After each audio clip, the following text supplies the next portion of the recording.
So welcome to the show. I'm glad to have you here. Who are you waving at? My family. Hello, family. My mom, my sister, and my roommate. Do they live in L.A.? No. Well, my roommate does, obviously. She's Yeah, my that'd roommate. be silly. Yeah, it would Yeah. be. But my mom lives in Phoenix, and my sister lives in Detroit. Oh, that's great. You flew in for this. Fantastic.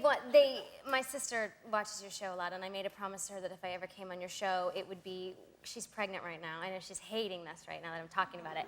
But her final trimester started yesterday, and it was the last day she could fly that I found out I was on, so. What? What? She's pregnant. No, I know pregnant. Yeah. I'm not. I know pregnant. But she you shouldn't be flying right now. Well, one day is not going to make a difference. It's random, these things. Look, the labor nurse is already upset. She's looking at me like she shouldn't be here. Fine, right? No, it's Well, not fine? at least we have the labor nurse here, which is good, in Right. case she goes into... And we also always have an OBGYN on call right here. Nate, he's ready. I still feel bad about this. Y'all move to the luxury box so I can keep an eye on you. Will you come down here?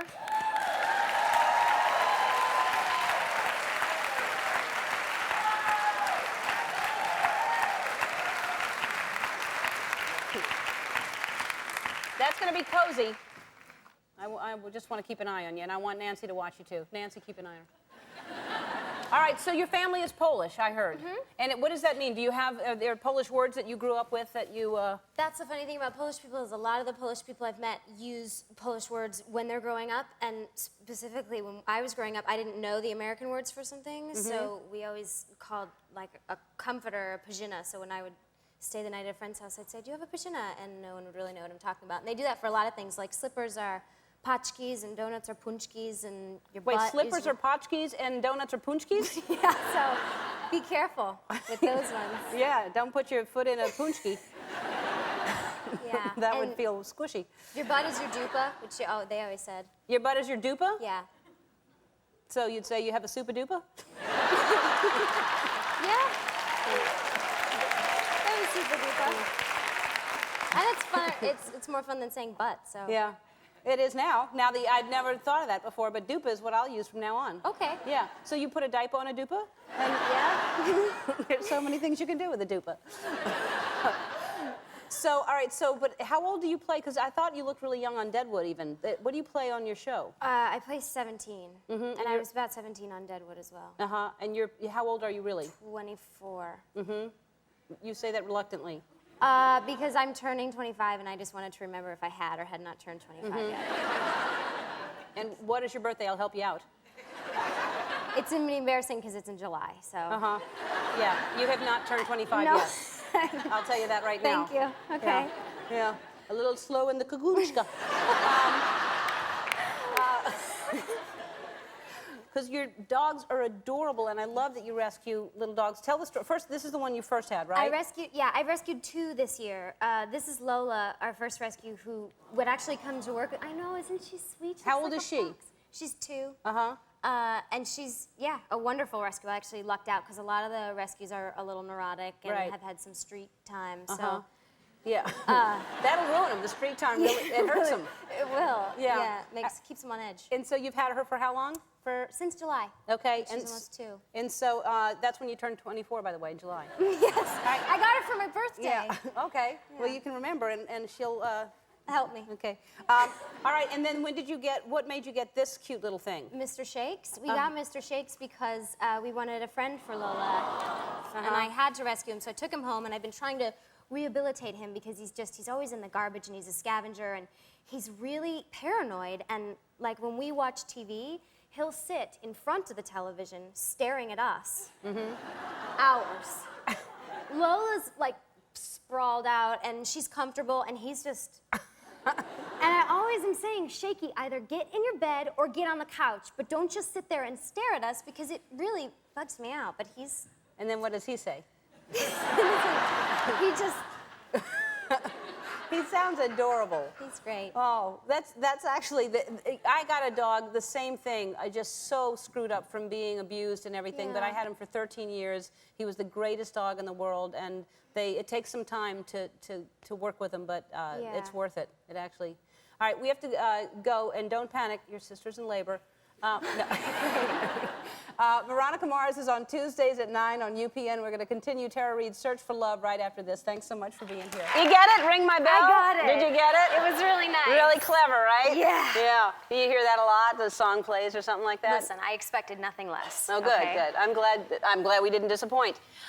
Congratulations, you're engaged to Dax Shepard from Parenthood, who is right. fantastic. Parenthood around and Dax. And Dax, yeah. Both of them? Both of them. Yeah. He's a wonderful, wonderful man. I'm very happy to be engaged. Oh, well, good. So, and he did the sweetest thing for you because I know you love animals like I love animals. I do. And your favorite animal is? The sloth. Tell me why it is the sloth. It certainly is. Well, because they're just because they're perfect. Because it's like combining a monkey and a pig with the brain of an earthworm and the reflexes of your grandmother. And they sort of just like hook onto something and hang upside down. I just love their faces so much. You've always loved them? I've always loved them. And you can YouTube videos. Oh, there's a lot of them, yeah. They'd see them getting a bath, see them hanging out in the wild. They're so cute. And so Dax did something really sweet. He certainly did. Well, one of the many sweet things he's done. So I turned 31 this past summer, and he said, I'm gonna get you a present that no one else will ever get in their lifetime. And I was confused and thought, okay. So the day of my birthday, we're sitting in the living room, and I hear a knock at the door, and he says, your present's here. Why don't you go grab the dogs and go in the back room? And I had no context for knowing what it was. But I grabbed the dogs, walk into the back room of the house, and I immediately was overcome, and I thought, there's a sloth near. There's a sloth here, it's close, it's gonna happen.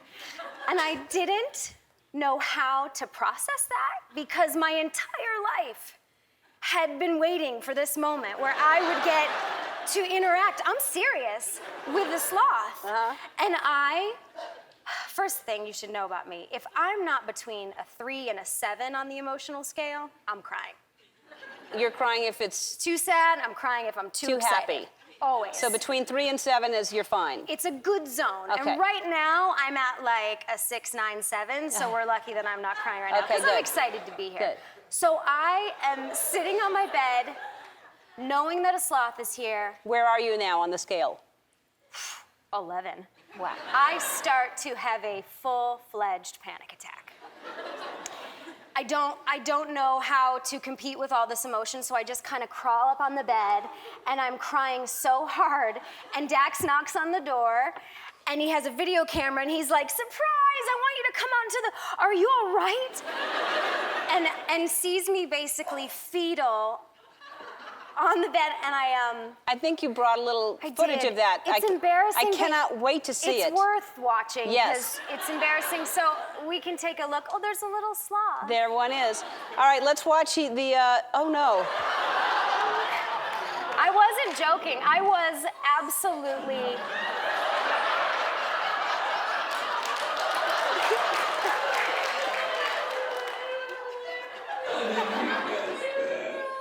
How did you guess that? I don't know. You're so sad that one's coming to your party.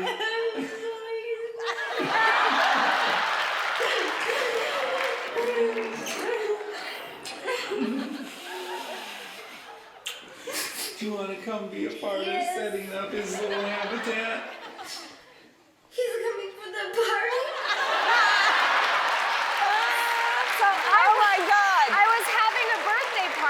Later that evening, and they had set up a little habitat of like, it's essentially a jungle gym, and he or she just hung out on the jungle gym for like 3 hours. There she is, her name was Melon. I mean, I needed to be sedated clearly during that video. But the thing about sloths that kills me is it's just like they're not cuddly. Yeah. It's such a trick because you want to snuggle Except for with the one that I got for you today. let's bring out the cutest sloth. didn't. No, I just wanted to see.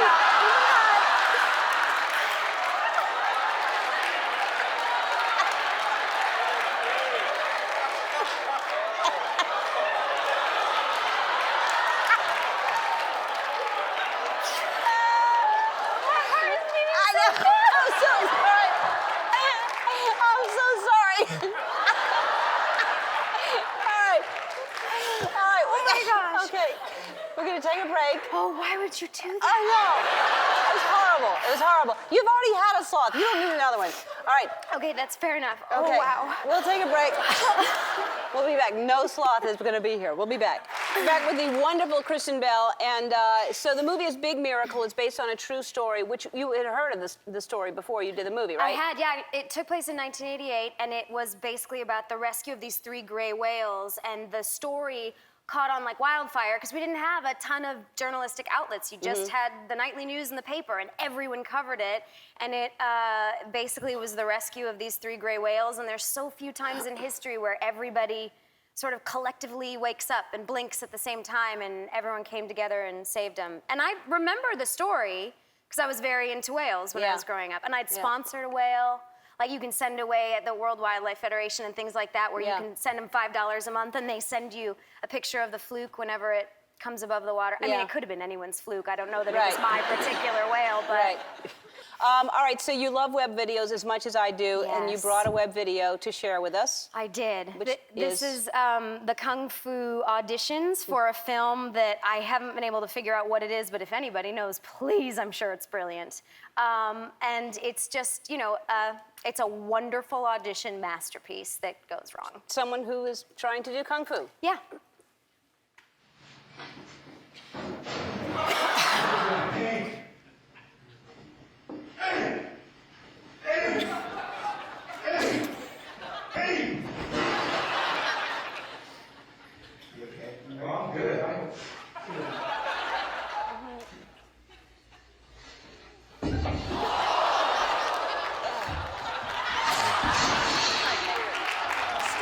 Still trying to do it.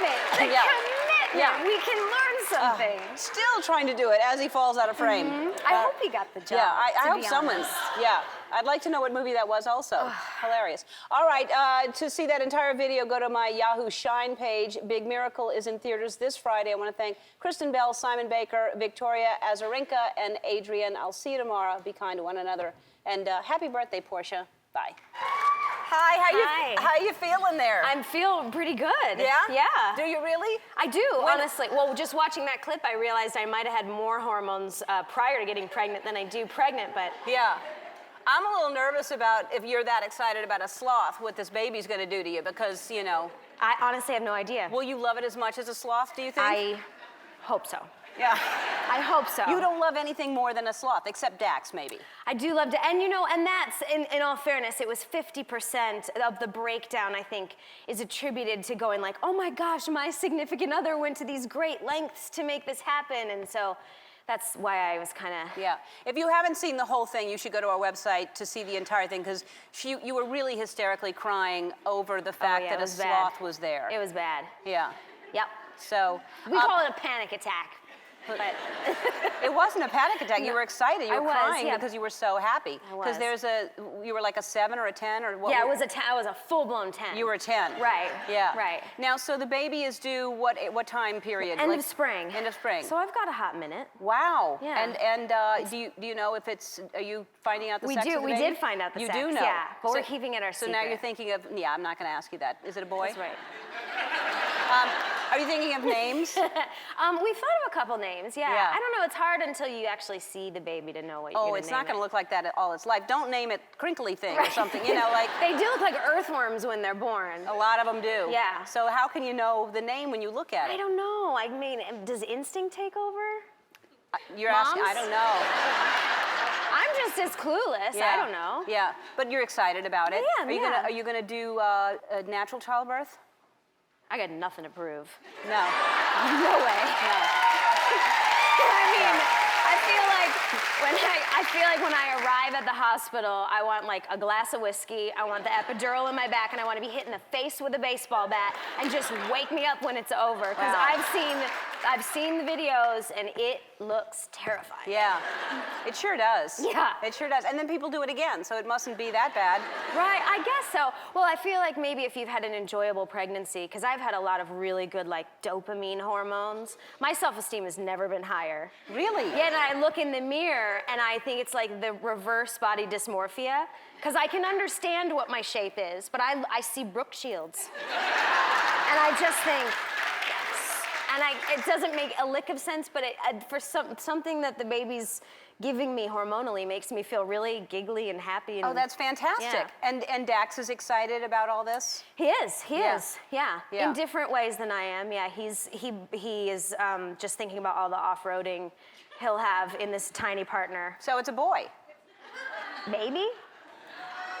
Do you have to be a boy to off-road? Not really, Absolutely but not. you jumped to that conclusion, though.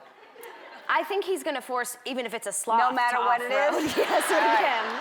And so now you, I think it's a boy now all of a sudden. think you Yeah, do? I really do. Maybe. And now what about the doggies? Are they They're loving it. Yes? They're loving it. I don't know if they like pillows though, so I don't know if they just think that I've like sort of been moshed with a pillow, but this is how Dax is preparing. We got a baby Bjorn for Christmas. that dog looks And frightened? he does.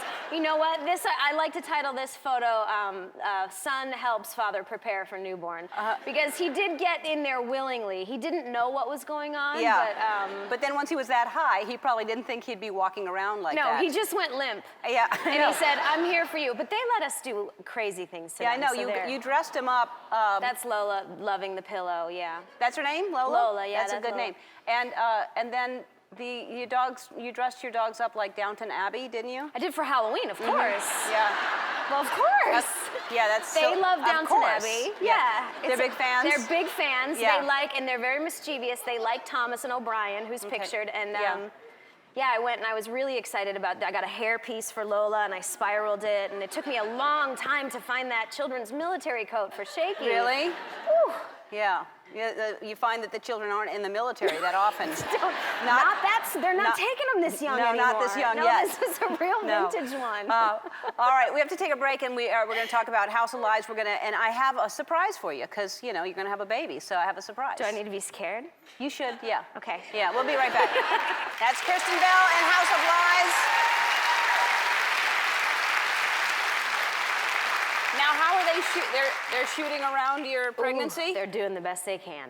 They're doing the best they can. I'm sitting at my desk a lot this season. I've always got some sort of paperwork that I'm really interested in that comes up to about here. Large paperwork. Large Yeah. paperwork, and I'm always carrying a box or like a huge big bag. Yeah. And then we also have a post-production guy on set that actually looks to make sure my shirt is correctly positioned so that he can just take it out. Oh, wow. In post, They can do that. They sure can. That's fancy. All right, you ready for your surprise? Yes. What do you think it is? I don't know. I don't know. I'm scared. I mean, I'm not scared, but. Yeah. What if it was really a sloth What if this you- time? Well, what if you like made me change the sloth's I have diaper a or something nurse and I had standing to- by somewhere because If I deliver? If you deliver, okay? Okay.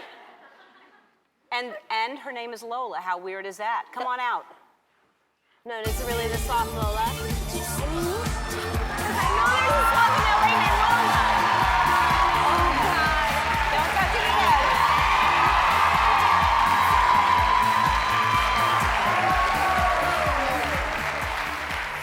Here, hand it a banana. Don't get too close because. Because they move really quick, you Well, guys they know. do bite. Just joking. Yes, they do. And they So- do have, look at their teeth. I don't know if Look. you can get a shot of it, but they have teeth Yeah. like bats, Oh, like yeah. really Yeah, you have to put it strong. right in her mouth. Uh-oh. There you go, Lola. Okay, look at that. Can you see how, oh, there you go. Oh, Lola. Oh, Lola. The whole thing, sure. You're How about great that? Too. Oh, Lola. And they make gross chewing sounds. Like, it's as if they have no saliva. Can you hear it? I can. But It's pretty gnarly. don't No. criticize I'm the sorry. sloth. I'm sorry, Lola. I'm sorry. Oh, it's really. You know what? I What? knew there was a sloth living in Los Angeles named Lola. Really? Yeah. I don't know how I knew that, but I think because I've acquired all this weird sloth information since the whole, the thing that went down. Right. And I know there's a sloth named Lola. I know there's one named Melon, one named Pokey. So you know a lot about it. You know that they literally hang upside down all the time, and they only climb down to go to the bathroom once a week. Once a week. Wouldn't that be great?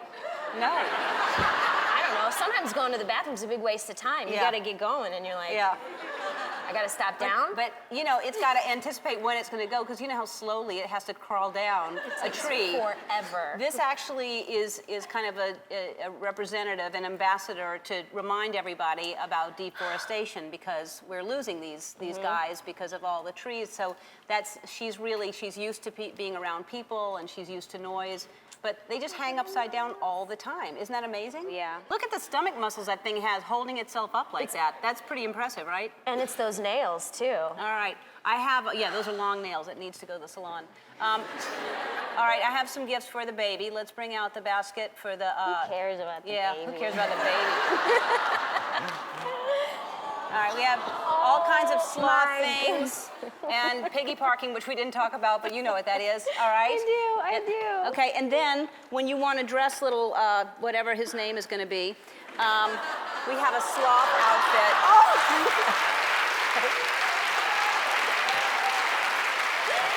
Do you think it's inappropriate if I ask the doctor to go right from here and into this? Not at all. Before it's even on my chest? Not at all. It's not inappropriate because No. I'll do it. Yeah. Oh my gosh. Look at that.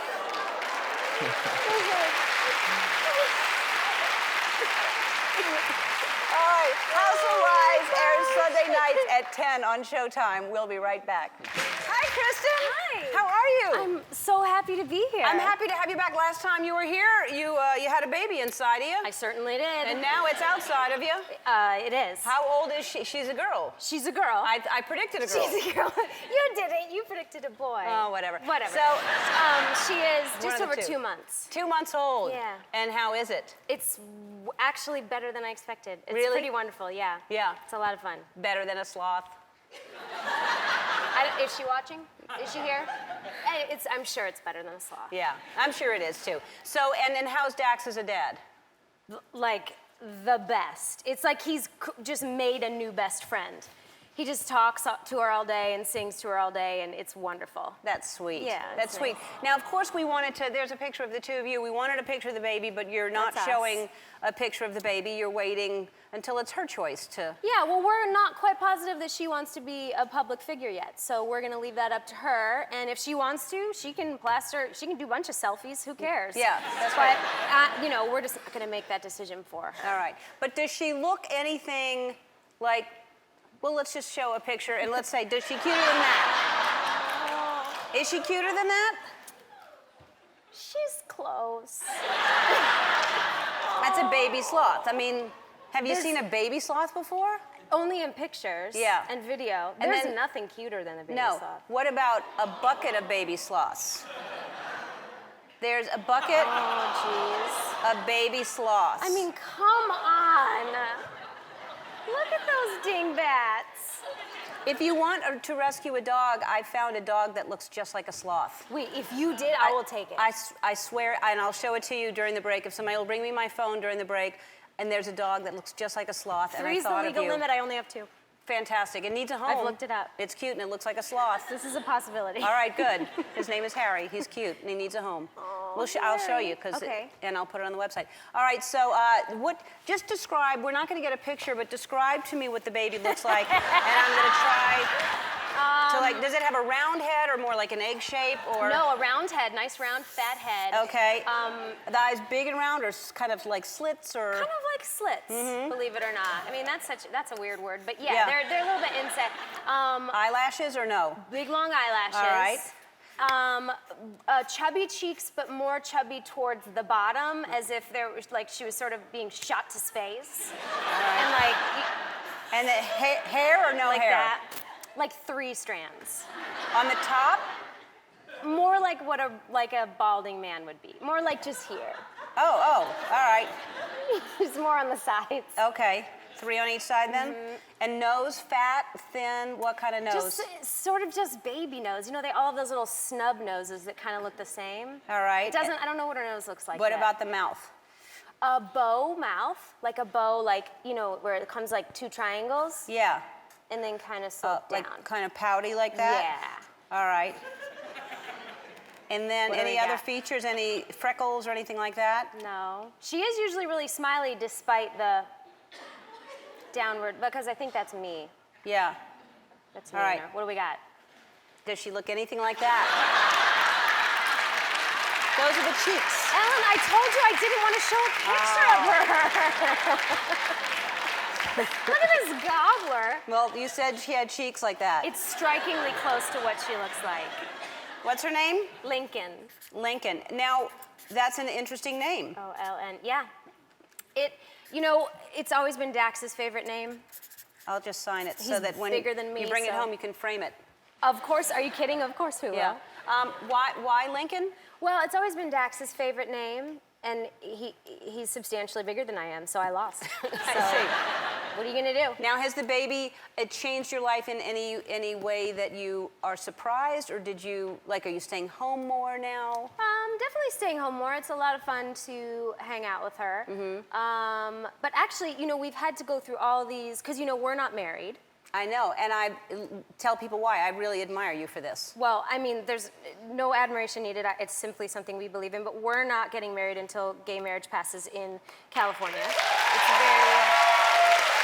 like, I mean, I hate to even clap for it because it's equal rights are equal rights, and Right. the bottom line is like, what are we doing? Yeah. Equal rights, guys. I mean, it's 2013 for crying out loud. But one thing we've learned since having the baby is that prior to this, he got me a nice piece of jewelry. I wear it. We have been fine not being legally married. But there are a crazy amount of steps that you have to go to ensure.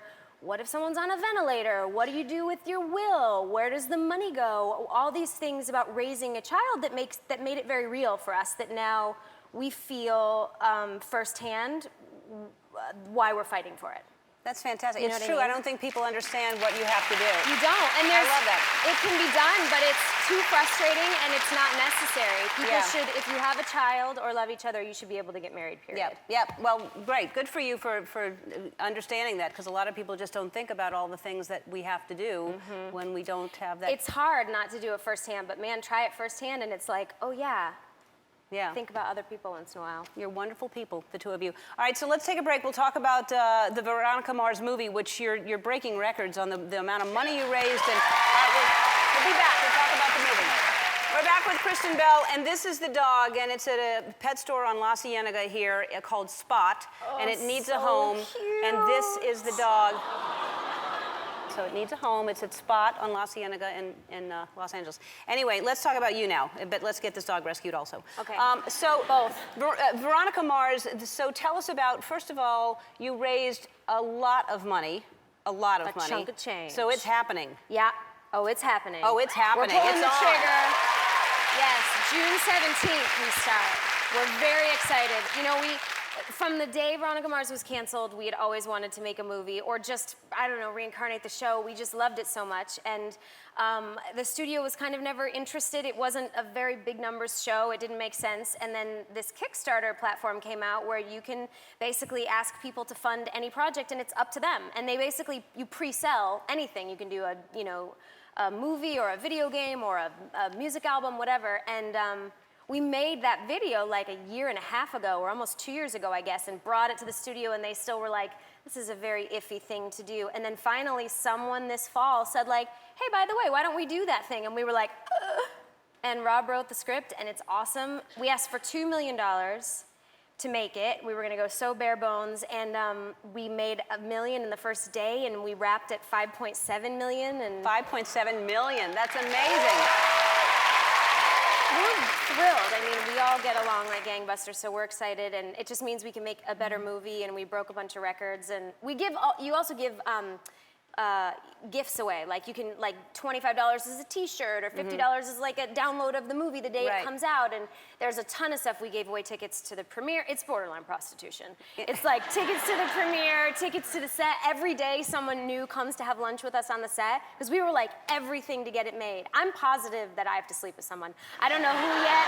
I haven't truthfully read through all of it, but I think there's a Tristan Cabo San Lucas auctioned off, and hopefully it went for a lot. I don't know. Well, it shows what the fans can do, because it really just, sometimes networks and studios don't give a project enough credit for, you know, what the fans want. Yeah, and sometimes they give them too much credit, and it comes out, and we're like, uh-oh. Yeah. But this is really just puts it in the hands of the people that are going to watch it. Yeah. So it's a lovely equal opportunity. Everybody wins. Yeah. You get something cool, and you get to see, if you want to see a project, you put money into it. If you don't, you don't have to. Exactly. It's a great idea. All right, let's talk about your hosting for the second year in the row CMT Awards, which is correct. You love doing it. I do. Yeah. Hosting's really fun. Isn't it? Did you know? Yeah.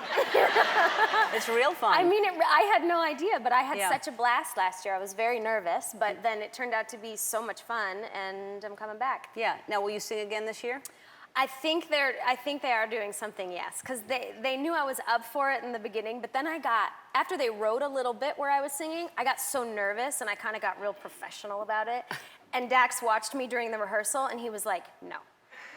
Absolutely not. This is not Juilliard, this is the CMTs.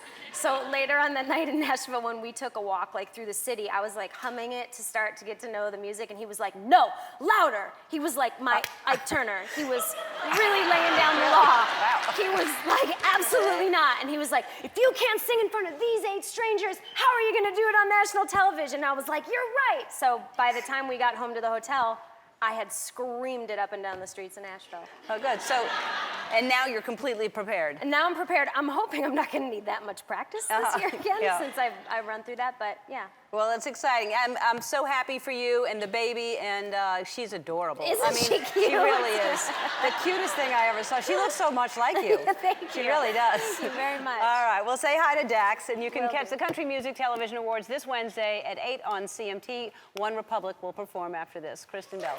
So, congratulations, you just got married. I did. I'm so thanks. happy for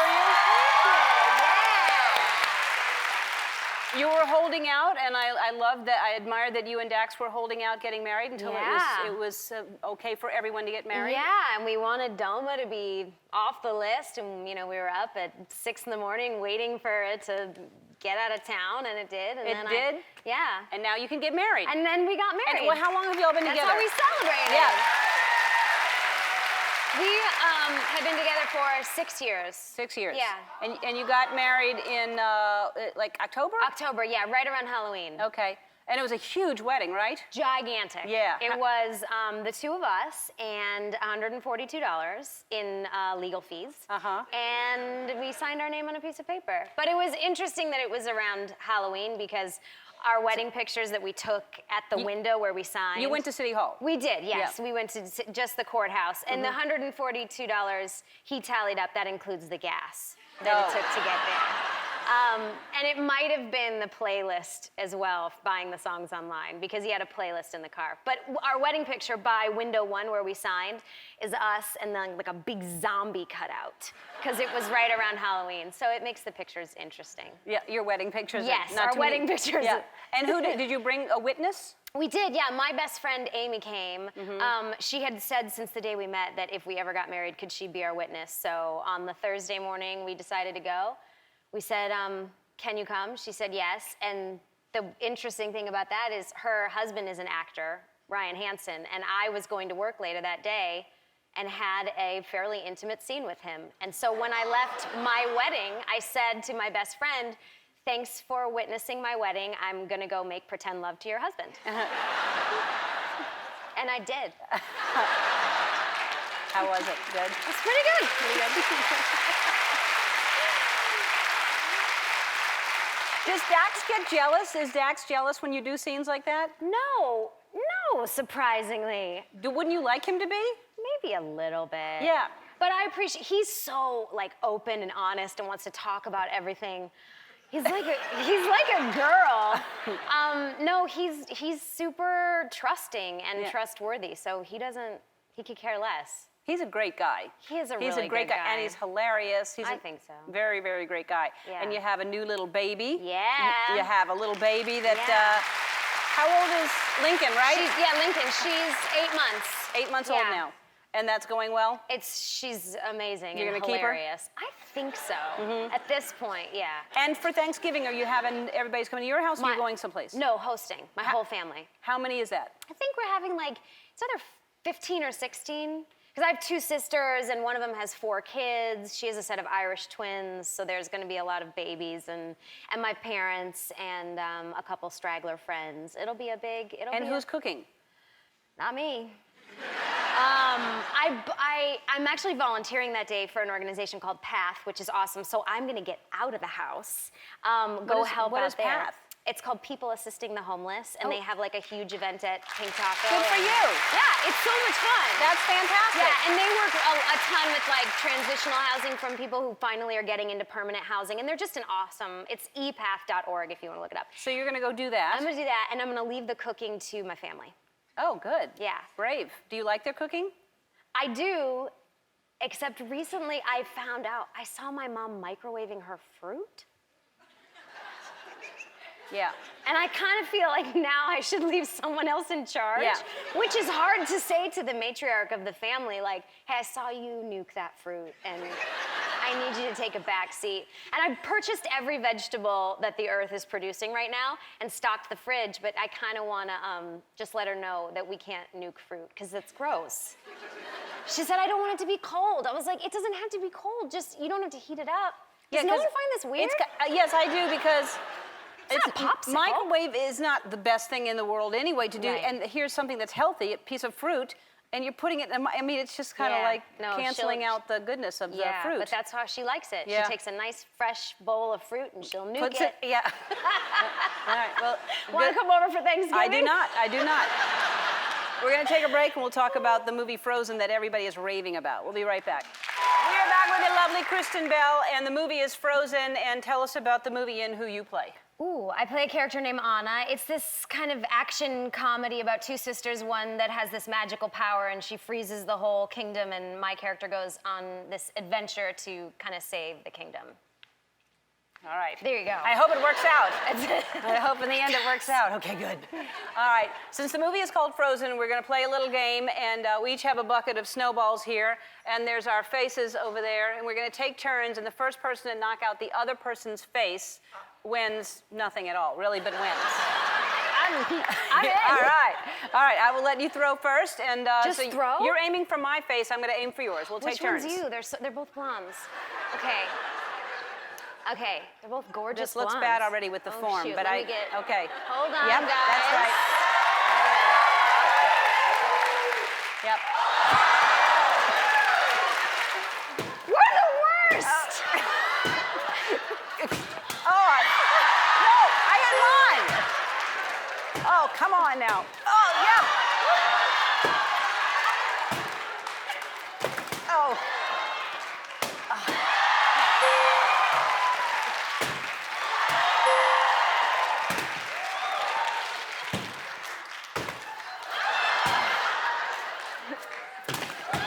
This is so much harder than it looks. Oh, no. No, well, this is there. we're the worst. All right. We're the worst. Yes! Finally! Oh, man.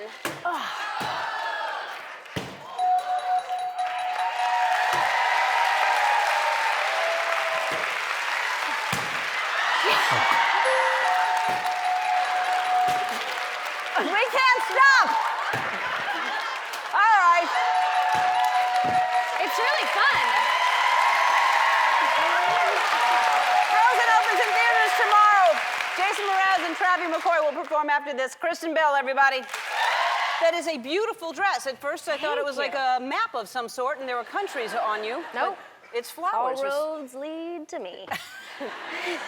You and your husband, who I have to say, he was here the other day. You're the cutest couple. I love both of you individually. I love you together.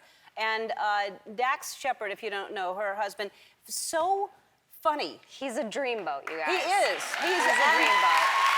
Sweet and kind. Now, Well, ladies, take a beat, 'cause I'm very territorial. But yes, he is. He's charming and lovely and very, very funny. yeah, and very smart. Yeah. But now both of you have weird obsessions. Your obsession is with, everyone knows, a sloth. Correct. Sloths. And what is the Sloths. plural of sloth? Sloths. Sloths. Slythe? Yeah. Slythe. I think it'd be Slythe. Slythe? So Slythe. a bunch of sloths would be called a pack of sloths? A pack, yeah. You should I'd know do these that. things I if know you're I would. obsessed with sloths. But I'm not like a doctor. You know? I don't think you I have to be a don't know doctor. everything. Right.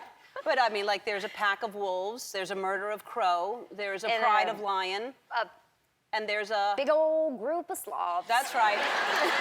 We'll find out. We'll tell you, because you should know these things. And your husband, Dax, is obsessed with Brad Pitt. Yes. Like, obsessed. For real. Don't I know it? Like, since Legends of the Fall. He just adores him. It's a very, you know, he's on a pedestal, his work, his vibe, he loves everything about him. So we gave him a gift, and as a joke, we gave him a painting of he and... Can I say something? I don't think he thought it was a joke. No, he didn't. I think he thought it was dead serious, and I think that I heard he loaded it into his car and drove home with it. Of course he did. It was the first thing he showed me when he got home. He's like, come on to my trunk. I got to show you what Ellen got me. And I was like, wait, how was your segment? Just come to my trunk. And he has already put it up, and it is in the boudoir. Wait, do you have a photo to prove that? Yeah, I brought it. It's resting on the headboard above our bed. So... Now, in an earthquake, you'll be killed by Brad and your husband, because that will come crashing down on you. Of course. Well, it's going to need to be secured if it's going to live there. It's pretty hilarious. Congratulations, son. And nobody has bought this yet, and it's melting right in front of our eyes. But the Frozen, do you get a piece of the Frozen merchandising that's been... This movie has taken They off. made toys? No, I didn't. No, I don't. So you must have known. I mean, Disney makes great movies. All their movies are great, but this movie in particular. Yeah, well, I don't think anyone can foresee the like box office, like craziness that it hit. But I'll tell you, when we were making it, there was a part of me that was going like, this is really special. Like, I've been a part of a lot of things, but it just felt so unique, and I'm so proud of it.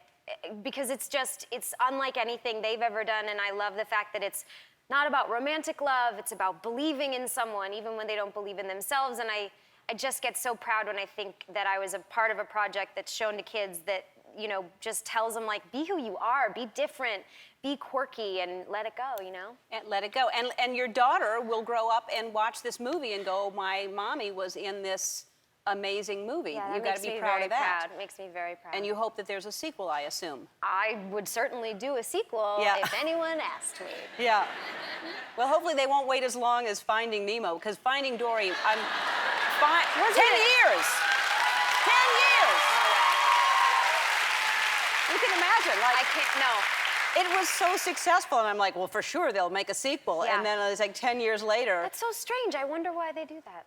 Well, because they were making other things, and they wanted to get the script right. This is what they told me, blah, blah, blah. But anyway, but it's Finding Dory, and it's a great, I'm excited. I think it comes out in the year 2060 or something like that. I can't wait to see it. Yeah, me too. I can't wait to. Your daughter is, Dax was telling me that she's almost 1 now? Yeah, she just turned 1, yeah. Wow, I can't believe she's already 1. I know, It seems like you just had nuts. that baby. It feels like I did. But now she runs around and talks, and it's mostly nonsensical. I was going to say, does she talk at 1? She does a little bit. I mean, she says mama, dada, and tries to say boobies, which sometimes comes out, which is really cute. Is that a necessary word for her to learn For at this her, point? yeah, because all day she looks at me and goes, milk, she wants milk. So... I'm a walking food truck. That's how it's done? Yeah.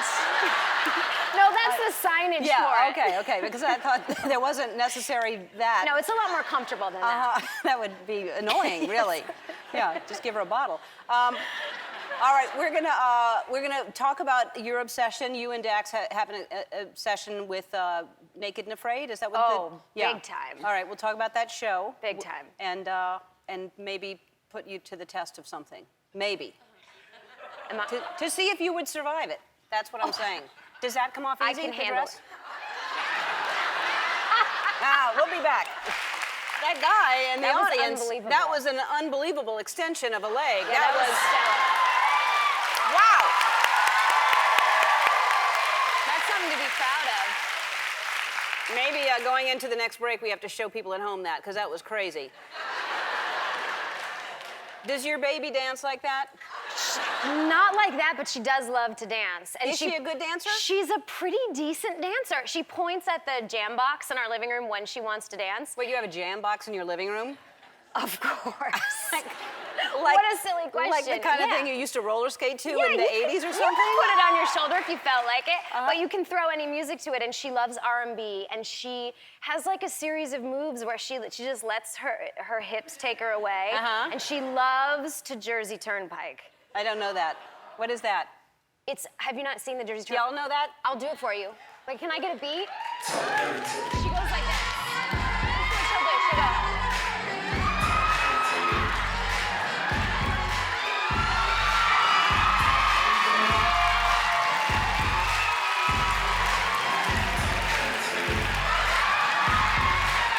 That's kind of what she does. But her face is like kind of stony throughout. Wow. Yeah. That's amazing. That's Her body takes her away, man. She travels when she dances. I can't explain it. that's a risky thing to do on a dance floor, I think. but that's impressive that she does that. So That's now adorable. we both do it with her because she starts it. And I think it started because she didn't have a ton of balance. Right. And then now we've encouraged it, and that's like Yeah. her go-to move. That's probably how it started with a lot of dancers. They just were drunk and they ended up on the ground and they're like, let's go the Jersey Turnpike. But let's make this a move. Yeah.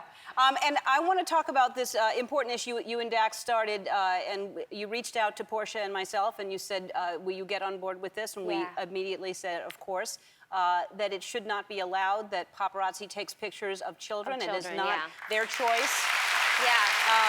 We started what we're calling the no kids policy, and we just wanted to kind of start a public conversation about the fact that children under no circumstance should be followed by strangers, with or without a camera. It just should never be okay. And because they can't understand like what's happening, all they feel is that predatory feeling of being hunted. And we made these decisions that we became public figures and we understand what's going on, but they don't.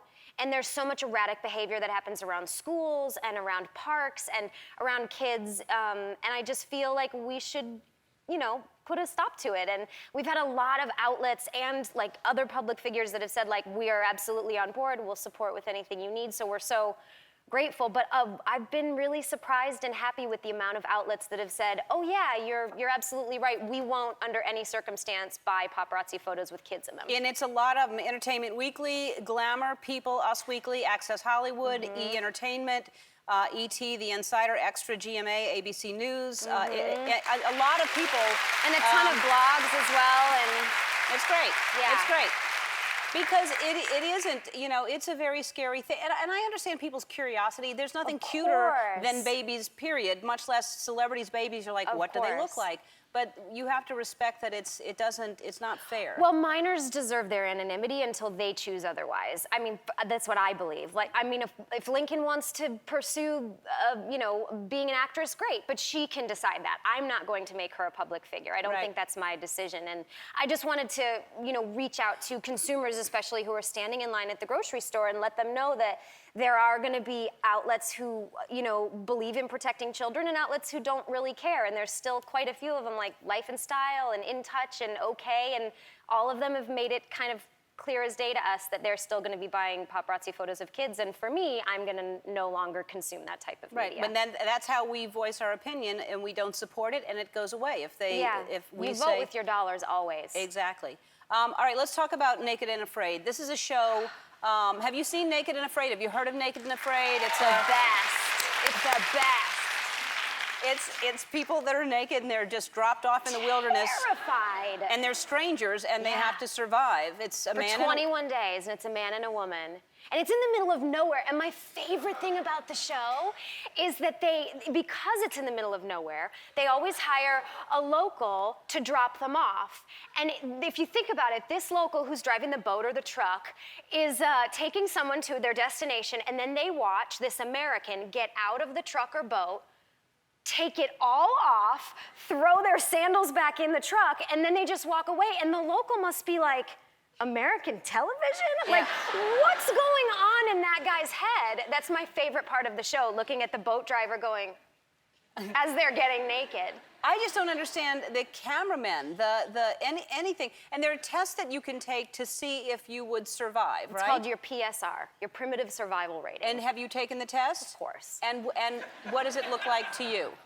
I came out pretty good. I think the online one's a bit easier, but I came out to a 7.1. I was pretty proud of Out of myself. 10? Out of 10, What yeah. about Dax? He came out to like a 7.8 or something. He was a little higher. So you both would be good on that. We wouldn't be dead, Uh-huh, I don't well- think, because they're always on the verge of death. I mean, these shows are not a joke. You watch, and the other thing about it, you watch these people go insane. Well, yes. You watch them go clinically insane because they don't have enough food or water, and they're fighting, and it's just... Well, there's snakes, they're naked and, Yeah. and afraid. And they're afraid, yeah. It's a heck of a show. Well, we're going to put you into a survival test Okay. to see if you would be able to make fire and make shelter for yourself and take care of yourself with obstacles. I'll put my money where my mouth is. All right, go get naked. We'll be back. Okay. Let's bring out Kristen Bell.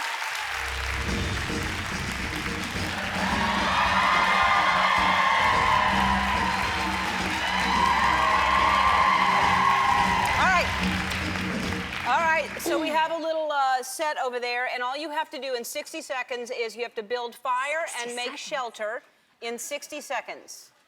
And I'm going to create sort of what weather might be like on an island, Okay. because sometimes it's windy, sometimes it rains, and sometimes there's horrible wild animals and stuff like that.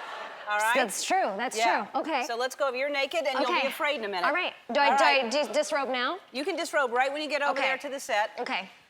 Look, there's a sloth. Oh, hey. Look how adorable. Oh, hey, little buddy. Hello, little buddy. Yes? Sure. And then... 60 seconds. All right. Now cut to the guy who dropped me off going... Okay. How do I enter? We'll cut to Anywhere? him. Over there. Okay. I can do this, guys. 60 seconds. Fire, then shelter. Okay. Go. Okay. Gotta find some kindle. Oh, God! Ah! Wait.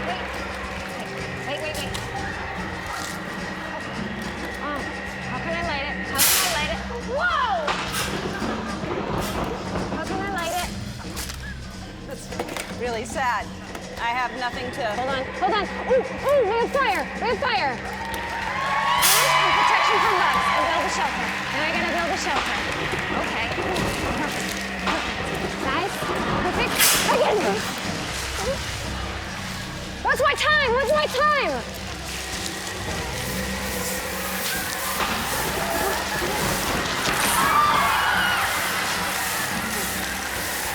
10 seconds left.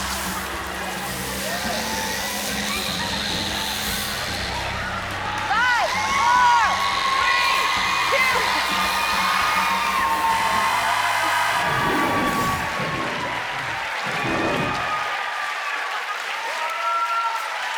Did I win? Yes. That was so pathetic. Yeah, it wasn't Oh my great. God. And the bear came in when the whole thing was over. The whole thing was really sad. But I got you a gift so that you and Dax and Lincoln can watch together. And you have a little outfit for... That's for Dax. That's for you. Oh my, you know we're gonna Careful put with this bears, on. though, because they... Okay. Okay. You would not do very well because that was really pathetic. That scared you. It really did scare me. I know. Okay, so don't do the show. All right, so you'll be wearing these with the painting in your house, and we're making your family very weird. Thanks for being here. We'll be right back. That's Kristen Bell, everybody. Oh, hey, Kristen. Hi. Oh, you look fantastic. Thanks. And you're out of the house and everything. Oh, I'm How old so out of the house right now. You have so many children now. You have 2 children so close together. I got them wet after midnight. Yep. They multiply, guys. So how old is the first one is Lincoln? And the first one, Lincoln, is 22 months. And Delta is 7 weeks. Whoa, yeah. Whoa. She's cute. And I'm so happy to this feels like a vacation coming here. It really does. Everyone here speaks in full sentences, and no one's asked me to wipe their buns. Not yet. Yeah. So, yeah, I'm very happy to be out of the house. That's for a second. amazing. Yeah. 7 weeks old. Yeah. That's and sleeping. Is she sleeping? She slept quite a bit last night. She slept, I think, 8 hours last night in one stretch. I don't think it'll stick, but it was a nice treat. And Lincoln likes being a big sister? Loves, yeah. Dax was here last month, and he told a story about the birth of the child. Did you watch that? He's very dramatic. Yeah. No, I know you know. Well, it's interesting because I wanted to tell you I don't know what that. I don't know what we're doing. something awesome. I'm not sure. He told you how traumatic it was for him, but to be honest, my perspective was, as someone who has never experimented with drugs, I really enjoyed it. It was kind of a wonderful experience for me. While they were doing it, I actually thought, like, what else could we get done down there while this, and maybe lengthen the shins. I've always wanted to be like 5'7", just anything to keep the epidural flowing, because I felt so, these modern hospitals, man. They treat you right. So it was a C-section. Yes. It was not planned. No. It was something that had to happen, so they gave you drugs to prepare you for that. They did. And I felt really great. But the the interesting part of the story is that a couple hours later, like, it wears out of your system slowly. And about 6 or 7 hours later, I'm sitting in my hospital bed and I say to Dax, well, I think the epidural is finally worn off. And he looks over and I am scratching holes in my face like a meth addict. And I'm like, I think it might be time to re-up. I don't know, because it's definitely worn off. And he said, are you sure? You think it's worn off, hon? And I said, yeah. So the nurse comes in and obviously she notices and offered a little bit of Benadryl to help with the itching and put me to sleep. Well, what a cocktail. Because I had a lot to say, more than when I'm sober, believe that or not. I started telling all these stories, and later he tells me I was taking 30-second pauses in between and the, and I would just go out. And I grabbed my phone, and the light was like, do you know what looks really good when you're on that stuff? Handbags. Or throw pillows or rugs, and I was just like, boo, boo, internet shopping, woo! Thank God I didn't remember my credit card number. So nothing bad happened, but Dax kept saying, I mean, honestly, a picture of a throw pillow was as mind-blowing as, like, seeing The Matrix for the first time. That's how I felt. Wow. He said, honey, do you think you should maybe put down your phone? And I'm like, yeah, I'm just gonna have just one more minute. And he sees the device, put it away, and I'm happy to say I'm stone cold sober today. Good for you. Yeah. Good. Glad to hear you didn't get hooked on that. Oh, no, I didn't. No. So you have the 2, and now it seems like that. Plus, they're so close together. That's a lot of work. Are you going to have more children or no? No. We don't want to be outnumbered. We don't want to be outnumbered. Smart. Until, I suppose, I accidentally get pregnant and my 3rd child watches this clip and realizes that he was an actor. Yeah. Sorry, honey. No, but yeah, we're gonna cap it at 2. Yeah. And he must feel outnumbered because now he's got all girls in the house. Girls to boys, yeah. He likes to say that he never thought he'd be surrounded by so many women and not having this much sex. He's hilarious. Oh, he's a good dad, though, right? He's got to be wonderful dad. Yeah. Oh, yeah. And you have a dog that is still your dog and still loved, like. Yes. Well, because the dog was our first kid. Yes. But interestingly enough, she has taken on. We have 2 dogs, but the one that's been our dog forever, Lola. Yes, the best. she's taken on this protective attitude. Is that your backyard? Where do you live? Where's that? That's the Griffith Park Observatory, Okay. Los Angeles, California. All right. But she's been really protective. And the other day, we were sitting on the bed, which is kind of towards the back of the house, far from the front door, and we heard squealing. And I said, God, this kind of sounds like some sort of a dog fight. I hope it's not a coyote. And after about 30 seconds, I said, I better go check on our dogs. I walked to the front of the house, opened the door to see Lola and a German Shepherd-sized coyote in a fist fight on the lawn. Like this? Yes! Wow. And then of our other dog, Pat, who's utterly useless and always writing checks his butt can't cash, somehow was on the bed with us, like as perplexed as we were as to what the sounds are. Even though he's a dog. He's bigger. He knew what the sounds were. So the coyote then, when it sees me, just like a vampire from Twilight, flies over the 7-foot fence, and then Lola just kind of sat there stoically. That was Pat's cue to run out and bark for like a half an hour. I mean, it's just... And stay out. Yeah, exactly. Wait, so were they really like in a Oh fight? yeah, big time. And it happened. Is Lola okay? She's only had one little scratch, but we, as responsible pet owners and parents, took her to the vet, the like emergency vet, and the vet said, "Oh wow, yeah, fight. She must have been tussling with a possum." And I said, "No, it was a coyote." And she said, "Well, no, I think she wouldn't have fared this well if it were a coyote." I said, "Well, Toots, I saw it." Well, Dr. Toots, it was a coyote. I saw it, and my dog rules. Yeah. So Yes, she does rule. Good that for in the books. Lola. Yeah, we call her now the grandmother security system because she's 12 years old. 12 years old. Yeah. And fought off a coyote. Yeah. Well, good. And hopefully... She's a baller. Good. She is a baller. All right, we'll take a break. More with Kristen. Good for you, Lola. She wears pearls. Well, of course she does. She should wear pearls. Yes, she's a lady. Yes. Does she have little white gloves as well? No, I wish. You should do that. We got to. I'll get you some. She was a Playboy bunny for Halloween. Wow. She was also O'Brien from Downton Abbey one year. Maybe she went out towards the coyote because of what you're doing to her. Maybe she was Trying to All get right, out. We'll take a break. We'll be back with Kristen. We're back with Kristen Bell. And so House of Lies, it seems, how many seasons have you been on? 4. 4 seasons. Yes. And you've been pregnant through most of them. 2 of them, yeah. What a bummer for them. Because I signed up for the show very much not pregnant, and then came to seasons 2 and 4 very, very pregnant. And that's the one thing that you kind of can't fake. You can like have an accent in a show or a movie, you can dye your hair, but I would like to see Meryl Streep try to pretend she's not pregnant, doesn't have a big bump. Oh, Miss Fancy Actress Meryl Streep. And if you're listening, go ahead and try it, Meryl. Show us how it's done. It can't be done. I've tried it. Did you really try to hide it for a little while? The first time I got pregnant with Lincoln, we hid it. And so it was a lot of like holding enormous briefcases and just having a body double when I had to walk in a group. But thankfully, this time, the writers were inspired/cornered into writing in my pregnancy. But the only cool thing is that it opened up this awesome dynamic, because Don and I play sort of on-again, off-again lovers, Don Cheadle, on the show. Yep. And it opened up a really cool dynamic for the storyline, so we had a lot of fun.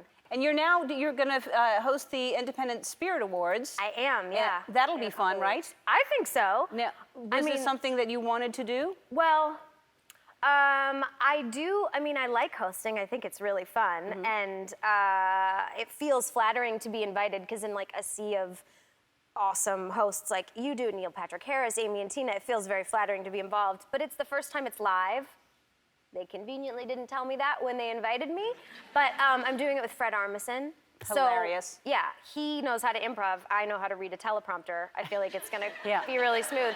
And as long as he doesn't want to breastfeed, again, it will be a vacation for me. Well, I don't know him that well, but I don't think he will. I hope not. But he's very funny, and you're very yeah. funny, so it should be great. I hope so. It'll be great. And there's some great people that'll be there, too. Great films, great people. This is such a crazy good experimental award season for movies. So. I will be watching you. The House of Lies airs Sundays on Showtime, and the Independent Spirit Awards air on IFC February 21st. We'll be right back.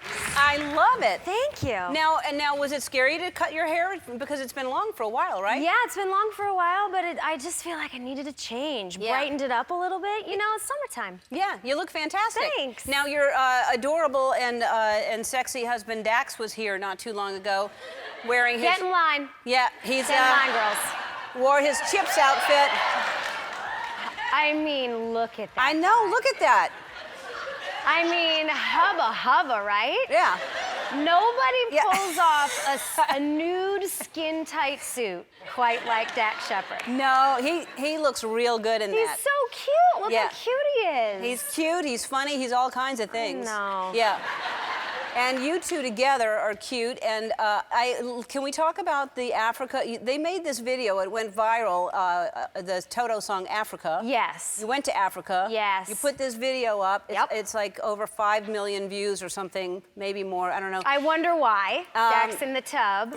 So I have to ask you where you were, because Portia and I went to Africa last summer, and we did not see a field full of giraffe. We didn't see a lot of the things that you... Where were you? We were in Tanzania at a place called the Grumeti Reserve, which is sort of right next to the Serengeti, and it's like, it's sort of, I mean, well, and we also hiked into the Virunga Forest with the silverbacks, and that's where we got all the footage of the gorillas. But we really just did Africa, I How guess. long were you there? We were there for 2 weeks. It was Wow. right before our kids were born, and we really wanted to, like, you know, everyone wants to take like a big trip when you're young, and we just did it, and we had so much fun, but it was the rainy season, which they tell you in Africa that you may or may not see animals, and we were the only people at our hotel. The only guests checked in, so all of the guides were in the lobby every day going like, anybody want to go out? I mean, we could like explore more stuff, and you guys can get out of the van, I guess, and just kind of look around. We were like, yeah. It is the best trip that we've ever taken. Wouldn't you Yeah. agree that's like the best thing you could possibly do? Absolutely. Where did you guys go? We went to South Africa. Yeah, Kruger? Yes. Yeah. It was amazing. So good. Sabi or something? Oh, yeah. Yeah. Did you make a vacation music video? Nope. No, we did not. Well, I highly recommend it. Next time we go, we're gonna make one, and we just find another song with Africa in the title. Yes, which I'm sure can be done. I mean, it won't be as good as, because it's Toto's Africa is like. It's what we listened to for like the week leading up when we were packing. We like had it blasting. We like to get jazzed with music, and I was like, no one's gonna want to see our pictures, even if they're really, really cool. Nobody wants to see your picture with like a giraffe in the distant background. Nobody cares. So I was like, let's make a music video instead, and we just, you know, did what we could, and Dax knows how to edit, so. It's really, really good. If you haven't seen it, you should. I guess you Google Kristen and Dax in Africa. Sure. Right? Sure. See what comes up. See what you get. I don't know. Who knows what we're gonna get? We should Google it and see what comes up. So the kids are now. You went before the kids were born. Yeah. Delta is 14 months. Yeah, 1 and 3. and Lincoln is 3. Yeah, she'll be 3 this week. Yeah. And boy, that's a lot for you to have a 3-year-old and a 1-year-old. Yeah, you know, it's a circus. Yeah. It's a circus for sure. I mean, I love it. I love it. Whenever you start with that, there's going to be something. I mean, I love it, but I mean, I love it. I love them. But you know what? You know where we could do better? Why does everyone wake up screaming? Like, why don't they tell you that? Like, they're gonna wake up screaming for like 4 years. You wake up, the moment you wake up, you're in like a horror movie. Because everyone in the house is screaming bloody murder. And I'm like, why? They don't get up and like make your coffee like I kind of thought maybe they would. Or at least when they get older, right? And they don't. They wake up screeching and screaming. And so I'm just like, you know, it's just a lot of, I'm auditorily sensitive. It's a lot in the morning to have someone like, right, first thing. I don't think that's normal. I mean, I don't. There's a lot of people here that I would say their kids don't wake up screaming. You're doing something wrong. I'm doing it wrong. Yeah. All right, I'll figure it out. Yeah. I'll figure it out. I don't know what, are they sleeping on a bed of nails? But you are supposed to chain them to the bed, right? Yes, chaining them to the Yes, bed of course. That's how they don't walk around and hurt themselves. Of course. Yeah. So motherhood has changed you in what way, would you say? I mean, besides being partially deaf now. What? I don't know. I've gotten real comfortable giving advice. I find that, like, especially, like, I'm so into health food and just healthy living that my girlfriends and my friends, I feel like, are a little bit over it, because I'll walk into the room and be like, you guys, does everybody know about selenium? Because it's an antioxidant we all need to be dosing up on. And it's got Brazil nuts. Everybody got a can of Brazil nuts? Or, like, a couple weeks ago, I was on a kick about microgreens, because they're very good for you. And my friends were like, we know. We all read the internet. And I was like, oh, okay, nobody needs my advice. That's good. Brazil nuts are good for you. I agree with you. Yeah, they're very good for you. Yeah, you're supposed to have them every week. Yes. That's right. So I'm not even a mother, and I go around telling people about Brazil nuts. I mean... Yeah. I'm just annoying without the children. Well, maybe that has nothing to do with my mother, then, maybe. Maybe it's just an annoying trait that we both share. Yeah, you talk about nuts, and I know them. I really do.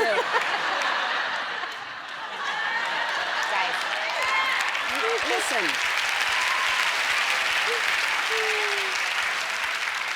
Their minds are, in the gutter. Almonds. Gross. Cashew. All right, we'll take a break and we'll talk about the new movie you're in with Melissa McCarthy, and we'll be back. All of it. That's Kristen Bell and Melissa McCarthy and the new movie, The Boss. Okay, so, because I know Melissa and I adore her, as you do. Melissa McCarthy is like the funniest, sweetest person in the world. She really is. And so tell everyone what it's about. Well, it's called The Boss. Melissa plays my boss, and she plays this sort of wealthy Martha Stewart meets Suze Orman sort of financial advisor, and she goes to jail for fraud. And when she gets out, she has nowhere to go, and so she starts sleeping on my sofa and basically forces me into starting a for-profit Girl Scout cookie company. Because she runs the numbers and she realizes that those Girl Scouts are making bank. And so ours are called the Darnell's Darlings, and she says, let's have because child labor is, so cheap. And cookies are delicious. And so, yeah, we start this business together, and she's just such a gem. Yeah, well, and so are you. I love you. I love Dax. And I love you so much. Whenever you want to get away from the screaming, just come and hang out with me, because okay. I like you being here. The Boss opens everywhere this Friday. We'll be back. People ask me, Ellen, and I say yes. They say, Ellen, how do you keep the show fresh after all these years? And there are two things that I do. One, I try to never repeat myself. Two, I try to never repeat myself. I like to change things up all the time. I can't come out here every single day and throw a mint up in the air and catch it, because people want me to be entertaining and talk, So, and it's not easy to do something by yourself. It's so much more fun to do things with somebody else. There's one thing I can think of right now. And then I just thought of another. I could have a co-host, and not just any co-host. I could have a co-host who's my friend. She's a princess. She sells washers and dryers on the side. Please welcome my co-host for the day, Kristen Bell, everybody.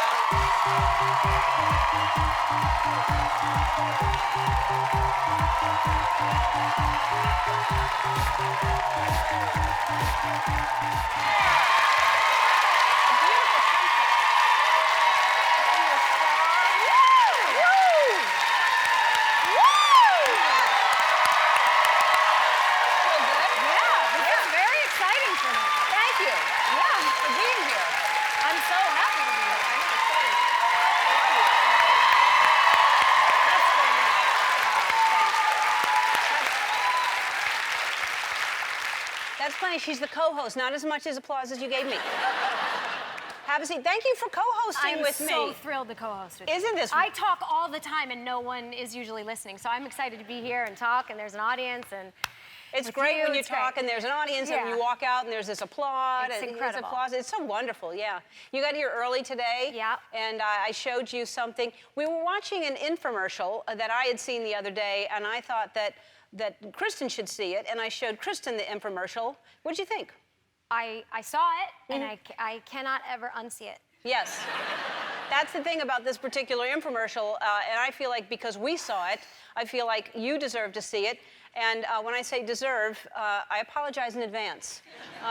But this is real. Please enjoy. There's nothing better than feeling clean and confident. But are you really as clean as you should be? Not unless you've taken care of a very personal area that requires special attention. Stop resorting to one of these options. Now there's a solution. It's My Shiny Hiney, a specialty cleansing brush with an ergonomically designed handle to easily access that difficult-to-reach spot. My Shiny Hiney comes in 6 colors and includes a suction cup shower holder, so it's always right where you need it. The formed bristle brush is specially designed to reach every fold and wrinkle. Plus, there's a soft silicone brush for fingertip control. Literally. My Shiny Hiney is especially handy if you have a limited range of motion due to age, injury, or stiffness. Good hygiene is the first defense against infections and disease. My Shiny Hiney puts unparalleled cleaning power right in your hand. Order My Shiny Hiney now for just $19.99 and experience the joy of feeling truly clean. Order now and get My Shiny Hiney in your choice of color and texture, plus 2 extra brush heads, the fingertip brush, and shower holder, all for just $19.99.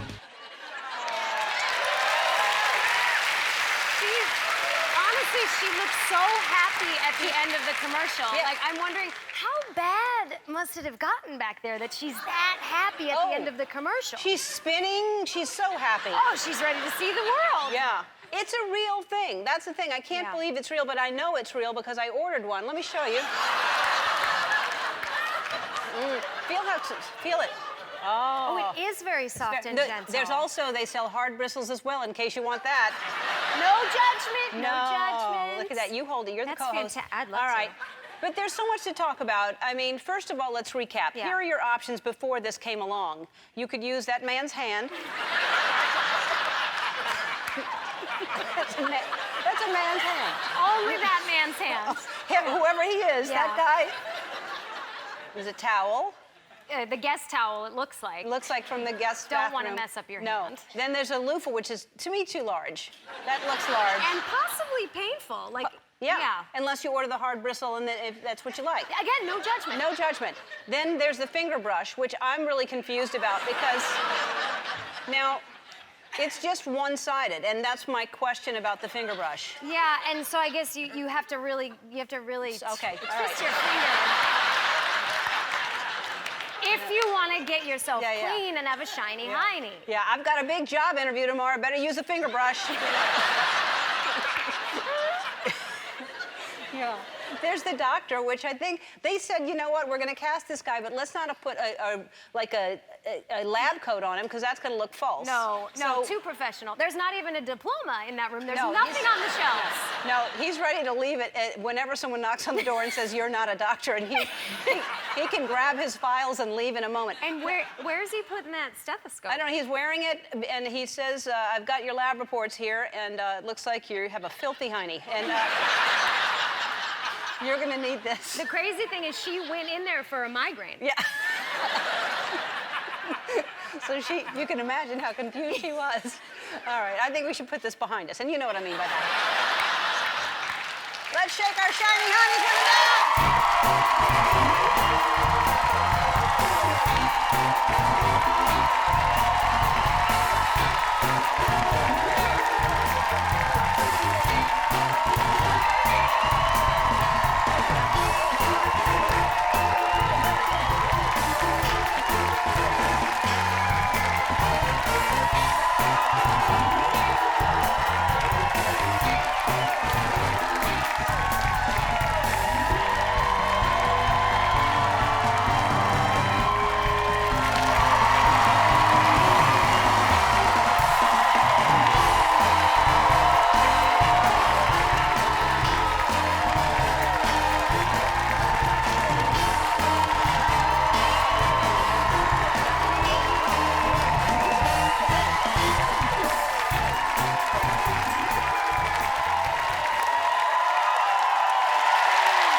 If it weren't for the sun, he'd be the hottest thing ever created. Say hello to Twitch over there.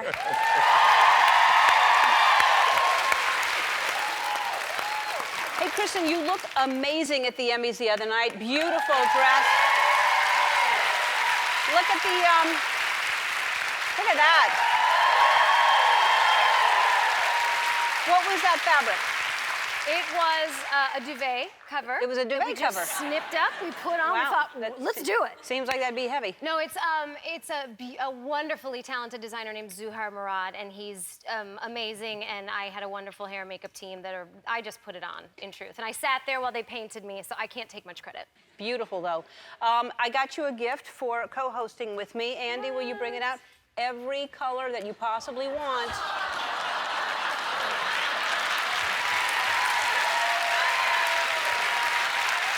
Thank you, Ellen. So let's play a little game, okay? Okay. So you were in Frozen, you were Anna, and I was Dory in Finding Dory. Yes. So I thought, how fun would this be? Because you have children, and you can imagine your children at home watching you and Dory talk to each other. It's gonna make their year. Oh.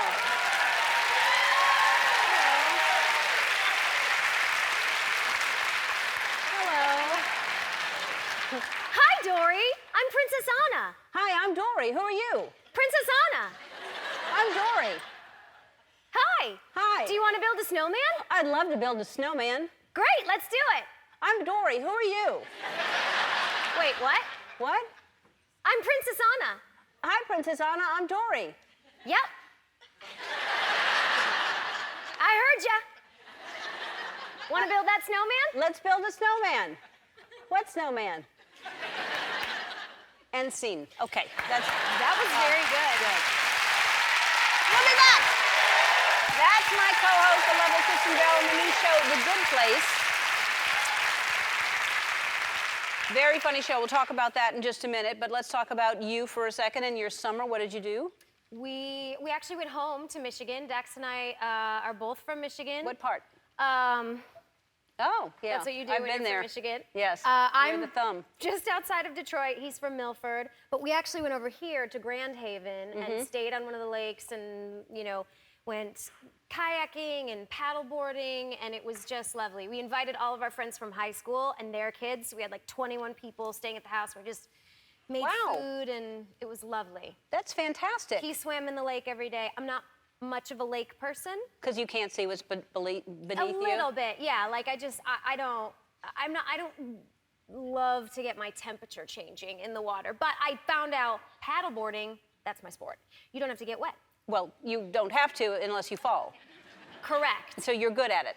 I think so. It was only my first time. Apparently, I'm very good at it. You're from Michigan, right? Yeah. Yeah. So you grew up your whole life there. Yeah. Yeah. So your house is still there? My house is there. Dax came home with me, which is lovely. Visited my parents, and that wasn't the first time he's been home with me. And it's interesting because, you bring your significant other into your childhood bedroom, and I'm sort of watching him scan everything and put together these pieces about me that he didn't know. And he always has an uncanny ability to identify who you are if you don't tell him. And I'm sitting on my bed not paying attention, and he's looking at all these posters on my wall. Most of them are hockey posters. I loved hockey. And then I have this huge Antonio Banderas poster. And he's looking at it, and he's like, hun, you never really liked Antonio Banderas, did you? And I was like, no, not really. And he's like, but you have a huge picture of him on your wall. And then he, with a bolt of lightning, he looked over. And let me start by saying, I was very late to the party. I didn't go through puberty till about 17, okay? I was very much like playing Barbies at 14 while everyone else was playing doctor. And he said, you didn't actually like Tony B. This was the first poster you found. And all of your friends had posters in their rooms of boys. And I immediately took me back to high school, and I was like, that was the first poster I found. Oh my gosh, you know my soul. It's true. He really pegged me. Wow. I learned a lot about myself that trip. All right, so let's talk about the Good Place. Really, really funny, great cast. Yeah. And Ted Danson. Yes, Ted Danson, who I love. He's a national treasure. Yes. And the guy that you were acting with just now in that clip? William Jackson Harper, who no one really knows yet, but he is so incredibly charismatic and such a good actor. And that clip, which you may not understand because it's from our 3rd episode, show is about the afterlife. So my character wakes up after she's passed away and she's told, this is your bliss, your utopia, your afterlife. She gets shown around to her house and very quickly realizes this is a case of mistaken identity and I'm not supposed to be here. And Ted Danson's character is talking to me like I was some human rights lawyer that saved a bunch of kids, which I didn't. I was a very average, selfish person. So I have to hide my identity, and every time I act selfishly in the good place, things malfunction, like the tree blew up. And I have to basically learn how to be good. And my soulmate, who is William Jackson Harper, is an ethics professor, was an ethics professor on Earth. So he's tasked with teaching me how to be good and all these ethics lessons. It's a great idea for a show, and it's really, really clever, too. Yeah, it's so funny, and it's actually about something, which is what's cool. It combines my two favorite things, which is comedy and figuring out how to be a good person. Being a good person, yes. You don't have to figure it out. You're a good person. You're doing something really, really good with this. Talk about this new project that you're doing. Yeah, well, so it's a company called This Bar Saves Lives, which I'm involved in. One of my best friends said to me a couple years ago, why is there no give back in food? Why is there no one-for-one? How can we treat severe acute malnutrition people need it in the world? So we created this delicious granola bar. This is actually my favorite, the dark chocolate cherry sea salt. I like the peanut butter one. Yeah, the dark chocolate peanut butter sea salt's good too. And this one tastes like a Rice Krispie treat. But so for every bar purchased, we donate a life-saving nutritional packet to a child in need. And we just passed our million mark of donating 1 million packets, which is the equivalent of helping save 8,000 lives. Wow. And it's great 'cause they're getting more popular, and you can now get them at Target, and you can get them at Thrive Market, which is one of my favorite places. You can get it online. You can get like healthy organic groceries for wholesale. So, and Thrive Market is actually doing a $10,000 giveaway. I mean, a $10,000 meal giveaway. So if you go to Thrive Market now, they'll give you free bars and they'll give away 10,000 meals. That's amazing. So you can go to our website for more information, and everyone in the audience is getting a 5-year Thrive Market membership and a $200 Visa gift card. So, our first guest accidentally fell asleep with a beauty mask on her face, and when she woke up, this happened. Oh! Oh, God! Ah! Oh, my God! Ah! What the f***? Oh! Oh, my God! Woo! Oh, my God! Holy what the was I thinking? My skin's soft. Got mine on my face burning. From Glen Burnie, Maryland, please welcome 17-year-old Cachet Rayner.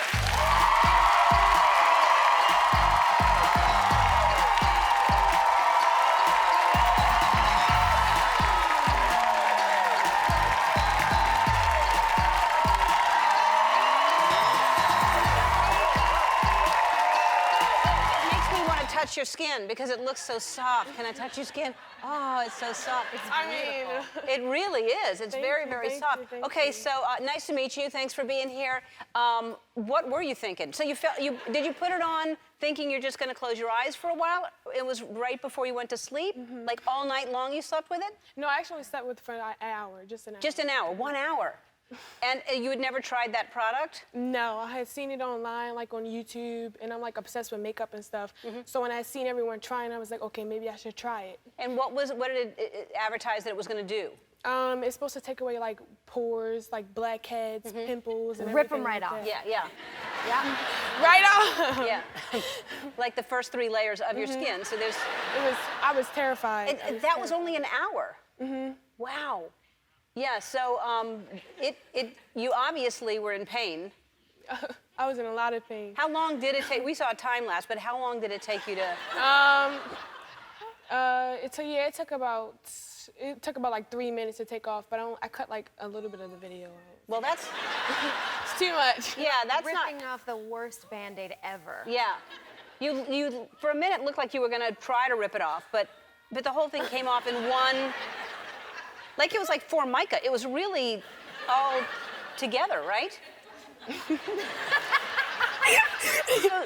So So you post everything, which is why you record. You thought, Yeah. okay, this is going to be painful. I'm going to record it and I'm going to post it. When I had woke up and I went to the bathroom and I tried to peel it off, I was like, oh my God, this is not coming off. What am I supposed to do? I was like, I should record this. Right. And I have recorded it and I started to peel it off and I'm like, oh my God, I'm in so much trouble. Yeah, yeah. And then it was like viewed like 20 million times. Yeah, I had fell asleep again, and when I had woke up, I had 50,000 Man, you sleep a retweets. lot, huh? I try to sleep as much as I can. I had woke up and I had like 50,000 retweets, and I was like, oh my gosh, this has to be a dream. Like, I don't have these many followers. I never had this many retweets in my life. My mom was calling me, family was calling me, like, are you okay? Are you all right? I'm like, yeah, I'm fine. Yeah, so you go to school the next day and people must have, so had everyone seen it? Everyone. I had went to school. Everyone was coming up to me like, oh my gosh, Cachet, are you okay? I'm like, yeah, I'm fine. The principals and the administrators had called me in. They were laughing. My principal was like, I've never laughed so hard in my life. Like, it was tears coming down. I was like, oh my gosh, I'm so happy you guys are laughing at my pain. That's Right, great, right. You know? Did you save that mask? Because that mask has made you very famous. I should have saved it after how much it took off. Have you tried another mask since then? Actually, no, I didn't try another mask. I mean, it did its job, though. My skin's really soft now. Yeah. I haven't worn makeup as much in anything. Yeah. My skin glows and everything. It so I sure really does. loved it. But I'm going to give you It's some. worth it. I'm going to give you some masks to try, and if they don't go well, post them. But here, Andy has a bunch of different kind of masks for you to try. Thank you. I'll make sure I post All of every them. You know what? And rate them too. You know, put one and then rate them and see how they go, right? Yes. All right. And then one thing, when you run out of those, we have a $5,000 Amex gift card. Thank you so much.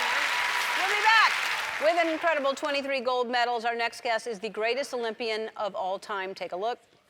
The greatest swimmer of all time, Michael Phelps. The man has finished the greatest Olympian, more medals, gold medals than any other Olympian, past or present.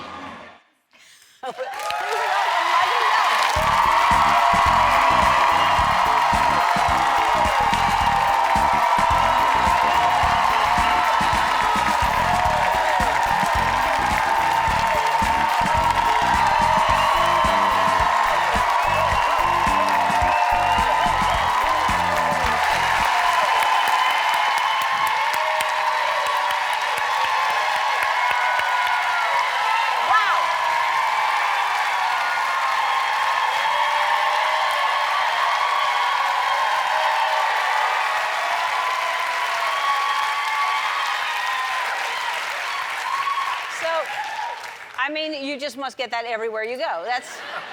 We're all very proud of you. Thank so you. thank you. I mean, really, what a representation you are for us. So it was a fun 20 years. I mean, and it's crazy. Like, everything started with a dream of being an Olympic champion, and kind of being able to have that first opportunity in '04, and just building from there. They just kept on coming, so it's good. Hard work does pay off. It all starts with a dream, though. That's right. It really That's does. right. You have to. Go ahead. You won 6 medals, right? And you have a total of 28? 28 total, 23 gold. What do you do with all those medals? It's actually kind of wild. Like, I have probably seen them all together maybe twice. I don't bring them out very often. You know, You brought one today? I brought one today. I actually never go in public with these, ever. Like, I don't ever travel with them. Why? Is it? You So, think it's bad juju, or? No, it's just something that I've never done. You know, like we were that. saying, like, it started with a dream. Heavy. Those are heavy. Very heavy. The real ones are heavy. Yeah, this is really heavy. You can take it out if you want. No, I'm not going to touch it. It's amazing. Now, do they all come in this little box, or did you have that made? The ones from Rio all came in those boxes. Wow, that's amazing. So we get separate boxes for everyone. So they're all, you said you don't take them out much, but they're all together someplace. Correct. And just hidden, like in a safe, I would hope, or something. They're in a secret place where probably 2 people in the world know where they are. Where? You're not one of the 2 people. Yeah, yeah. She just thought she could trick you. Yeah, I know. She's sneaky like that. Hey, why don't you tell everybody how much you like the Olympics and if you watched and stuff? Well, I did. So you didn't watch? I did watch. Listen. My husband is a huge fan of the Olympics. It's on 24/7, mainly because he likes the human form, both male and female, and he frames everybody's bodies. That's Okay. beside the point. Listen, here's the thing. Listen to this. I'm unimpressed because you guys make it look too easy. Hop in the pool with us. When I watch, this Come on is my in. problem. When I watch TV, when I watch the Olympics, I think, I can do this.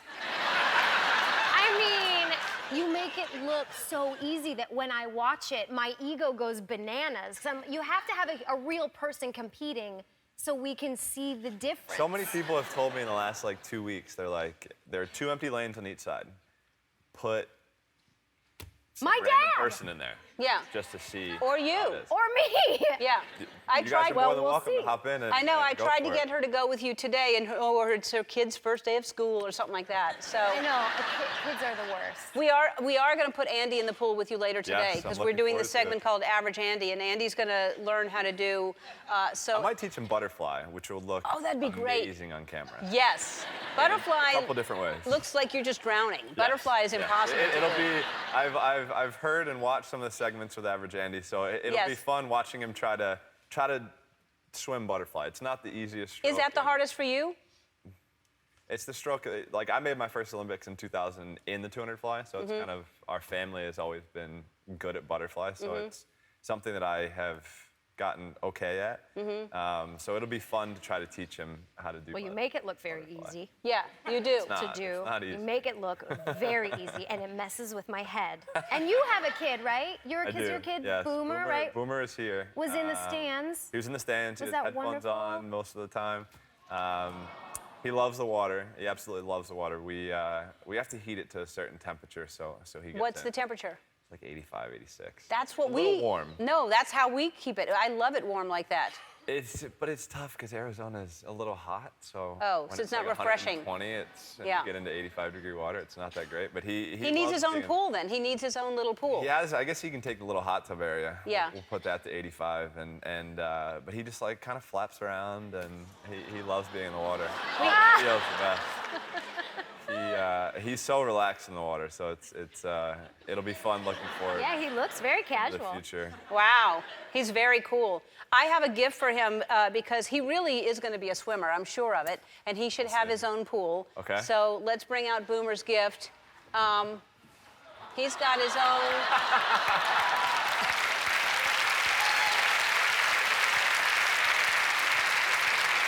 That's amazing. Yeah. He's got. Come on. Oh, there you go. Yeah. Yeah. His own little suit. And a little swim cap. That's cute, right? We're going to play a game. Okay. And so we're going to take a break. We'll play a game, and you can go to our website to learn about the Michael Phelps Foundation, and we'll be right back. Sunday night, our next guest won the Emmy Award for his HBO show Last Week Tonight with John Oliver. Take a look. Please welcome John Oliver.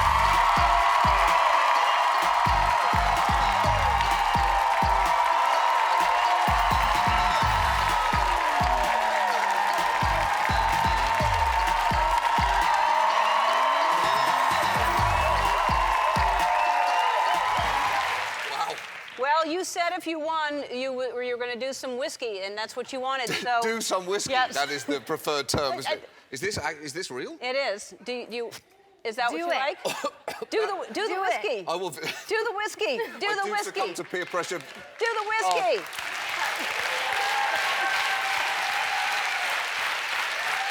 That's Careful what you wish for. good. Yeah. Is that what you drink? Well, it's opened my nasal passages. Yeah. That's the point, isn't it? Yes. But is that what you drink? It is. Yeah, It is? I like Is it that. the 18? I said they should have gotten you an older year, probably. I think 12 is what I deserve. Okay, no, I don't think so. Congratulations. Thanks, Ellen. So, Thank you very much. best talk show variety. Thank you very much. Very exciting. We were both saying today, we both are huge fans. We are absolutely obsessed with your show in my household. My husband and I actually re-watch episodes because you crack open our brains to a point that makes us almost uncomfortable that we didn't have that amount of information, and it's so digestible because it's comedic. Oh, thanks. I can't say enough We good work things. Yeah, we work really hard, and we do we aim to crack brains and then fill them. Yes. With, as you can see, silly puppets at the very least. No, it really is. It's very clever, and you really do. You talk about such a wide range of topics that are all important and all things that we should know about. And Trump being one of them. You talk about Trump a lot, and that was a whole brilliant thing, the Trump thing that make America Trump again, right? Make Donald Trump again. Yes. Yeah. That was a really clever, and that got a lot of attention. Well, we were just trying to separate the man from the brand, because the brand everyone knows, but you have to remember there is a human being, hypothetically, underneath that brand. Yes. And it's worth trying to analyse what that human being is. Yes, yes, it is. And do you think that, I mean, I think the Republican Party is going to be forever changed because of him being the nominee. Sure, they've all had to pick a lane, and, you know, it's very easy. We'll see. Now, whatever happens in November, the kind of toxic poison that has been introduced from this campaign isn't going away. So, yeah, I think that's the Republican Party are going to have some reckoning to do after this. But like you do talk about, you say whatever you feel like saying. It seems like HBO is not censoring you at all. They don't care. I think they don't care. They have much bigger concerns than they have dragon issues. HBO. So as long as the dragons are okay, everything's fine. Yeah. We are a very small fly next to the gigantic dragon circus. Well, they'll be paying a lot more attention to you now. I mean, obviously, not that that's the truth. That of course, they're paying attention to you. They're incredibly supportive, but they just let us get on with it. Yeah, they're the greatest. Which is why the show is so great, because you really do say things that that a lot of people don't say and should be saying. We like to take the First Amendment to its most appalling logical conclusion. No, you're taking in a safe way. You're doing it the right way, because the First Amendment is important, and you're doing it the right way. I was just told that you were named one of the 25 sexy celebrities from Rolling Stone magazine. That cannot be true. Yeah. By any biological metric, that can't be true. Yeah, it's. Yeah!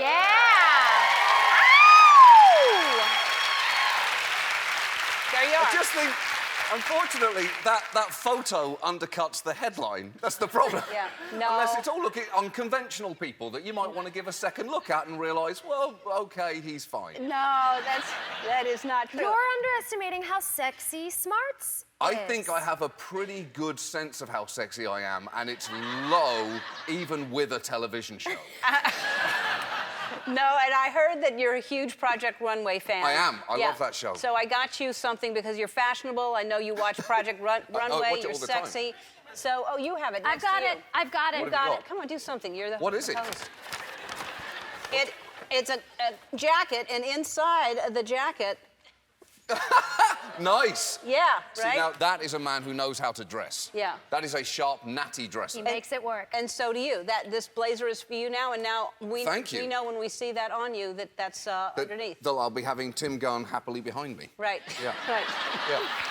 All right, last week, tonight with John Oliver airs Sunday nights at 11 on HBO. We'll be right back. There's 23-time Olympic gold medalist Michael Phelps, Emmy Award winner John Oliver, and our co-host for the day, Kristen Bell. And we have 3 of you here today, so we thought we're going to play Foot Flickers. And the rules are simple. We're just going to take turns. You're going to kick this until it sticks. Kick it till it sticks. And what are they playing for today, Andy? A toaster oven. A toaster oven.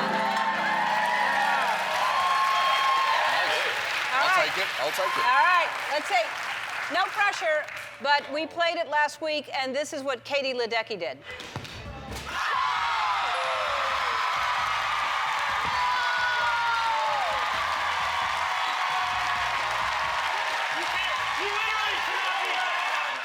All right. Who would like to go first? Do you want me to go first? Yeah. Okay. Yeah, definitely. Where are we starting from? That side or this side? Whatever side. I'm righty. You pick one ball. Start from here? No, you're just doing one at a time. So you start with this one. You start with the yellow one, and then we'll see.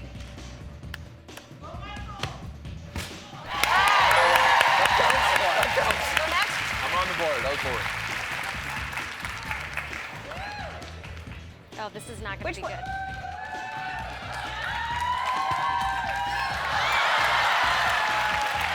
Well, it was high. That was good. It was There was a little bit of ups. good. That was okay. That was The height okay. That was was a good. good warm up. You can't kick hard.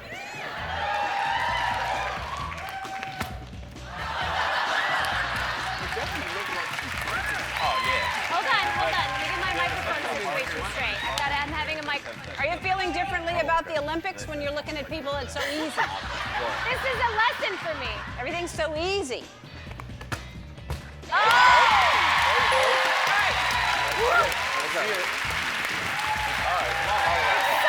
It's a very good lesson for me.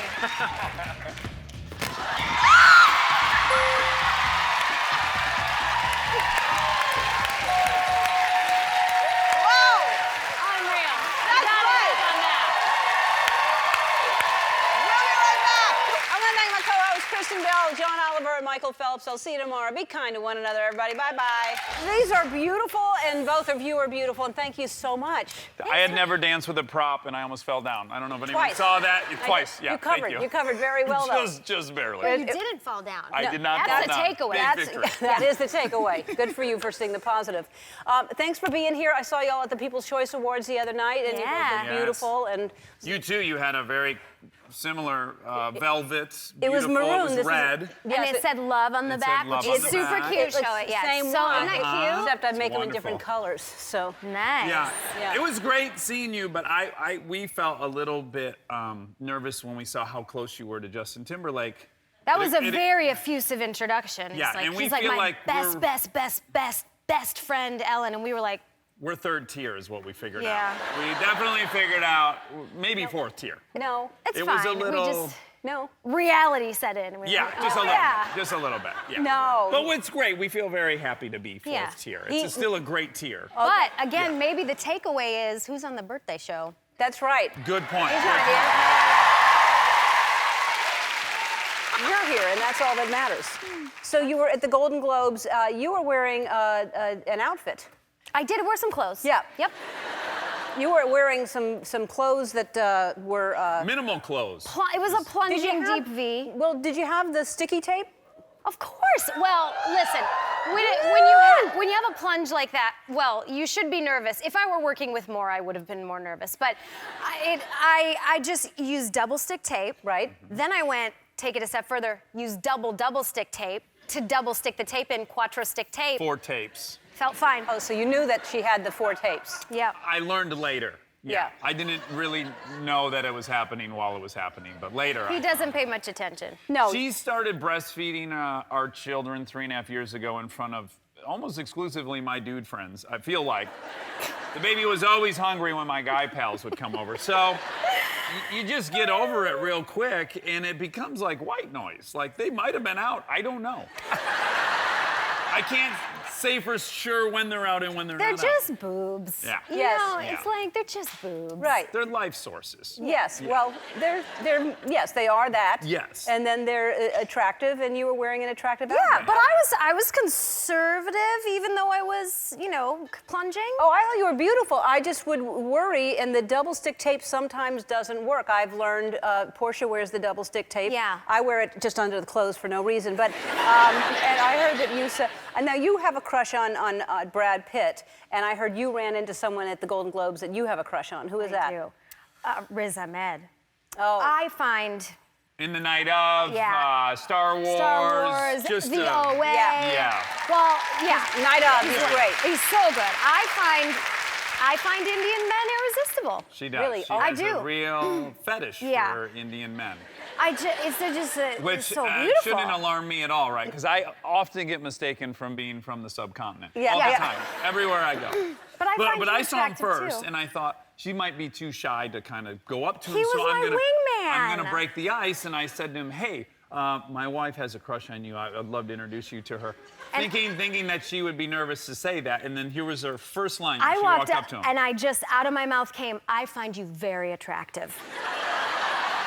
Which made him very nervous because he immediately looked at me and he thought, is this their perverse setup? Like, Yeah. now He was he's like- gonna get jealous and fight for her? Or he was like, is this an opportunity for a three-way? He He's was like- like, you could see him going back and forth. Is this a trick or is something on the table? Yeah. We put him in a very awkward position, sounds but like we it. were both being honest. And I just told him how fabulous I think he is and very nice, He easy has on the beautiful eyes. skin. Yeah. Just beautiful. Yeah. It's hard not to notice. So you two, it does seem like. We're not married. I know, Well, no, I know. But we got to sell these refrigerators. Yeah. They're not going to sell themselves. So you know, whatever. No, it's great that you can be so honest and not be threatened that because you both seem to be offering yourselves up to different people. Men exclusively, though. I am told Andy is pointing to a sign that says you have a surprise for me. Well, we do have a surprise for you. We really wanted to do something special, and we know you're friends with Oprah, and we thought, wouldn't it be great if she could wish you a happy birthday? So she did not call us back. She didn't return our phone calls. Surprise! But as a consolation, we do have a neighbor who knows you. So who's going to wish you a happy birthday. Let's roll that. Okay. Let's roll. A neighbor. Hey, Ellen. Big fan. Happy birthday. Keep dancing. So almost the same. So sweet. It's your neighbor. Yeah. We did what we could. Thank you. Yeah. That means so much. We walked at least 30 feet. Yeah, that's so great. Y'all we were fantastic. already on a walk, All right. but whatever, you get the point. All right, we're going to take a break more with Dax and Kristen after this. We're back with Kristen Bell and Dax Shepard.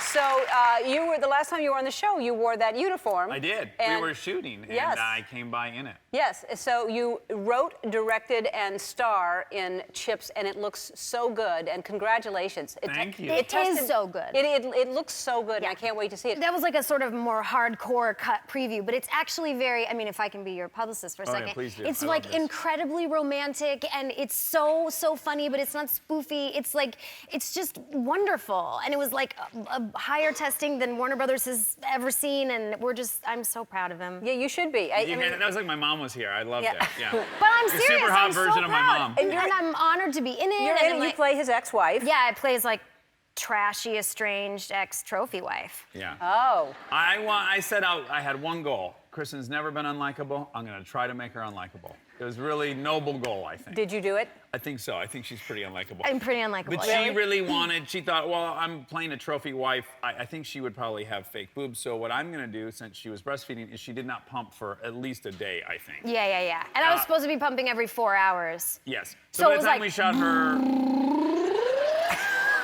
I was nervous there was going to be a medical issue by the time we shot her in her bathing suit. It was mildly painful, but it was worth it. It was very painful, if you recall. I said, just let some steam off. I don't think this is safe. You open the floodgate, that's a wrap. That's a wrap. Full commitment. Everything's wet. That must be painful to not, if you're doing it every 4 hours and then all of a sudden you don't do it for a day. Yeah, because your skin just like, it just stretches. But it was worth it. This was like my version of, Christian Bale losing 125 pounds or something. It took him months and it took her a day, but I think they're pretty equivalent. Very similar to Christian Bale. But she looked like Pamela Anderson at the end, which I think was the goal. Yeah. Right? Yeah. It was amazing. The things we do. Yeah, oh, that's so sweet. I can't wait to see it.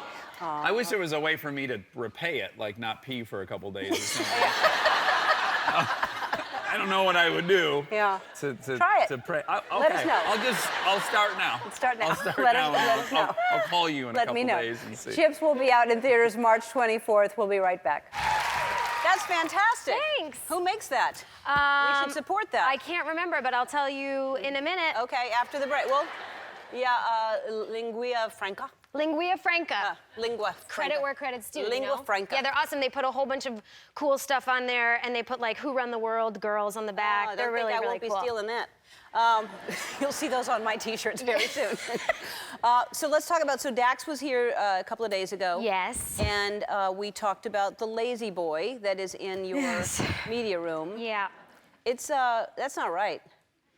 It's my fault. You bought it. It's my fault. I bought it. But in my defense, I thought, can you believe that? Look where it is. That's my actual living room, you guys. It's in the middle of the room. But also, this is kind of your fault.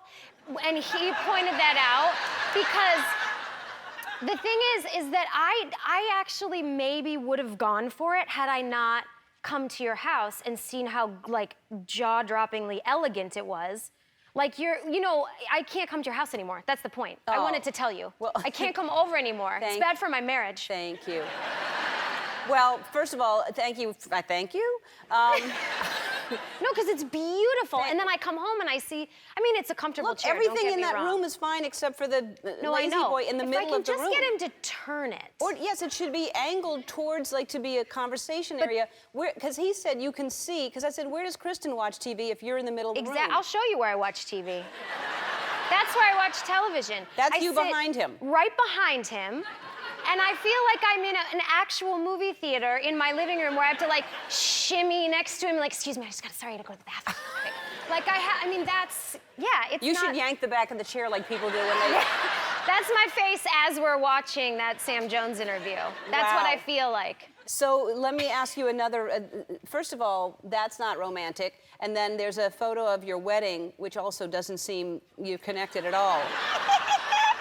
Has our relationship ever been pictured more accurately? What's happening? Why are you crying and why is he laughing? Okay, we went to the courthouse on a Tuesday afternoon. He picked out our outfits, which was really darling. And we were just, we made it a big deal for us, but it wasn't a big deal there. It was a regular Tuesday afternoon, and we said, can we get married? They said, I guess. They said, meet us in the room where we do it. We walked in there, and the woman said, give me 1 second. We were standing there, like, really giddy. And then she pulls out this robe, and she starts to put it on. And look, you can see she's putting it on. All of a sudden, the wave of like, how official and real and permanent it was hit me. And they were like tears of joy, like, it's actually happening. And I think I squealed, she has a robe. And he leaned in, as he often does, and just cackled in my face. Because she has a robe? Yeah, but that's what made it real for me. Yeah. It wasn't the ring or the paper or the next 50 years we'll spend together. It was the robe that made it real for me. That's what does it. Yeah. So you're together and you're in a monogamous relationship, as far as I know. But as far as I know as well. Okay, well. So we both know this. Right, yeah. But he has a crush on different people, and you have crushes on lots of different people. Yeah. So Riz Ahmed, right? Yeah, you have a crush on him. So you're attracted to him, and then also you did an interview with Keith Morrison. I've gotten to meet so many of my crushes lately. So Keith Morrison is a crush. Yeah, big time. He's the main correspondent on Dateline. Yes. Look at him, that silver fox. Yeah. He's been one of my favorites forever. He's an oh, yeah. And here's the thing about Keith, he's famous for leaning on things. And in the interview, I did a rapid fire. No, he is. There's tons of, look at him. Anything.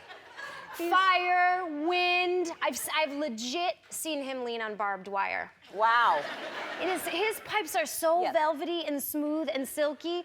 And this was, Can you this do was our it? interview. Because he says something. He goes very low. Yeah, no, I could never. But then he questions it afterwards. Always. He says it. Yeah, his cadence. Or did she? Or did they? Yeah. Like. But it was wonderful to meet him. I was very nervous and excited. He knows I have a crush on him, though, so he knew what he was walking into. He did know den that. Of a cougar. How did he know hungry that? Kitty cat. Because I've said it on many a public platform that I like Keith Morrison. And you know what he said to me? He said, hey, my wife said something to me as I was leaving this morning. And I said, oh, what? And he goes, she looked at me and said, hey, you're nobody's hall pass. Wow. And I thought, God, I respect her so much. She knows what she's got. Yep. She does.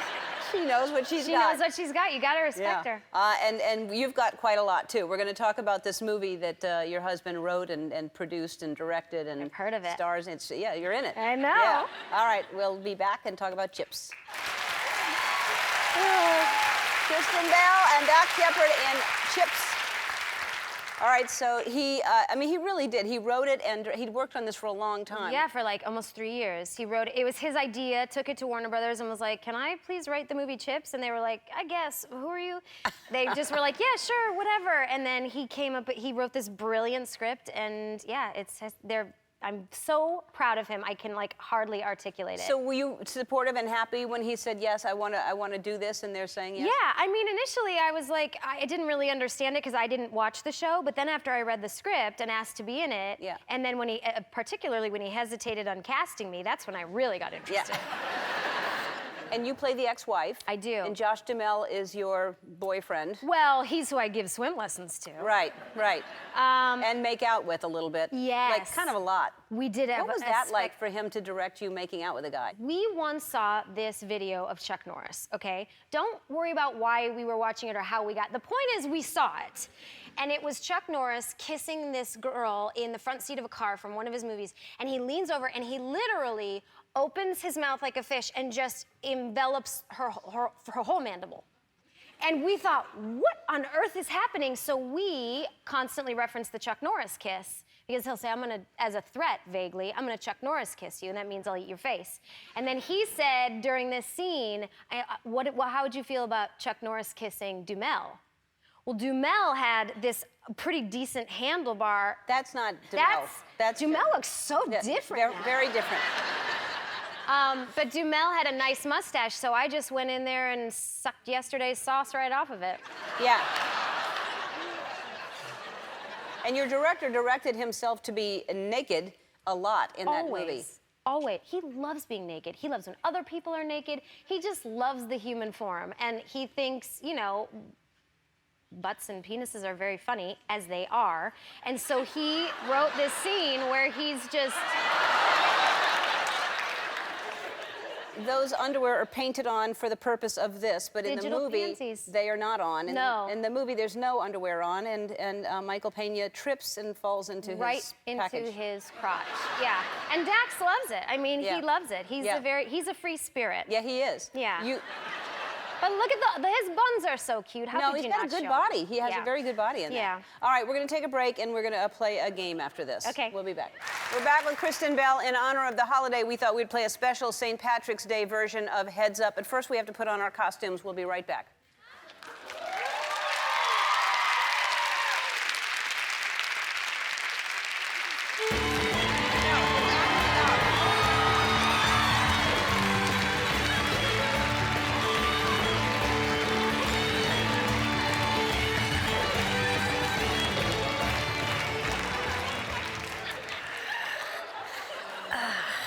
Whoopsies.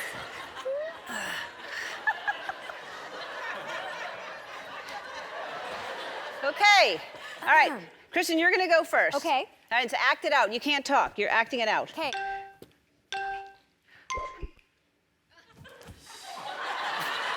Jumping jacks.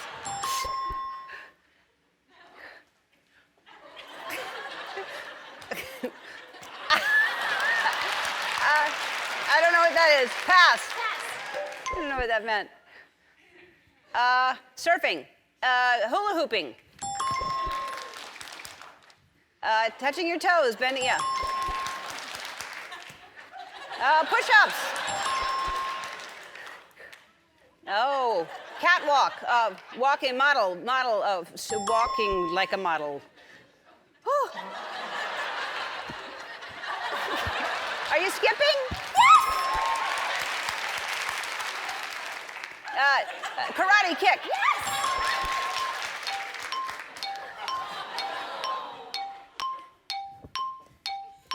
Oh, jumping over a hurdle.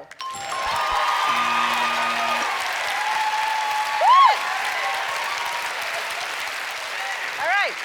We got a fair amount. That was great. That was great. Okay. What was the one where you're kicking in the air? Irish jig. That was an Irish jig? Yes. I thought that was like your happy-go-lucky kick in the air, and I thought, what's the phrase for that? No. Okay. Oh, we have to switch.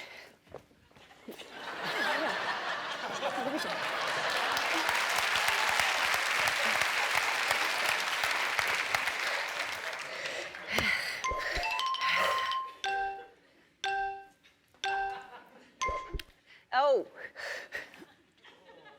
Limbo. Yeah. Thank God. Conga line. Rockefeller Center.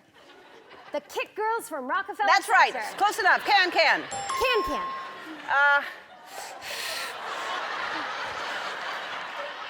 Crossing your legs. Yes.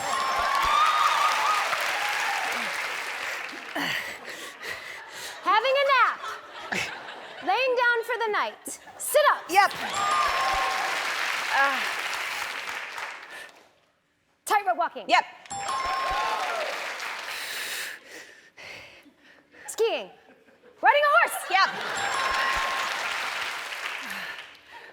robot dancing, riding in a car, rocking in a rocking chair, rocking a baby,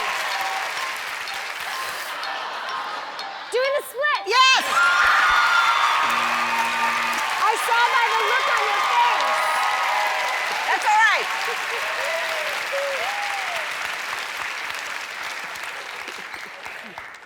Chips is out in theaters next Friday. We'll be right back. Hello, ladies. Hi. Oh, the movie is very funny. Congratulations. Another funny one. Now you've got to keep, like every holiday, you should hurry up and do something for Easter and Labor Day. Yeah, for sure, Labor Day. That's a big one, too. Yes. So the three of you, look at how you're rubbing her arm. Is that a normal thing? Yes.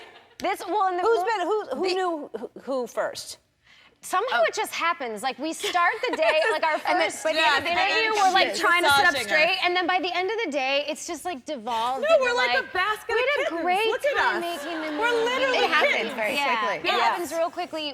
We're getting like oxytocin boosts. Yes. Also, they're definitely these girls. Listen, Catherine's back is fused. Yeah, Mila has like marbles under her skin Yes. because of picking up the baby. So a lot of our interviews that we do together, I'm rubbing Massaging. knots out of their backs while we're doing it. And I'm looking at the interviewer going like, I'm sorry, we're moms, we gotta multitask. I'm gonna get this knot out of her back, ask us anything. This is true. That's the truth. The question. Is that what you asked? No. The question was, how long have you known each other? But it's all right. Who did you? That's all right. I'll guide us back. Okay. I'm the captain of this ship. Keep sinking, Ellen. No. I'm fine. So who knew who first? We knew. Yes. We met on Sarah Marshall. Yep. When we were 22. I think I was 24.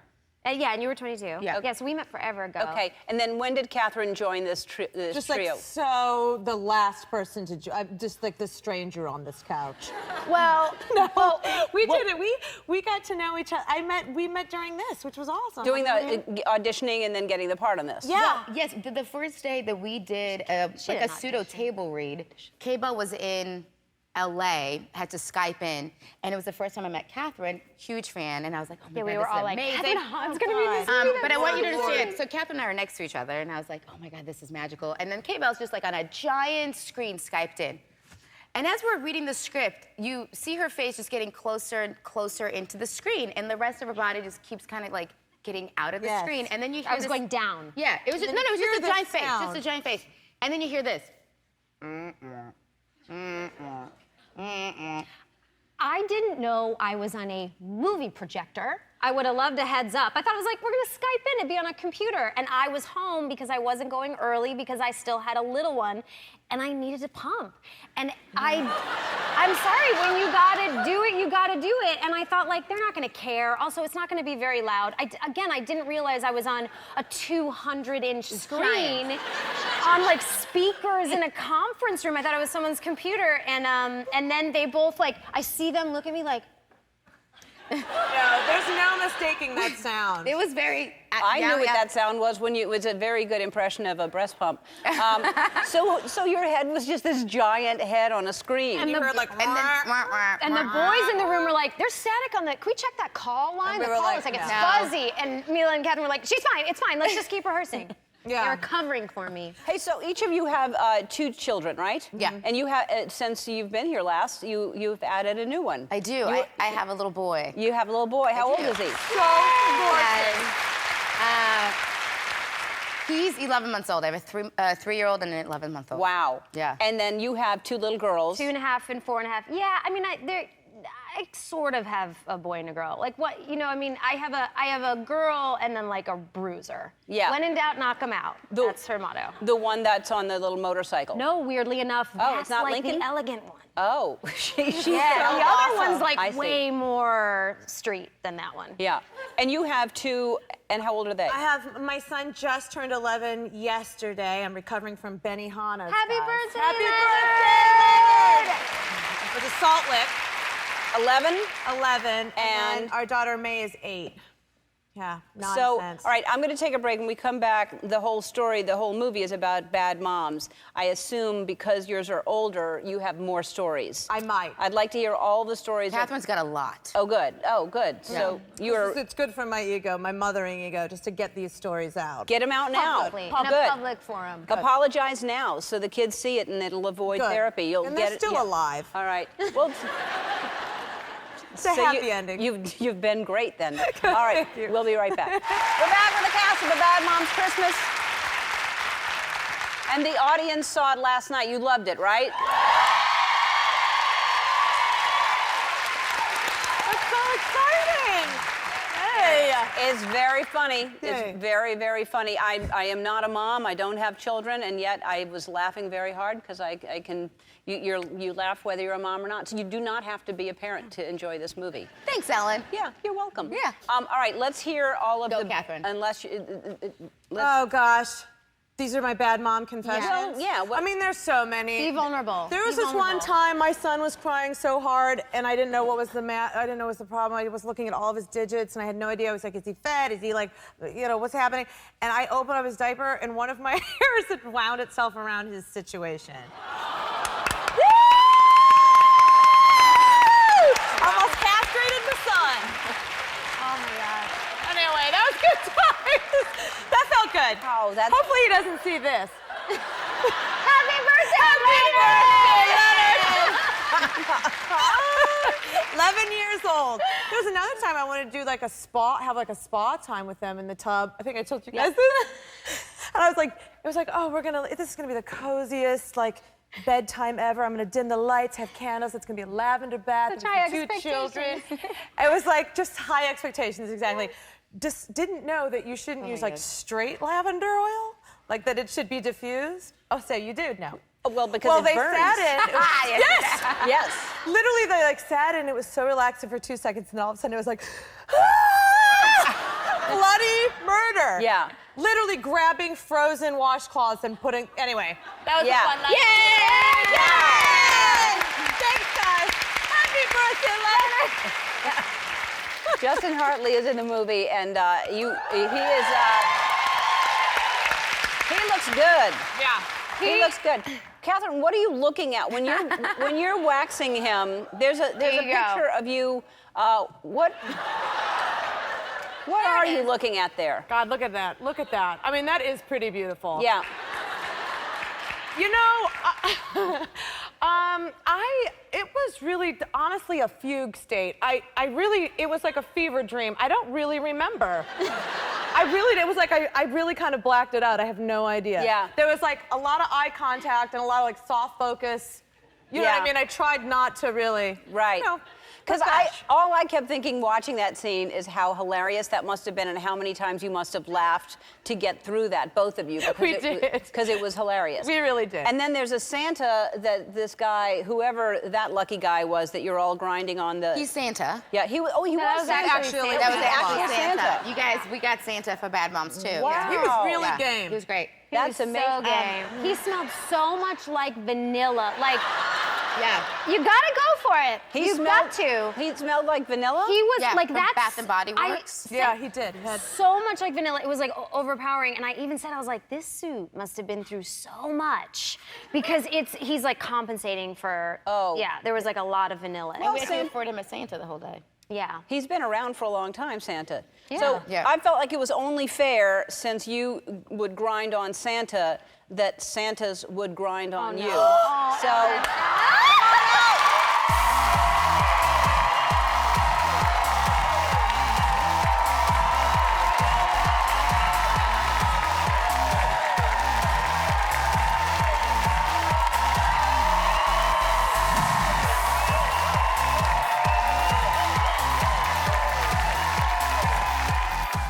We're back with the cast of A Bad Mom's Christmas. We thought while we had you here, we would take some questions about being a mom from the audience. And Kristen, we're doing, people, you should know this, because Dax is very, very good at love advice. And he was here the other day and he was giving some great advice. You're great at mom advice. So we're doing a digital show for EllenTube.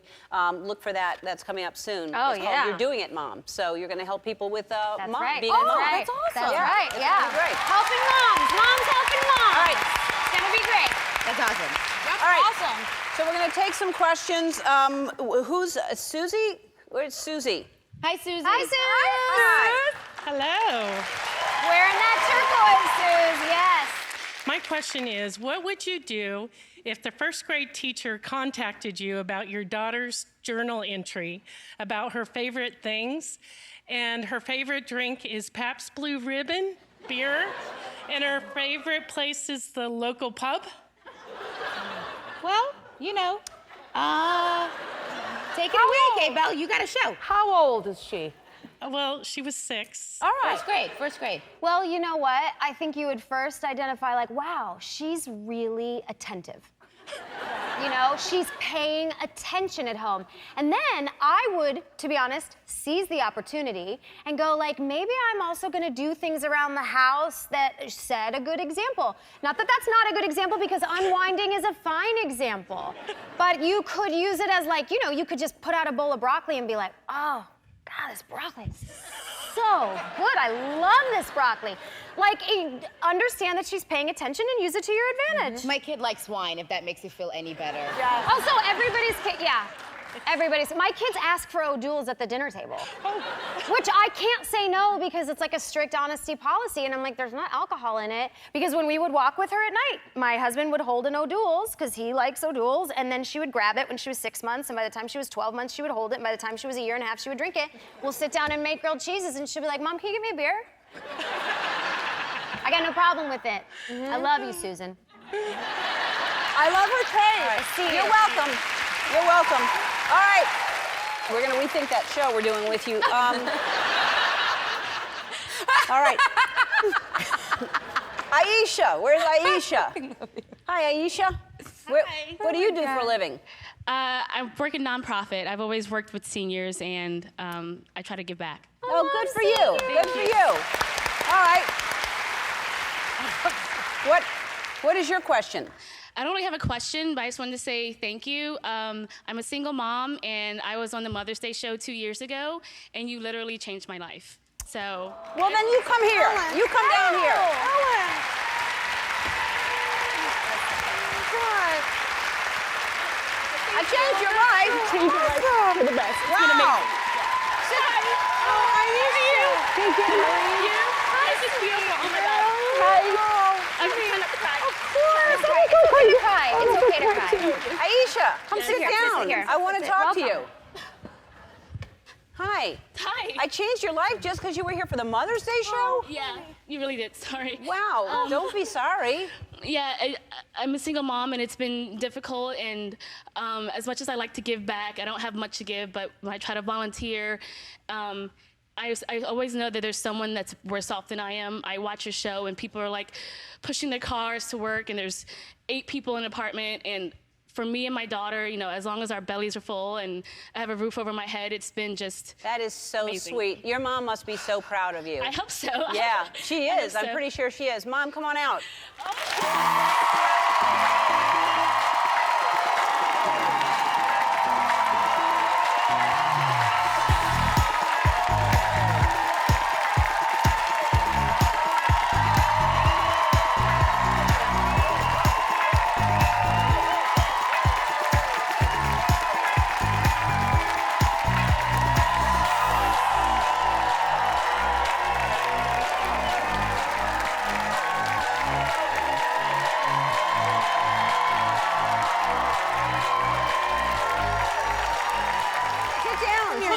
Hi, Mom. Hi. Okay, and how old is your daughter? She's 2. She's 2 years old. Yes. That's really tough to do. All right, we have to take a break, really? We'll be back, and we're going to talk to you later in the show. All right. We're back with Bad Moms Christmas, and earlier we reunited Aisha and her mom, Dorothy. Aisha, I do know a few things about you. This was not random. Your mom didn't happen to be backstage. That would have been weird. So you worked really hard to put yourself through college, and now you're drowning in student loan debt. You're struggling to keep up on bills. You pay rent and daycare, and last week you only had $28 in your bank account. Despite your struggles, you have spent your life serving others and volunteer your little bit of free time to help the homeless and your community, which is quite something. I mean, You just made me feel so bad about myself. That's awesome what you do. That is awesome. So, Mila has something for you. You bring a present? I did. Yeah. So, you know, our movie is all about celebrating moms and celebrating how hard it is to be a mom. And so we just wanted to help you out a little bit because you deserve it, because you're an awesome mom and you're an awesome mom. So, for you guys, don't peek. Oh, shit. It's no big deal. Oh my God. All right, so $25,000. Oh my God. Oh, wow. Oh, you're amazing. Oh my God. Oh my God. Thank you. Oh my God. Wait a minute. Yeah, wait. Wait, hold on. I don't want to like steal your thunder, but our movie is about moms helping moms, Yeah. and it's specifically about Christmas. And I feel like Christmas is the most stressful time because everyone's supposed to get gifts, and you gotta put it on your card. So You're I feel right, like you're right. also You're right. from us as Don't well. look, don't look. Buy Don't some peek, really guys. nice Christmas Oh my presents. God.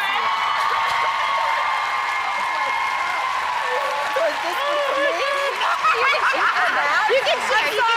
I'm sorry, guys. I do not mean to be a downer, but I'm feeling a little bit left out at the moment. So, I also thought maybe you could use this time. That's $75,000. Oh my God. You guys are good moms. Wait. Oh my God. This is my show, and how dare you? Oh, sorry, do Ellen. that. Sorry. All right, so I also want to give you $25,000. Oh my God. From a bad mom's Christmas. I want to thank Kristen, Mila, Catherine, all folks for a wonderful weekend. Be kind to one another. Bye. Hi. Happy birthday. Thank you. 2 years in a row you've been here for my birthday. I know, now it's a tradition. Now every year you'll have to be with me. I begged them to come on. They were like, no, and then finally, I just showed up, hair, makeup ready, and I don't know who they bumped, but I walked out. Not true. I asked for you. Has Dex ever written a song like that for you? Because that was pretty special. That was very special. No, he's never done anything that romantic. But he wanted to do something special for your birthday, as did I. And I would like to give you this, Ellen. Okay. It's not huge, but it's meaningful to me because it said it took 60 years to look this good, but I don't think it's pointing to your face. I think it's pointing to your heart. It's the truth. It's the truth. Because you give so much joy, and you have had 60 years of wisdom in how to share that joy to the greatest degree possible, and we're all just very grateful. Thank you so much. That's very sweet of you. And I do feel that, how old are you? 37. I feel like as you get older, you just get so much more comfortable in your skin and feel better about yourself and about life, and you don't stress as much, don't you think? You truly stop sweating the small stuff. Yes. You were like, oh yeah, it's kind of tick-tocking away from me, so let's just smile more. Yeah, exactly, I agree. Exactly. Well, I'm glad, and you look fantastic. Thanks. You're a beautiful girl. Thanks. You looked so beautiful on the SAG Awards the other night. Thank you. Yeah, that was a great job. Thanks. Very, that was really very fun. funny. It was really fun. Let's talk about Nicole Kidman. Yeah. So Nicole, look how beautiful she looked. So you're mingling with everybody, and then Nicole Kidman gets up on stage and says she's got the flu. And I'm thinking, why would you go in a room full? She's gonna infect all of Hollywood. Yeah, and by the way, but that's what she looks like when she's got the flu. Like, what's the point? Why are we even getting up in the morning? That's what she looks like when she's got the flu. And then she's putting her grubby hands all over everything. the podium. I know, but I didn't catch it. I haven't come down with it yet. Good. Thankfully. Good, because I don't need anybody bringing me I kind of... agree. I don't want to be like in here and be like, I just also had the flu. Can you believe it? Yeah. Like when people do that, I'm just like, what? Yeah. Etiquette, guys. Yeah, I'm going to start, because that flu is bad that's going around, I'm going to start doing my show in a bubble. Like a plastic thing where my hands come out like that, like Bubble Boy. It's very futuristic. I like it. And then I kind of like it. I don't get sick It's that never way. been done before. No, I don't think it has. I think you should try it. I'm going to try it. Let's talk about your husband, who I love. Yeah. But he is... And he loves you. And I love him. As evidenced by his birthday gift. But he's strange. Yeah. He's, oh, yeah.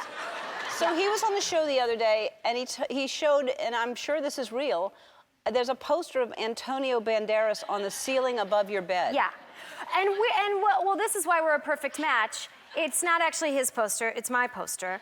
But, you know, I had one in my childhood bedroom of Tony B, and he said to me after he saw it, he said, you just put that up because all of your, look, I didn't go through puberty till I was like 26.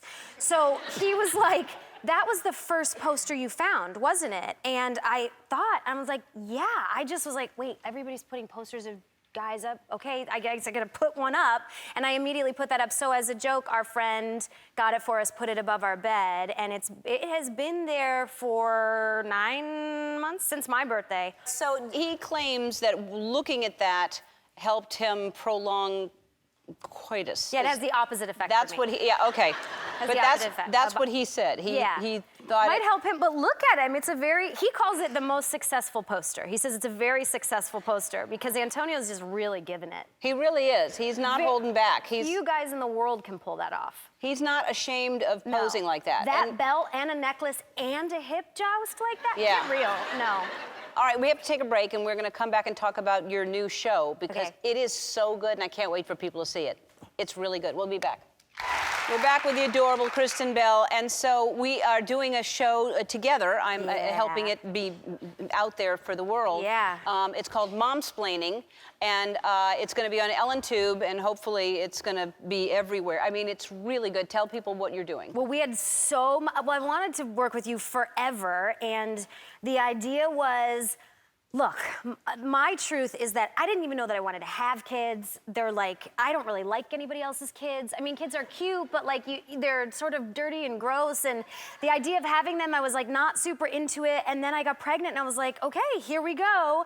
So I needed an outlet, and this is perfect. I basically help new moms or current moms or expectant moms walk through the stages of children with a little bit of comedy.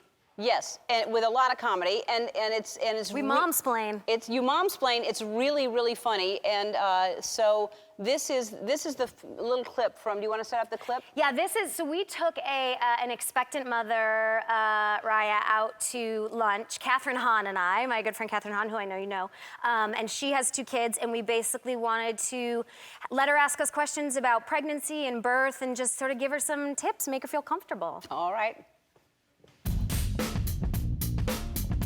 Raya, this is my friend Catherine. Hi. Hi. She is a mom of 2 and also a CBA, certified badass, of everything mommy. Awesome. I feel like the first thing we should definitely get out there is steal everything from the hospital. The mesh underwear, the pads, those big plastic mugs for your ice chips, the swaddle blankets, right? The mesh underwear. I haven't even thought about that. A lot of stuff is happening down there after you give birth for like quite some time. Yeah. That's why you need those mesh you need them. Yeah. You need something to hold a giant pad. Yeah. She says as you're eating your omelet. Yeah. Nobody talks about the straight up highs that you get when you have it near you. Oh. Or when you just like touch its skin. The skin around here and here. It's the softest thing. Oh, that smell. This smells so good. No, it is like, it is. Doesn't it release like, it releases cotton, not oxy. Oxytocin. What would you have wanted to know? Excuse me, do you happen to have like a watermelon? Yeah. This is your vagina, right? Thank you very much. And this is what happens.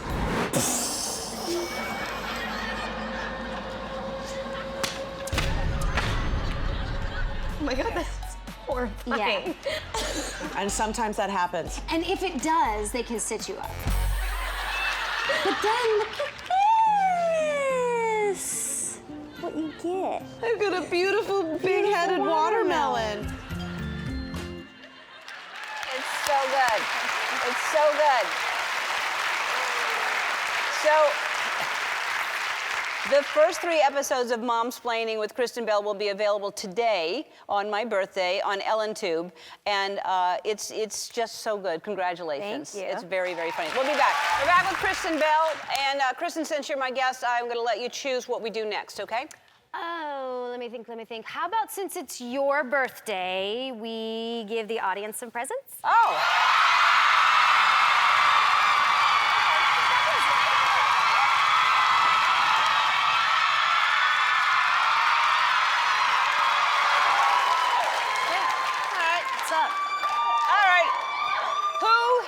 like shopping on Amazon.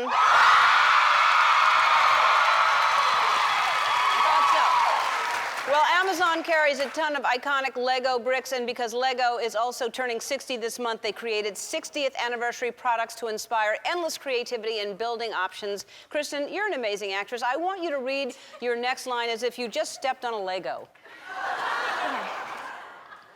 Ow.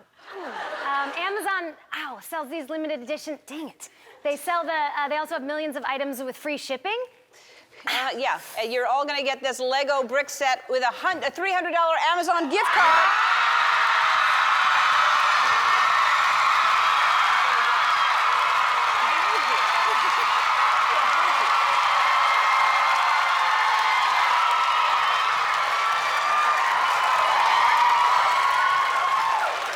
It was so hard for me to read it was hard for me to read the next line because I really thought you hurt your foot. I know, my acting usually stops people in their tracks. It's really good. Yeah. This next brand believes that small actions can make a big difference. Lyft has a great program called Round Up and Donate. Like right now, you can round up your fare and it'll go toward one of my favorite charities, St. Jude's Children's Hospital. Kristen, I was so impressed with your thespian skills over here. I would like you to continue that and read your next line as if you were lifting heavy weights. Okay. Okay, Get into it. Okay, all right, give me 1 second.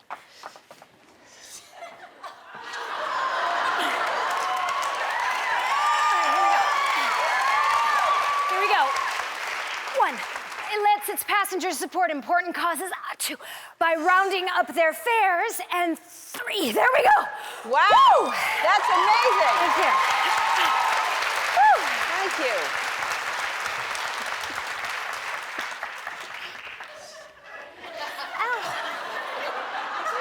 Lyft has raised over $4 million. And starting today, you can donate to St. Jude's with your $300 Lyft gift card.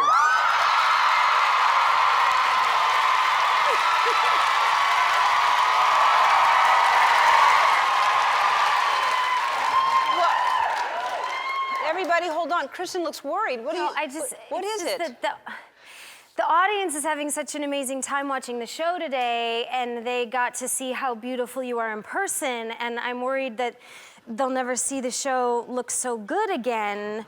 Well, what if I told, hold on, I got an idea. What if I told you that I have friends at America's fastest growing TV brand? Go on. Okay, TCL's 4K smart TVs are one of the hottest on the market. Okay, hit me with some D. Okay, their new HDR TVs have amazing picture quality, Roku technology, and more than 5,000 streaming channels. That's too many channels. It's a lot. And now you can see all your favorite shows on your brand new 55-inch 4K.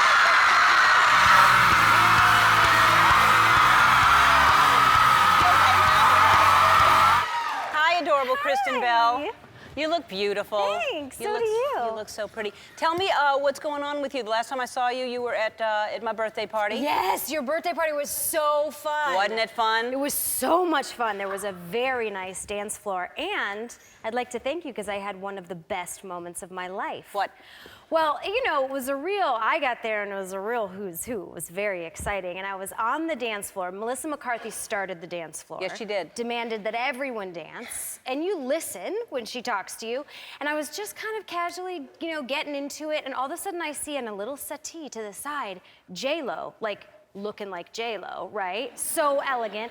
And then she just goes, and I was like, she gets up. We start dancing together. I'm freaking out. I'm like, I'm dancing with J-Lo. I'm dancing with J-Lo. I'm like hitting her butt. It's amazing. She didn't mind. It was consensual. But then my husband sees, and he came over, and he kind of blocked me. No. Sorry, he did, but he was, I'm sure from his perspective, he was like, my wife's dancing with J-Lo. That's so cool. And he came over, and comes up, and we were both like, no, man, no. He kind of like ruined my vibe. I'm so sorry to hear that. It's all right. Is he a good dancer? Yeah, actually is a very good dancer. Is he? Yeah, he's a really, really good dancer. His moves are fantastic. Wasn't that he was a bad dancer, it's just that he, It's just that, like, we had a thing, like, we had like a slumber party thing going on, you know, and then he came in and it was just like, oh, and here's my husband. Yeah, but then... I know what that's like. It really did, like, but she got everybody, and she and Melissa were battling. They were at it. Were you in that battle with her? I was like weaving, I was like figure eighting in that battle because I didn't feel capable of really taking either of them on. Because Melissa also has killer moves. She's a great dancer. She's a sick dancer. Yeah. But then also, P. Diddy was dancing a ton with Melissa, and they like had a whole number, but then like all of a sudden the dance floor like shut down and everybody's phone came out with like their flashlight on because like P. Diddy like lost his pinky ring. So like Melissa's like, move, move. I didn't hear about this. Oh yeah, it was dramatic for about 3 minutes. We thought he lost his ring, but that probably was worth a lot of money, that pinky ring. It was a very shiny ring. Yeah. Who found it? I don't know. One of his friends. One of his guys? Yeah. He came with a lot of One guys. of his guys. Yeah. One of his friends. Yeah. All right. Well, it was a fun It party. was so much fun. I'm so glad you were there. Thank you for having us. Anytime, of course. Next time. Next Yeah. year. So we both have done your husband's podcast. Yes. Armchair Expert. Yes. And he's a great interviewer. It's a really now he came to me and we did it here. But where does he normally shoot that? In the like attic space above the garage. Fancy. It's very fancy. It's actually a nice space. There's that we're still struggling because there's no door to the bathroom. See, it's a beautiful space, but that picture is taken from that area, and the toilet's just like right there. So for me, that's an issue especially when people come over and they're not comfortable just peeing in an open. Attic space. Yeah, very few people are working on a door. Comfortable with that. We're working on a door. But if you go back to the other Seems like y'all are doing well enough that you could put a door on there. You'd think. It's a triangle. Anybody know how to do a triangle door? Well, you angle the door. Well, no, but look at it. Go back. Go back. I can help you with that. But it's a kind of a triangle, but then it's got to have a big like place to come out. Look, we're working on it. It's not that hard. It's a door. Curtain. You put part of a wall up on and then you don't make the door that wide, and then you put a little thing to cut off the triangle at the top. You understand? I forgot you were such a resource because you do home stuff. Yes. What are you doing after the show? I'm going to do your door. Yes. Yeah, I'm coming over. Yes. So people can actually use your toilet. If you'll notice, go back to the other picture. All right. Who's on? Yeah. All right. Okay. He's not in it in that picture, but guess what seat he has there now? His lazy boy. Oh, you moved it out of the room? I won the battle of Congratulations. the lazy boy. They had a lazy boy. Look, There we go. Look, and there's nothing wrong with a lazy boy. They're comfortable, but not where y'all had it. It was in the middle of the room. It was in the middle of the room because so we have like an L-shaped couch, as some people do, and then he decided to put, like if you and I were on the L-shaped couch, he put it right here, facing the television, which I thought, that's not appropriate. No. I have to sit behind him like a movie theater. No.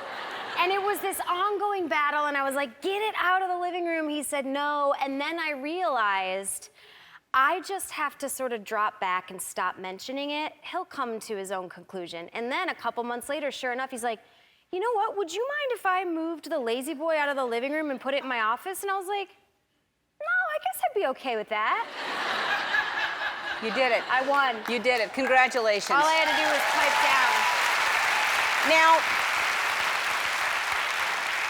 I love him so much. I love both of you individually and together, but I think he is so smart. He comes here and he's our expert. He's our relationship expert. Yeah. People ask questions and he actually gives really, really good advice. He gives incredible advice. Yeah. It's one of the most annoying things about him is that he's always right. And my girlfriends and guy friends come to him for advice, and they have like mini therapy sessions in our living room. So he's good at home too? He's very good at home, except you guys have been calling him Dr. Dax. Mm-hmm. Well, that I think has gone a little bit to his head because there are situations at home where he tries to theorize about what to do about something medically, and I have to remind him. Like the other day, he was working out and he was doing these like jump things on the steps, and he hit his shin really bad, and it was very deep, and I thought I saw a bone. He like split his whole shin, and he was like, you know what we should do? And I was like, no, you're not a doctor. What we should do is call the doctor. Right. Right now. You don't get to figure out what you do when you see bone. Right. You call the doctor. Right. So. Wait, no, and we called him doctor like as a jokes, you know, like relationship, not a doctor, physical doctor. You're gonna have to tell him that then. Yeah. You're gonna have to clarify. Wow. Because he is definitely. And thinks what he's a happened? real How's doctor. his leg? It's fine. It did close up. He's still alive. He didn't get, septic. So it worked. Good to know. Maybe he is a doctor. Yeah. I don't know. It turns out he was right.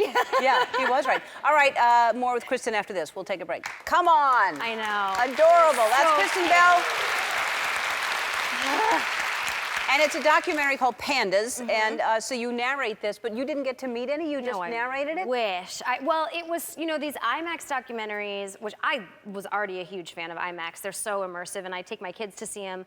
They're great documentaries, but they take 3, 4, 5 years to make. You can't just give the pandas a script. You gotta wait till they do something interesting, and sometimes that is a while. Yeah. So they had made the whole movie over the last 4 years, and I came in and narrated it. Oh my God. It's so cute. It is so, and they're adorable. They're adorable, and until they're 3 months, they're completely gelatinous. They can't do anything by themselves, but they're so interesting because they're super chill. They're just they're not like grizzly bears. They're just super chill, and what they want to do is just cuddle and hug and roll around. And really, humans are more of a endangerment to the pandas than their natural predators. They don't really have many natural predators, but the problem is they eat bamboo. With deforestation, it splits up all of the groups of pandas. They got a rough road. Do you know what you call a group of pandas? I do, but tell them. An embarrassment of pandas. That is the real name of the group.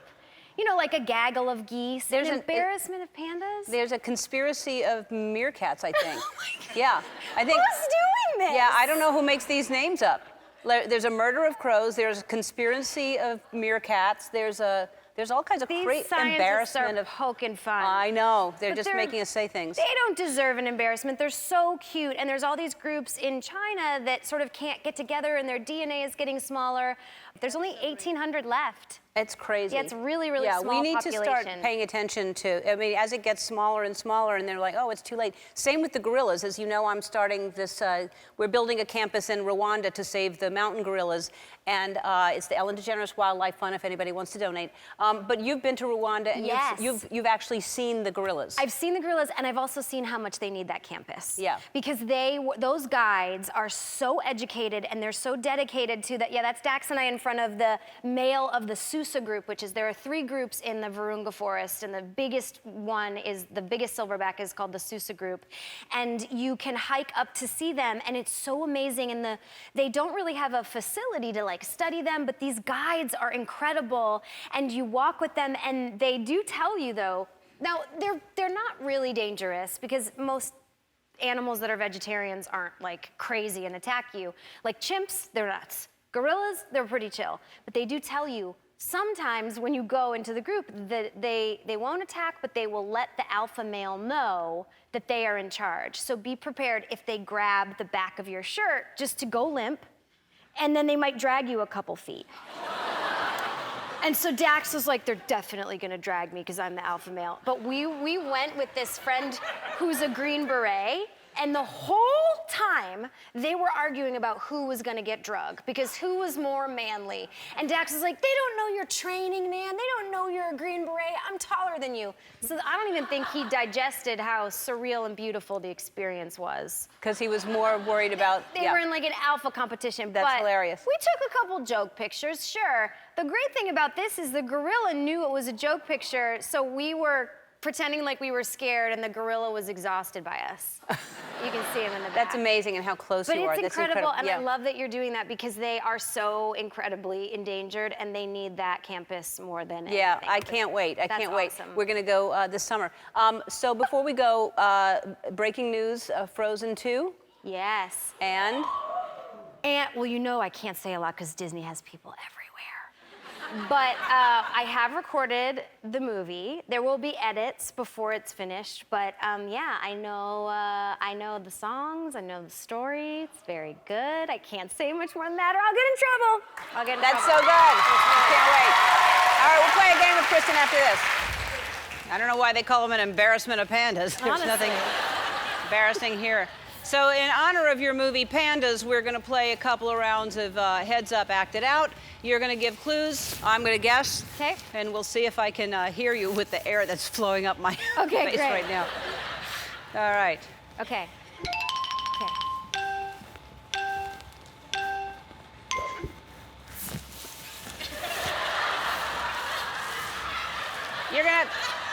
You're climbing a pole. Your pole, you're climbing a tree. Yeah.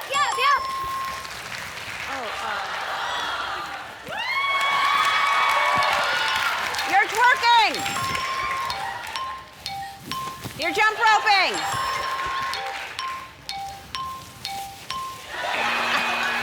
Running Man. Can we switch?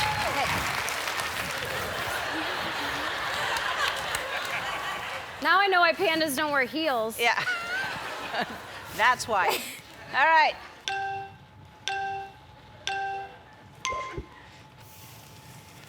Golfing! Doing shots, stomping on bugs, smoking weed, smoking, and then putting out your cigarette and putting it under your foot, squelching your cigarette. It's not lighting.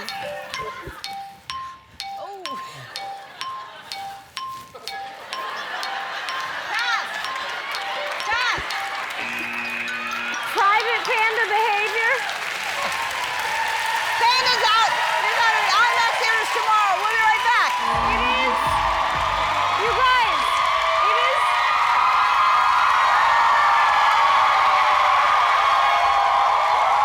Don't make me cry before we start. It is so great to be here. I am Kristen Bell. I am not Ellen. But I am a lot like Ellen. You know, we're both blonde. We both have blue eyes. We both have a tramp stamp that says Porsche. Unfortunately, Ellen couldn't be here today. But don't worry, she's fine. But the man who lifts her out of bed in the morning is sick, so she couldn't. Obviously, I'm joking. She's just taking a vacation day, you know? It just so happens, though, that it's the same day as the monthly staff drug tests. You guys think that's a coincidence? I don't. Now, I've never hosted a daytime talk show before, but I know a little bit about TV because you might have seen my show, The Good Place. And thank you. I was in the movie Bad Moms. It's a movie about moms who drink. I was also in a movie called Frozen. Frozen is one of the reasons that moms drink. But I am really excited to be guest hosting the Ellen DeGeneres show. And I thought that I could start by maybe answering a few of your questions, if you want. So you can ask me anything, anything at all. Yes, the lady in the an Olaf sweatshirt? Yes. I loved you in Frozen. Thank you. And I heard you're doing Frozen too. Yeah. So, is Elsa gay? I actually played Anna, and so I don't really know. Well, I think it'd be so great if they made Elsa gay. Maybe they will. It's up to the writers. Actually, it's really up to Elsa. It's her body, her choice, okay? So, yeah. Does anyone have any other questions? Any questions not about Elsa being gay? Oh, okay. Oh, yes, sir, you have a question? Oh, yeah, Not hey. about Elsa being gay? Oh, no way. Okay. So Frozen's like a Disney movie, right? Yeah. So you get to see all the stuff that goes on behind the scenes at Disney? Yes, I do. Oh, cool. So is Simba gay? I don't think so. Well, I'm not talking about baby Simba. I'm talking about like hot adult Simba. But didn't he marry Nala? Well, I know a guy who's married who's definitely gay. Okay, I think that's enough questions about Disney movies, Disney characters. Are there any other questions? Wait a minute, is that my mom? Mom! Hi! You're here? You guys, my mom is here. Mom, how do you think I'm doing? I think some people are enjoying it. Thanks for the support. I think the woman next to you has a question. Do you have a question? Hi. Are you really friends with Ellen? I am. I'm friends with Ellen. I mean, I was at her birthday party, and I actually do a show for her on Ellen Tube called Momsplaining. So, thank you. Yes, we're actual friends. Oh, then do you think you can ask Ellen if Elsa's gay? You know what? I think that's enough questions. That's enough questions. We've got a great show. Jamie Foxx is here. My mom is here. Twitch is here. And we're going to dance with all of you.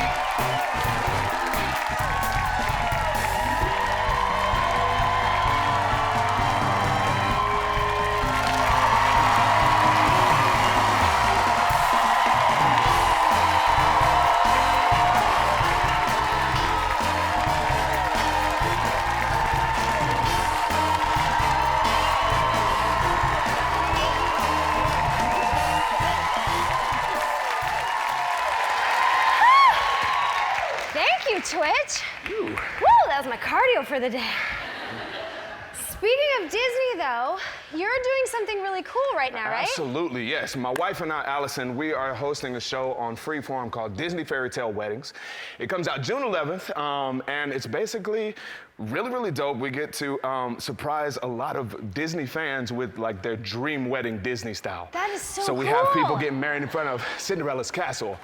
That's the Tree of Life at Animal Kingdom. We even have a Frozen wedding that happened, Ooh. which is really, really dope. Yeah, so it's super exciting. That you're making people's dreams come true. Absolutely, yeah. Twitch, that's so cool. It's really cool. I'm definitely Yeah. gonna watch it. Also, I wanted to say this. I just wanted to say this too, like, I'm so excited to have you here. Ellen was super, super excited to have you, and she wanted to make sure that you got the note that she left you. Did you get that note?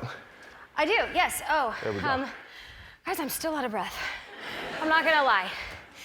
Dear Kristen, thank you for guest hosting. We have so much in common. You have a husband and 2 kids, and I think it's great that you have a husband and 2 kids. I also have a gift for you. I got you a bell, a Kristen bell. Get it? Yeah, I get it.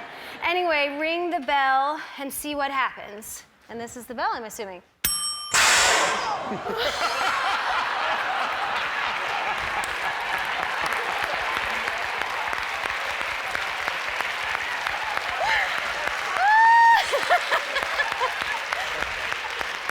Woo! She knows me so well. Sorry, Andy. Not sorry, though. Well, you guys, it's Thursday, and I think it's time to do a little Throwback Thursday, right? That feels right. I'm gonna throw it back to the time when I was sitting over there, and Ellen was sitting here, and she did the meanest thing anyone's ever done to me. Take a look. Your favorite animal is? The sloth. Tell me why it is the Yeah. sloth. It certainly is. Well, because because they're perfect. The thing about sloths that kills me is it's just like they're not cuddly. Yeah. It's such a You- trick because you want to snuggle Except with for the them. one that I got for you today. Let's bring out the cutest sloth. No, I just wanted to see.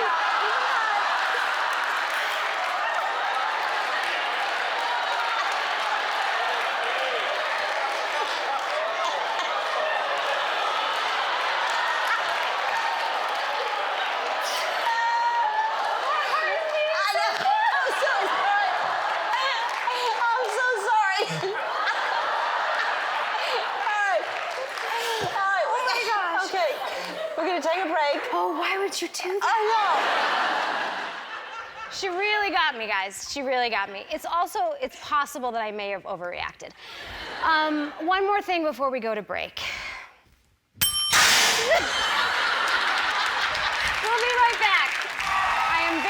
excited for our first guest to come out here. I have been a fan of his for a very long time. He is an Academy Award-winning actor, a Grammy Award-winning singer. Please welcome Jamie Foxx.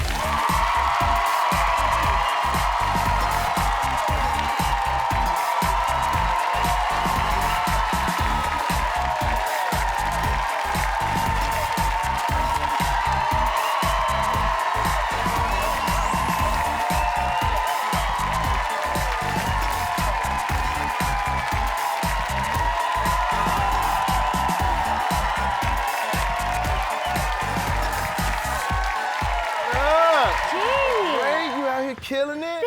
Thanks. Hey, sisters. I know they're cute. Everyone here is We cute. have a whole different thing when black people see each other. It's always a revolution, yeah, just in case, huh? How you doing? I'm so glad you're here. Oh man, fun time. And we've Killing met it. before, but we don't actually like know each other. So I figured this is like the perfect place. Let's get to know each other a little bit. Let's get to know it. I'm a Sagittarius. Right? Okay, I'm a Cancer. Oh, Cancer. And- Cancer, most dedicated sign. Oh, really? Yes, indeed. I'm a Sagittarius, so I'm the life of the party. Where my Geminis at? Where? Any Geminis? What There's does like that mean? 1,000 of them in one. It's crazy. And you know my husband though, yeah? Dax Yeah, Shepard? yeah. I pulled up an old photo of you guys. Look out now. And I want to ask you about it. What? Because if there's one thing I know about my husband, that's his I'm about to get into trouble face.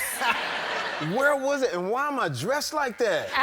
You look cute. What are you talking about? I look like I'm in a boy band or something. You definitely had a theme for the night. We have something else in common. You have 2 daughters. I got 2 daughters, yeah. I have 2 daughters. Look out. Do girls rule and boys drool? Do girls rule? Of course. Women, Yeah. women rule. Women rule.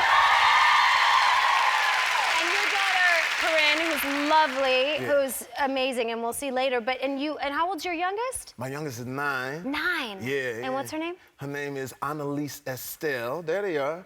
Look how at her. cute. Yeah. And what's that? Because my kids are 5 and 3. What is a 9-year-old like into?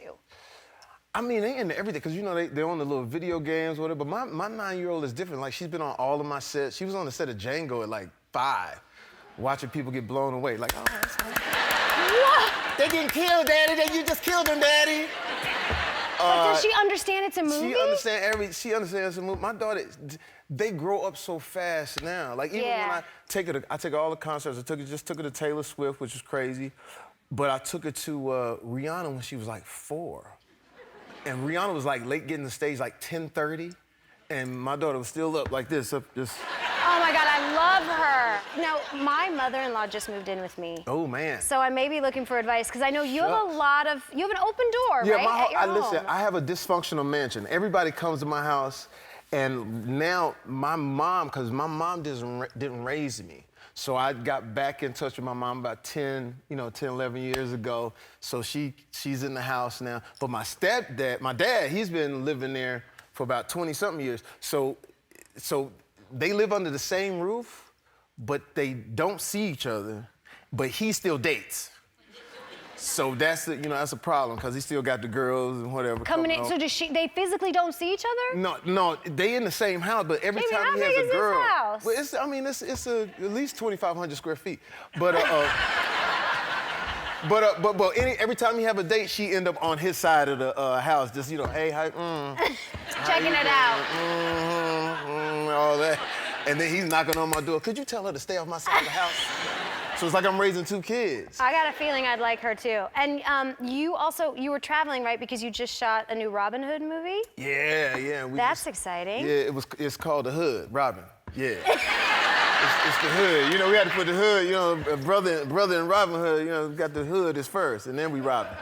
But it's great. Taron Egerton is in it. Oh, I love Taron right? Egerton. And he just his voice, by the way, Right? forget it. Oh, you serious? Did Come you on. sing with him? Robin Hood. Yeah, and he sings. Guys, Yeah, he look at sings, him. I did the same thing. He sings. I did the same thing. His pipes are beautiful. Yeah, he was great, and Leonardo DiCaprio is Never heard of producing him? it. Leo is producing it, so it's got some thing to it. That's It's hot. awesome. And you, I know you love to sing, and I love your voice so much. But I think we also have another thing in common, that you love Barbra Streisand. Oh man, yeah, Barbra Streisand. I got a chance to actually sing with Barbra Streisand in concert because I met her at the Hamptons, you know, just like that. I love your Put life. that out there, I was in the Hamptons. You know, so I talked different when I was in the Hamptons. Well, I was in the Hamptons, I shot Barbara there. Hi, Babs, how are you? I was, you know, you know what I'm saying? You act different. I'm sorry, my bad. Sis, stay with me. Wakanda. Okay. But I ran into Barbra Streisand a few years ago, and then it ended up she wanted to do a duet album, and I got a chance to sing with her, man. Wait, with Barbra Streisand, but like when you meet Barbra Streisand, there it is, right there. and she's like, I mean, you climb every mountain. I mean, that's incredible. You are truly living my dream life. It was crazy, but you know, I used to do an impersonation of her and Sammy Davis Jr. when I was a kid, when I was doing like my little stand-up acts. I used to do them singing The Way We Were. Our memories like the corners of my mind. Misty watercolored memories of the way we were. Ooh.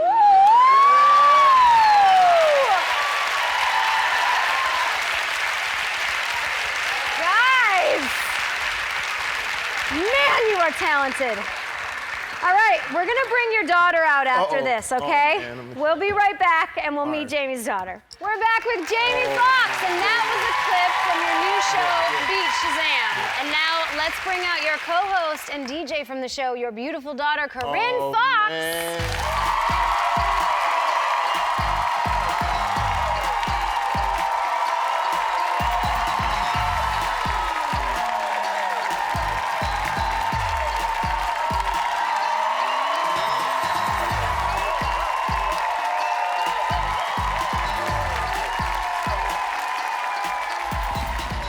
Oh my gosh, you guys, Beat Shazam, congratulations, Corinne. This is your first season, yeah? Yeah, this is my first season, and I'm working with my dad. How is that? It's great. It is great. I mean, as you guys can see, he has a lot of energy. Yeah. There's a lot of him dancing on the show, which I don't know if I love. But no, it's really great, and it's such a great opportunity for me, and it's so much fun. And what's great about her is that she's always known music. She's known music since she was like a little kid. So I get it from somebody. Yeah. That's why you're so good at it. I mean, that's truly why it's the perfect job for you. You're nailing it. Thank I mean, it's my dream to grow up and work with my daughters. One of them. I doubt it though, because I think it's. I feel like kids are sort of sometimes meant to reject their parents. It's like in their DNA. Yeah. I mean, there was a lot of that happening. Because you guys, I love that you spend so much time together. Because were you at Coachella together? Ooh. Yes. Yeah, we was at Coachella together, and that's when I saw my baby grow up. Yeah, he didn't approve of my outfit, which was really appropriate, because people are at Coachella in like tassels they do the jean and underwear thing, yeah, right? Now it's like a thong, but it's jeans. I was somehow. Look, I was fine. I'm just not prepared for all that. Oh, okay. You know, See, look at, there I was some can't say, skin, I can't, but I you know. can't, that's just too much for a daddy to take in right now, you know. I see it from both sides. I don't want to choose a side. This is crazy. What happened to the long dress to the floor? And good now. You look fantastic. But you're still spending time together, which I love. It warms my heart so much. So for anyone who hasn't seen Beat Shazam, it's amazing. But for those who haven't seen it, tell us what it's about. Wanna go? Okay, well, essentially, we have 3 teams of 2, and you have to identify, we play a song, I play a song, and you have to identify the song the quickest. And then once you kind of eliminate the other 2 teams, you go up and play against Shazam, and then you have to identify 6 songs in a row, and then you can play for $1 million. Which is like a ridiculous amount of money. That's a lot of money. Yeah. And wait, I also, because I think you two are so cute, and I heard that you share a physical talent with each other. Multiple physical Yeah. But you share something. You can do it too. Oh, the eye. Yeah. The eye. Yeah. The eye. Go. Okay. One eye. Okay. One eye. Separate control over I can only the do one way. Right. I don't know if I'm doing it. I could do You see? that. Yes. We do the opposite eye. that. Oh, you can do Yes. You ping pong them. Yeah. I can't ping pong it. I can just do one. Does this look like a normal talk show, guys? How am I doing? Are we doing it? Yeah, right. And now we do rabbit faces. I can't do rabbit face. We Show do me. rabbit face. What's a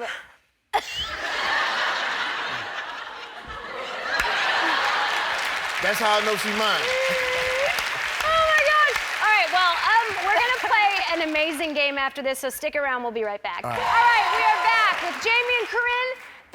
and my mom, and now it is time to play You Bet Your Daughter.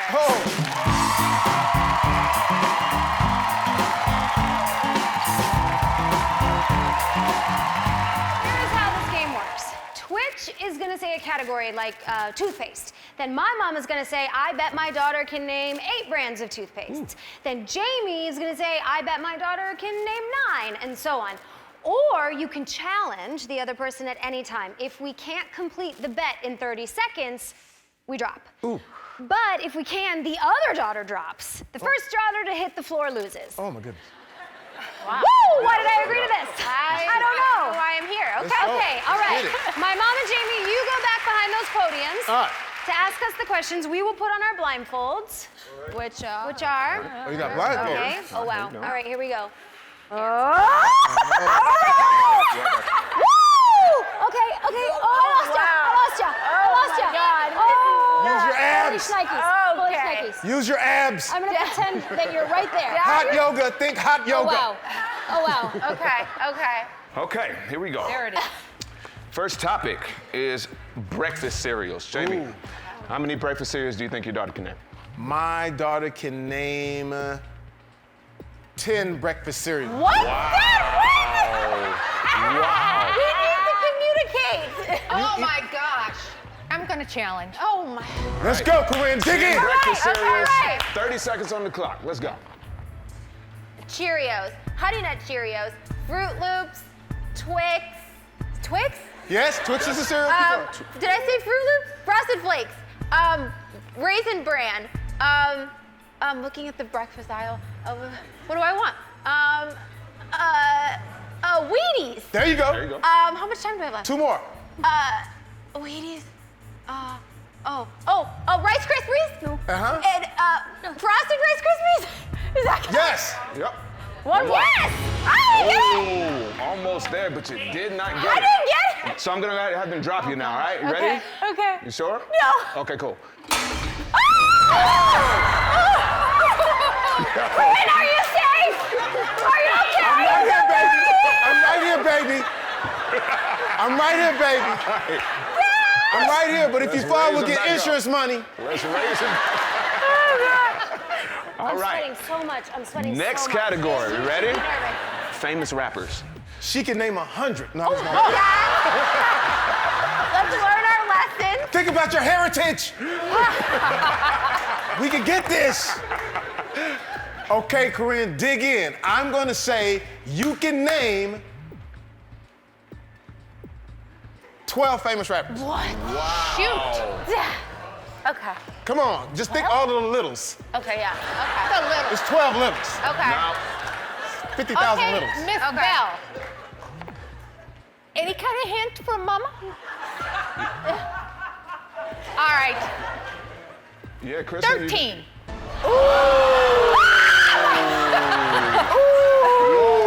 You're from Detroit. Mom! Wow. It's got interesting. Challenge! Yeah. 13 rappers in 30 seconds. Let's go. Okay. Jamie, are you considered Jamie Foxx? I'm a rapper. Jay-Z, Dr. Dre, Ice Cube, Too Short, Biggie Smalls, oh God. Detroit. I know Detroit, Eminem. There you go. Watsky, does he count? Oh no, oh God. Mary J. Blige, she raps. No. She raps. She raps! I'm sorry, Kristen, that's not it. So it's your first drop. How close was she? First drop. You ready? Yeah. Okay. All right, here we go. Ready? What do I Here do we with go. my All right, hands? ready? Just get ready. Okay. I'm gonna catch. Okay. How dare You ready? Yeah. Okay.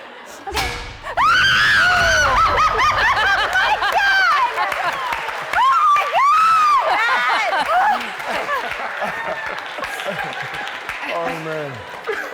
I'm sorry, darling. Mom, you're in the big soup. All That's right. what she used to say to me when I was little. Next category, y'all. Types of dances. Okay. 10? Is that what you're telling me? Who are you listening to? I think she said 10. dances. 10 dances. Come on, hokey pokey. Challenge. Oh my gosh. Jamie! What are you saying? All right, Kristen, I gotta hear 10 these types of 10. dances. You can do this. In 30 seconds. Let's go. The waltz, the foxtrot, the cabbage patch, the grave digger, the stewardess. I can execute all these, so I can show you. A box step, modern dance, ballet, jazz, tap, Oh, she can't sing. swing dancing! Whoa, yes, wow. That's a lot of, a lot of energy on it. Yeah, absolutely. I'm terrified to drop. So, Corinne, we're going to have to drop you one more time. Is this the last drop? It might be. We'll see. Okay. You ready? Okay. I'm so scared right now. Here we go. Get ready. Oh, God. Kristen, therefore, you win. You win the Great sucker. job. You win. Great job. Very nice take this sucker. off? Yeah, you can take that off. Yeah, we can't just leave you up there. We're gonna bring you down. Okay, cool. You ready for it? Oh, yeah. Let's go.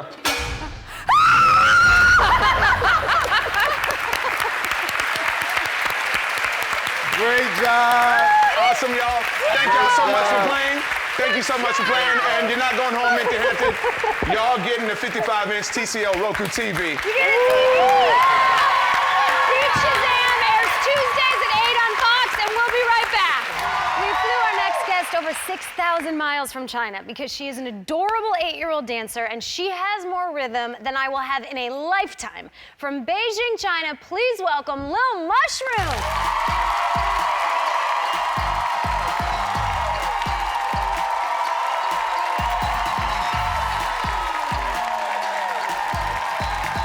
Hi, it's so nice to meet you. And Grace, it's nice to meet you too. Your name's Grace, right? Yeah. Oh, guys, I'm very excited. So your dance name is Lil Mushroom, and I also know that beyond loving to dance, you love to draw, right? 除了跳舞，你还喜欢画画，对不对？对。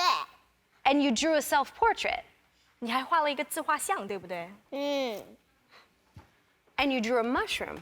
Why did you draw a mushroom? 为什么画个蘑菇呢？因为我跳舞的艺名叫小蘑菇，然后我就画了一个我自己，我不太擅长画人头，所以我就画了一个我的艺名的画像。Because my nickname is Little Mushroom, and I'm not that good with human faces, so I just draw myself as a mushroom because I am a mushroom. I like you more than you will ever know. Thank you. Ah, she knew what I said! And you also drew a picture of me. Can I show it? 你还给我画了一个画，对不对？ What's happening in this picture? 这是怎么回事啊？因为我听说你是属猴的，所以我就给你画了一个猴子。Because you were born in the year of the monkey, Chinese zodiacs, you know. So I drew you as a monkey. I love it. I love it. And I know while you're here, there are a couple things that you want to learn and do. Like, what do you want to do when you're here?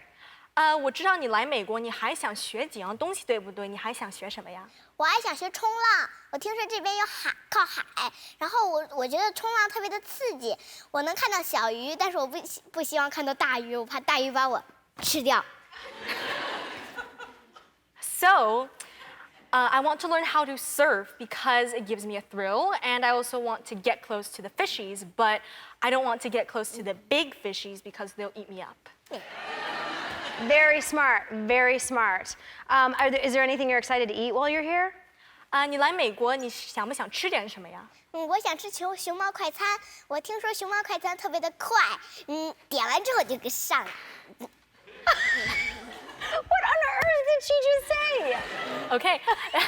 She said she wanted to go to Panda Express because she heard the food there was very fast, and once you order it, it just comes up like that. You are absolutely right. Man, you're smart. Would you dance for us? 能不能给我们跳一个舞？可以。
我还给你拿了一个礼物。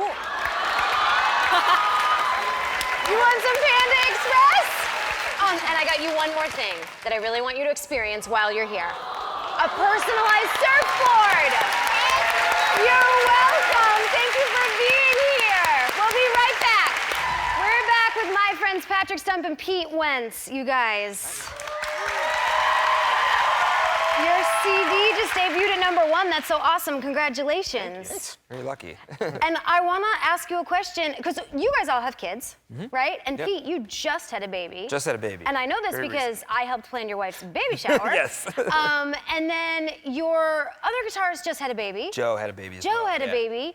And do you find dads don't really get asked this question? It's always the mom saying, how do you balance career and kids? But like, dads should be asked that question too. Because I know what kind of fathers you are. I hang out with you guys. So how do you balance it all? I feel like your kids, like whatever your life is, they adapt to the lifestyle. So like if it's going on tour or, you know, just kind of running around with So them. they all come with you? Yeah, some of the time, or some of the times we just kind of will take the flight. Like we flew back from China pretty early and then just lived the jet lag life as dads. Pretty much. You guys, and I also know this is what kind of dads they are, okay? Because one of the cutest moments happened a couple months ago when a mutual friend of ours turned 6 years old who is a huge Fall Out Boy fan.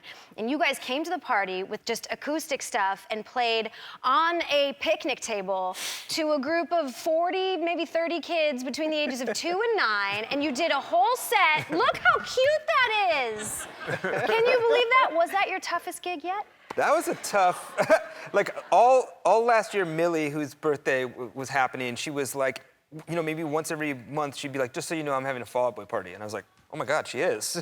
Oh, yeah. So what do we do? I kind of assumed it was an exaggeration. It was not. Yeah. No. Oh, there were T-shirts, Yeah. the Fallout Millie, the whole thing. Yeah, and it was literally like we were playing, and then I saw this like 3-year-old, maybe 2-year-old, just walking by crying in front of. It was like the craziest gig. So my kids have never seen me play really. They have it usually. This is, you know, past their bedtime, that kind of thing. So they were like, why is everyone taking pictures of Dad? Yeah, it can get real weird. Yeah. It can get when we're out in public. Sometimes people recognize me, and my daughter looks at me and says, "Why do you know everyone?" And I'm like, "I don't, but they know me." I don't want to talk about it. It's a long story. Anyway. Well, it does sound like your toughest gig, and I think you guys are absolutely excellent fathers for playing that, and I just love you, and that's it. So, you guys, that's a wrap on me. I want to thank Fall Out Boy, Jamie and Corinne Fox. I want to thank my mom, and of course, thank you to Ellen. She as always says, be kind to one another, so I'm going to say it too. Be kind to one another. Bye, everyone. Ooh, hi. Those are some high pants. Yes. Yeah. Yes. The very high pants with some suspenders. They feel so safe. Do they? Yeah, because everything's indoors. It's wonderful. I really have embraced, since I became a mom, the whole mom jeans, and I'm taking it to the next level. And the higher I go, the better I feel. You barely need a shirt. No, You're almost not. Yeah, Almost not. But you look fantastic. Thank you. Now, let's talk about, I showed the gentleman who, and I call him a gentleman, who went to do naked yoga. Yeah. That seems like something you and Dax would do. You know what? I've never done naked yoga, but I've actually wanted to because I'm on this app called Nextdoor, which is, it's like your whole community can be on it. And you could be like, I joined it to find lost dogs, to say maybe I could connect a lost dog to their owner. But the post I love the most is this dude from my area who is advertising his naked yoga class. And he always incorporates a picture, which I find very odd that it's like able to get past. No, he's always like doing an inversion. Picture it. When men are doing inversions, it requires you to stare at the picture for a minute to just see what's going on. Right. And I always I immediately screen cap it and send it to my writers of The Good Place and say, anybody want to go? We've never gone, but I'm dying to. And he does it in Griffith Park. I think this is questionable. I'm gonna send it to you. I don't think this guy is really doing naked yoga. I think that's a guy that you should call the police on. I agree, but again, I get the picture. I just can't figure out what's hanging where. Nor should you, that you stare at it that long. I do. It's very interesting to me. Well, all right. They're not my parts, you know? Yeah. They're confusing. But But you're married to a man who has those parts. Yeah, but I don't watch him do inversions every day. Well, you and Dax are sweet as can be. You're a cute couple, and I saw you this summer. You came to see me. I was trying out my stand-up before I went and shot it. Which I have to say, first of all, thank you for the invitation. But you guys, I just have to stop real quick and give you this compliment. Your show was amazing. And I know that you were like working through some things. You were like, this is rough and I'm practicing. But it is so rare in this day and age to find comedy that isn't edgy and rough and doesn't feel like it has a single kernel of maliciousness in it. And I belly laughed so hard at your routine. I was like, we left there not wanting to go to bed, like when you do a workout class and you get like endorphins. And I just want, I don't know, to say thank you because I didn't know what to expect because I know your comedy when you used to do it on stage, but having been this job for so long, I was like, oh, is she gonna take a new approach? What stories is she gonna tell? And I just loved it. And I think you guys are gonna be so excited to see it. Thank you. I loved it so much. Thank you so much. I appreciate It's that. a rare talent to really keep it all positive, and I'm so thrilled that you are coming back to it. I know. I was really scared, and that's why I wanted people that I trusted and kind of advice or notes or whatever. But thank you. We're lucky to have it. Thank you so much. Please check it out. It's so good, you guys. It makes you smile. Thank you. I'm going to take you around with me. It's called Relatable. It's on December 18th on Netflix. All right. So I saw a picture of Dax that I want to show. He's tinkering with a bike. Ah, yes. There he is, tinkering with a bike. But what I want to show everyone is zoom into that book that's right next to your child's bike. Ellen, Dax, not unlike women, he's a complex creature. And he's got a lot of different layers. He likes fixing kids' toys, but he also likes big butts. Yes. And I can't say I'm any different. It's a 3D big butt book. It's a great book. I know I might be grossing people out again, but I like the human frame, and it's a great book. It's a lot of nice big butts in that book. But why is it 3D? Is it a pop-up, like when you open a thing and it like, No, it's not that, and it's not, but when some of the pictures are like, it's not iridescent, but when you turn them, the butt kind of like moves. I think I probably should not share anything ever again. Yeah, I don't think so. You should share that with your community, and you're gonna. I'm gonna put that right on my next That thread. man, what does he call himself? The man who shows his Oh, stuff? I don't even know. I'm so blindsided by the picture popping up. I can't read any of the text. I just wanna.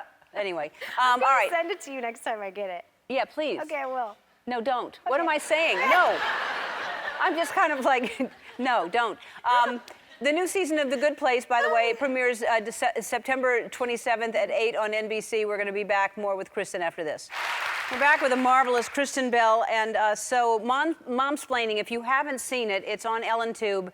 And well, explain it briefly. Well, it's basically momsplaining through my lens, through the lens of a mother, how moms see things, and it's not your typical way, because the way I see things, they're dirty and they're messy and they're gross, and you love them and you hate them, and it's all those things, and it's also very funny. It's very funny, and season 2 started, so you got into a delivery room. I did. Well, season 2 is very exciting for me because like Melissa McCarthy comes on the show. We got to do something very special to Andy. Where's Andy? Yep. Very, very special to Andy. We got to go to the Mom 2.0 Summit, which is amazing. And we can roll the clip. All right, let's.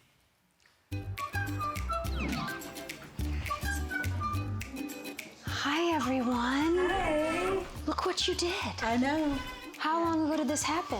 Well, it's probably been maybe an hour and a half ago. No, 3.5 hours. I don't want to start a fight. I really don't. That's not why I came in here. Truly. And how do you feel? I'm rocking. We're rocking it. Did they give you an upper? No. I feel like you look great No, for a couple hours you. after. I was like, I also have one more thing for you. Hey guys, would you guys look out the window and cover your ears for 1 second? Yeah. This is an ice pack for, I think you know what. Yes. Down there. Do you have names for it?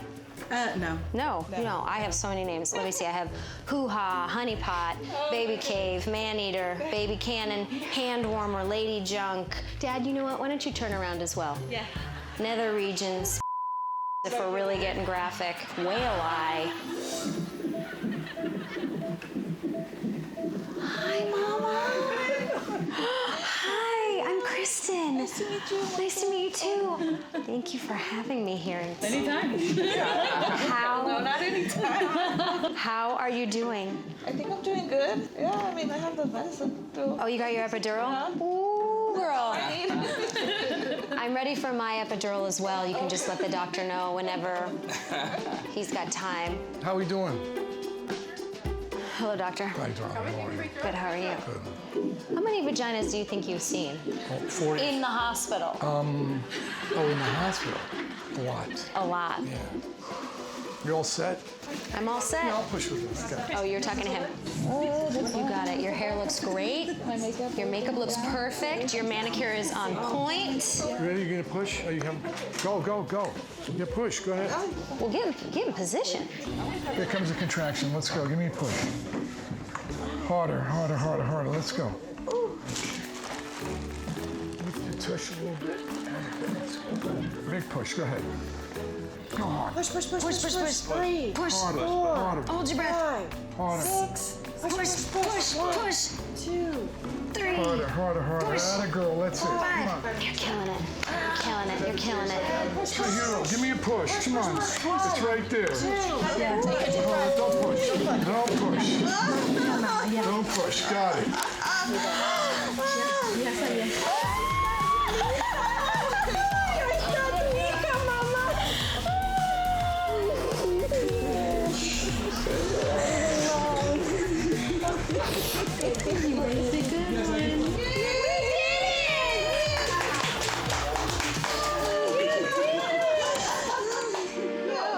You are a warrior. All right, so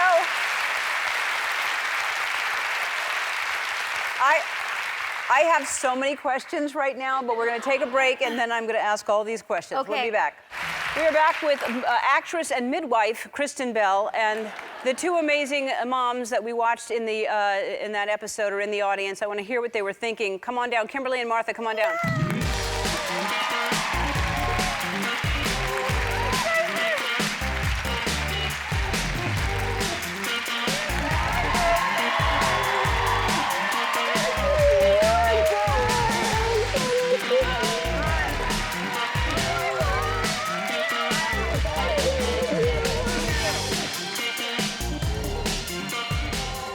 Hello, ladies. Hello. All right, so Martha? Yes. And Kimberly. Okay. So, what do you remember? What stands out about that day for both of you? Martha first. The pain, Uh-huh. the pressure. Okay. Yes. So Okay. that's why I asked for the epidural. Yes. But then, did you have pain after the epidural? No. Not really? No. It looked like it. A little bit. I mean, it starts fading away a little bit, Yeah. but yeah, at the moment, I'm just kind of like, relax. Did you know she was holding onto your thigh and helping? Were you aware of that? I have no idea Yeah. who was doing what. Yeah, there's a lot going on. Yeah. And Kimberly, so she comes in after the babies were born. Yes. Beautiful, beautiful. My boys were like so happy. Your boys were so cute. Because we didn't, I had said to the momsplaining team, I said, I want a delivery. I want to be in the delivery room. And they kind of looked at me like, okay, that's very intimate. And I was like, just try to make it happen. It's Hollywood. And luckily, we got some very generous moms who allowed us to be in there. And you guys, I mean, I probably it was the drugs that they said yes. They signed after they were drugged. You let me get so up close and personal. I was in the splash zone. That leg, you are right there. And nobody cared. I guess although when you're in that amount of pain, the last thing you care is what your vagina looks like. Yeah. You know what I mean? Now, your husband in the background seemed to turn away at the moment the baby arrived. I just watched him just kind of turn and go, whoa! That was a lot for you, wasn't it? Yeah, yeah. So it's 4 months. They're 4 months old now? They're 4 months, yeah. And how are they doing? Well, She's doing great. I mean, she's still trying to get to the schedule of sleeping. I mean, I'm trying to make her sleep longer. Yeah. So Look at that's that. her right I'd give that there. baby a 15. Yeah, she's so smart. And then what about the two of those? Because that's even harder with twins. They wake each other up if one wakes up and cries. Yes. They're amazing. That's not, they shouldn't sleep that way. We have something for you. I want to thank, first of all, Johnson's for sponsoring our second season of Momsplaining. They've improved everything about their baby line inside and out, making it better for today's parents. And Johnson's wants to give each baby that was in the episode $10,000 to start their college savings fund.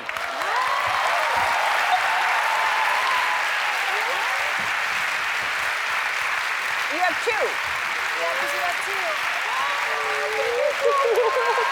Be sure to download the Ellen Tube app to watch season 2 of Momsplaining. We'll be right back. We have a question from Kristen Bell. Stand up. Yes. Yeah. Hi.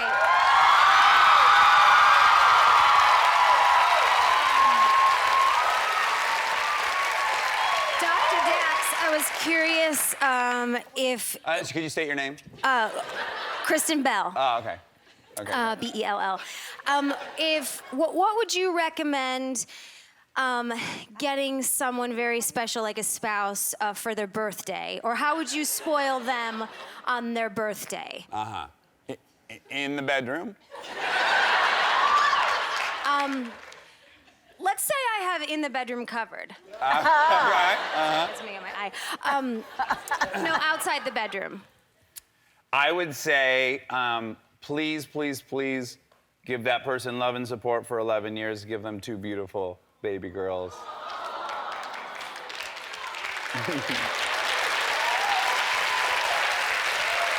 And you're good.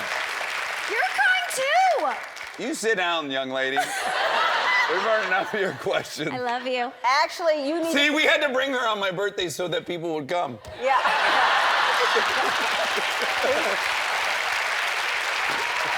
We didn't even say you'd be here. All right, Kristen, come on down. We have a cake. We got a cake for you because it is your birthday. Kristen, come on down.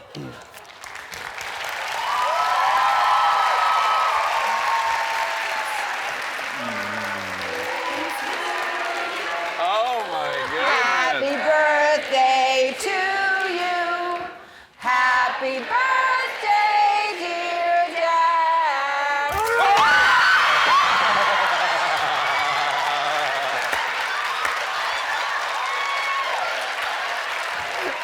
You saw it start to go. I started getting suspicious for sure. Yeah. Yeah, it got... Get out of here, you little rascal! Well, that made my birthday much better. Yeah. Now it's a great birthday. Can you come out? Do you have any sex questions? For more information on Dax's podcast, Armchair Expert, go to our website. We'll be right back. Yeah, that's right. Did I get it right? Yeah, you did. It's infectious, all the dancing. Yeah, It is. The dancing. The dancing. The dancing. Yeah. Great dancing, You guys, first. All right. We have things to get to, and I wanna talk about what you did the other day, and why you did it, and were you Forced to do it? No. You weren't forced to do it. It was voluntary. You thought about it. Was it painful? Sure. Yeah. Did it almost kill us? Absolutely, Ellen. Yes. I'm a spokesperson for the Prostate Cancer Foundation, and to raise awareness to get folks to go get checked out. Right. There's a challenge called the Chocolate Challenge 2019. For the Fuego box, you buy this Fuego box, Yeah. and it's the Choco Challenge 2019, and you eat a violently hot piece of chocolate. And we were real arrogant because I won a hot wing chicken contest, eating contest, and Kristen here had the I've had chip the chips contest. here on your show. Right. No big deal. I mean, Blew through it. So everyone y'all was like like, hot it's so hot. things. I had like 4 of them. No big deal. We love hot sauce. We couldn't have been more cocky. Woo! So we decided, well, I didn't, Kristen decided. I was 'cause like, she's a honey, we genius. have to do this. We have to do it on video. It's like every post, they'll donate $5 to the Prostate Cancer Foundation. We want to raise money and So we awareness. live Instagrammed Insta-storied it. And the wheels came Whoa, off the do bus we regret it. immediately. All right, let's watch this. I was watching this in my office this morning, and okay, this is the beginning. We've narrowed it down. It's 14 minutes long. Yeah. So this is condensed, but just watch them. Okay. Woo! Holy pepper. I need a tissue. It's really hot. It's not Can you hand me one of those tissues? Oh. Oh my God. Oh my God. Let's answer some questions. Yeah, there'll be more of the good plates. Oh my God. Yeah, right? It really starts watering. Oh, that's so much better. Eat that. For a minute. It's so much Then it comes better. back. Whoa! We were a mess. Whoa, I'm just wondering why. Truly, though, why hasn't it subsided?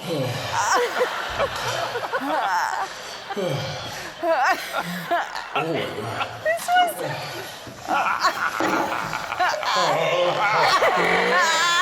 That was 100 times worse than I was expecting.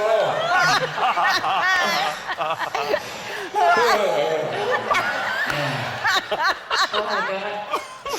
Oh boy. Okay.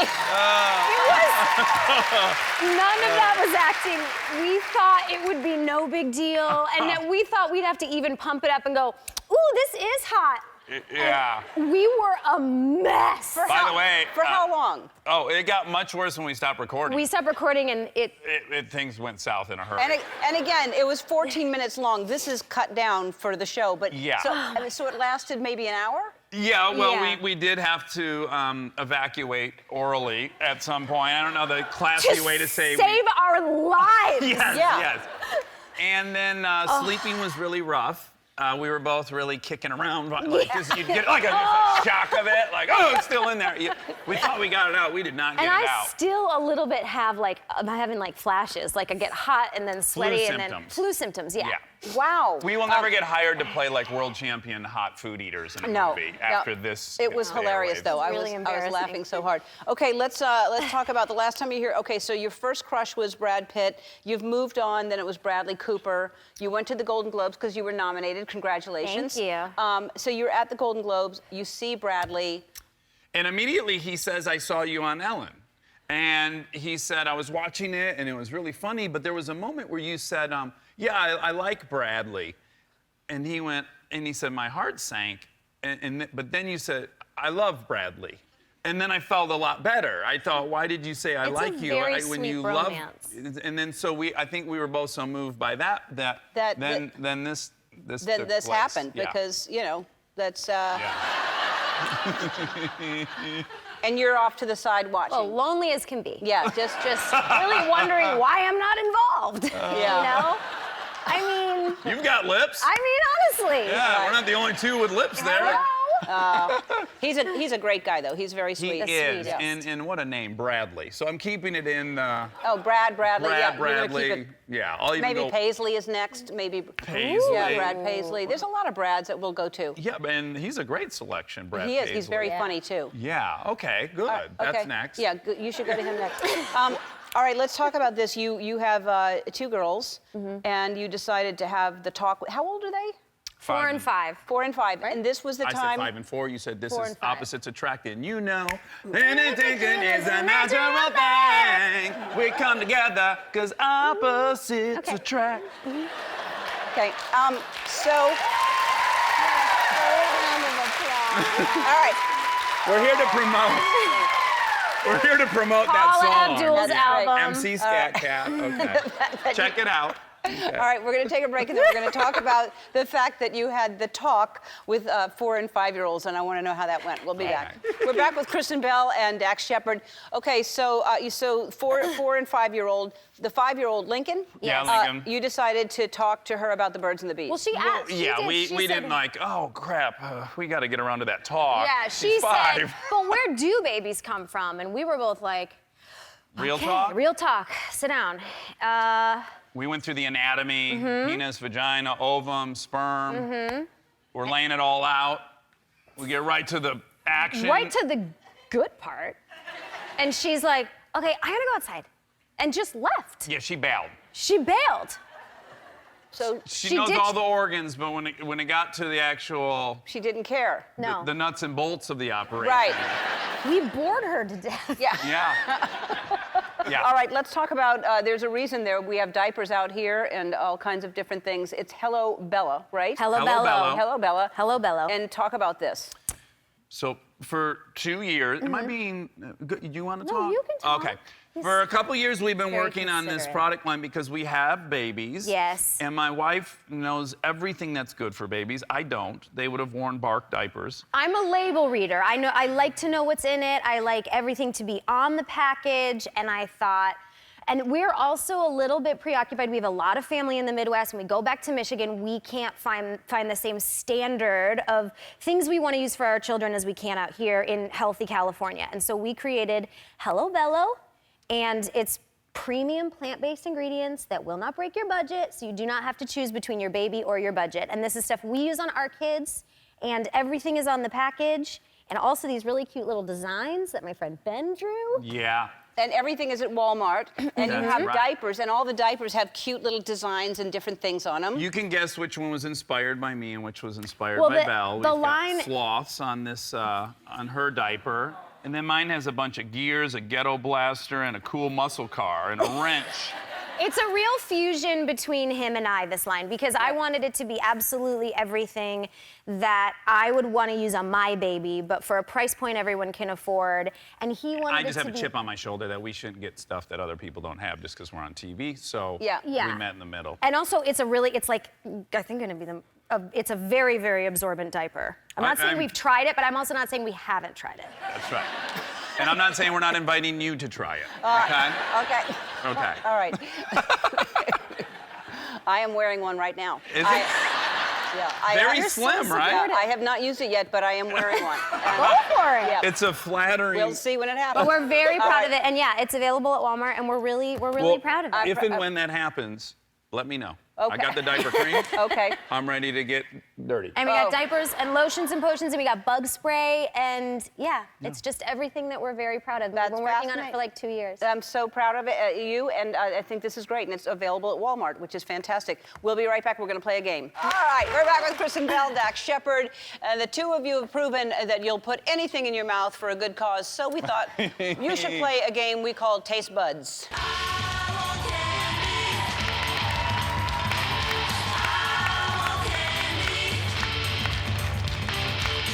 Here's how it works. The two of you are going to be blindfolded, and when I say go, one of you will bend over to taste the food on the plate in front of you. Then you'll describe what you're eating to the other person. You know how to work a blindfold, don't you? All right. You cannot use the name of the food or use your hands. Once your teammate guesses what you're eating, you'll hear this. And then it'll be their turn. For every item that you guys guess correctly, our friends at Shutterfly will donate $1,000 to Prostate Cancer Foundation. Well done. Put your blindfolds on. Okay. All right. Make What if, sure in that fact, I didn't know how to put operate? them real tight so you can't see nothing. Can't see nothing. After all that right. showing off. Who is starting? All right. Kristen, you are starting. Okay. Hands behind your back. Behind my back. And What about hair, Ellen? I'll hold your hair. Okay. All right. And then you will taste this and describe it and tell him what it is. Where is it? It's down here. Oh, ew. Hon, we're on a clock. We're on a clock. Let's It's raise like some money. a lentil loaf of some sort. Oh, No, it's oatmeal. It's dry, Well, dry hold oatmeal. on. Honey, I'm supposed to guess. You're not. You would say, we eat it in All the right. morning, Yes. Bob's All Red right. Mill. Yeah. And then I say oatmeal. The whole point is that you don't say it. He says it. Okay? All right. It is your turn. You know how to play the game. I can't work under these conditions. All right. I'm so sorry. All right. Lean down. So sorry. Oh! Oh, yeah, you put it on a hot dog and a hamburger and french fries. Mustard! No! Oh, my God! You put Ketchup! mustard on a french fry. Ketchup! It's not right. I like mustard. Oh, ketchup. Okay, good. You said it. Don't say the food. All right. Don't say the food. You describe Oh, it. man. All right. Oh. Ow. Take your time. It's a crunchy after dinner snack, and it's shaped like a big worm, and it has a when you leave milk out, it turns into An Oreo. no. Oh, cheese. Yeah, and it's something like that is in the name too. Macaroni and cheese. No, it's a crunchy after dinner Cheez-It. snack. A crunchy after-dinner snack of cheese? Nobody eats an after-dinner cheese It's snack. what we take to the sand dunes to She snack said on. after-dinner snack. Okay, that's out. It's That's what out. we take to the sand dunes. See, when we eat crappy food. Chips. Yeah, but what kind are the best kind? Oh, they Ruffles, look like rubber fingers. sour They cream. look like Ruffles, fingers. sour cream and cheddar. They look like fingers. Cheez-Its. I said Cheez-Its. They're not Cheez-Its. Taking this. Mustard. They look like fingers. Fingers, Dad. Fingers, and they're made of cheese. String cheese. They're crunchy, and they look like a finger, and they have a curve like a cashew, but they're not a cashew. They're They're bright orange, and there's a big tiger that sells them. There's a big what? Tiger. Is he a tiger? Oh. No. No. No, he's not He's a tiger. a cheetah. Oh, Cheetos! God! God! There's a million things I would have described that as. All right. Chester the... What? Oh. I get this every time we go to ArcLight with 1 squirt of butter. What? Popcorn. Yes. He's good at this. All right. Oh, it's rabbit food. It's what I ate in the garden. Oh my goodness. And it has the most antioxidants of any type of Spinach. No, it's the kind that you put with blue cheese on it. I put blue cheese on. Blue cheese, Zax! And bacon and Oh, a wedge, iceberg. Yes. No, we're not stopping this game. Yeah, I'll play this all year. What the hell? Oh my God. What? Oh, chimpanzees eat it. It grows on a tree. It's yellow. eucalyptus. Oh my goodness. Bananas. Yes. Do you see a pattern emerging? Ooh. What? Mm. Oh. It's It makes you take a nap? No, it's very good. It's what kids like after dinner. Oh my and you God. make it up. Time of day is not relevant, honey. I'm gonna pee my pants. Kids Okay. like it. Great. Can I say what flavor it is? Yeah. Okay, it's chocolate flavor, Okay. and it's mushy, and it's Pudding. Yes. Feel it. Oh. All right. Oh. Well. Okay. It's got seeds in it. It's huge and green, and on the inside it's pink. It's a fruit. watermelon. Yes, he's so good at this. Come on. Ooh. Oh, you put these in a martini. Olive. Yes. All right. That is the game. We're going to round it up to $10,000. Certify cares about supporting Prostate Cancer Foundation. Oh my God, that was hilarious. Kristen and Dax's new baby line is called Hello Bello. It's available starting today exclusively at Walmart. HelloBello.com as well. We'll be right back. Everyone's so lively. I think it was because of Sienna. Oh my gosh, was my heart amazing. about burst back there. She's so cute, and I love the Jonas Brothers. They're very big in our house. My husband is always we're always trying to tell our kids, look, we're very cool. Okay, you don't think that right now, but let me just tell you something, we're really cool. And they're like, no. And so to combat that, my husband and he makes like good pancakes or lifts something heavy, he'll always look at them and go, oh, the Jonas Brothers, wish they could be me. Oh, wish they could be me. And the other day, my littlest, she was on the swing and she jumped off at the height of the swing and she landed on the ground. Whoa. And we thought that she was going to cry, and she turned around and looked at us and she goes, the Jonas Brothers, wish it could be me. Anyway, Well, I'm happy to be here. I'm so happy to be with you. And I, you know what? I'm kind of a late bloomer to show business. I have to say, you and your husband, Dax Shepard, are two of the coolest people I've ever met. No joke. Just the nicest, most grounded people in the world. And, you know, we actually met about 10 or 11, 12 years ago. Like, one of my first movies was Couples Retreat. Right. It was you and Jason Bateman, Yep. and I played your therapist. That's right. That's that correct. was amazing. But we didn't get to know each other, I think, until post when we were at the birthday party. Oh, the big old birthday the party. big old birthday party. Which, if you don't know this, apparently, I've never been punctual in my life, but Ken is always punctual. And we were both invited to our friend Bradley Cooper's birthday party, and this was, how many years ago? I don't know, almost 10 years ago. Yeah. And the party said 7:30. Is somewhere in Santa Monica, a nice restaurant, and 7:29, Dax and I are walking through the door. Ken and his lovely wife are walking through the door, and we sit down and we're like, hey, we'll grab a table together, and then 8 and 8:30 and like 8:45, and we're like, whoo, did we get the date wrong? No, all the cool kids showed up like 2 hours late, and we just ended up having a lovely dinner together.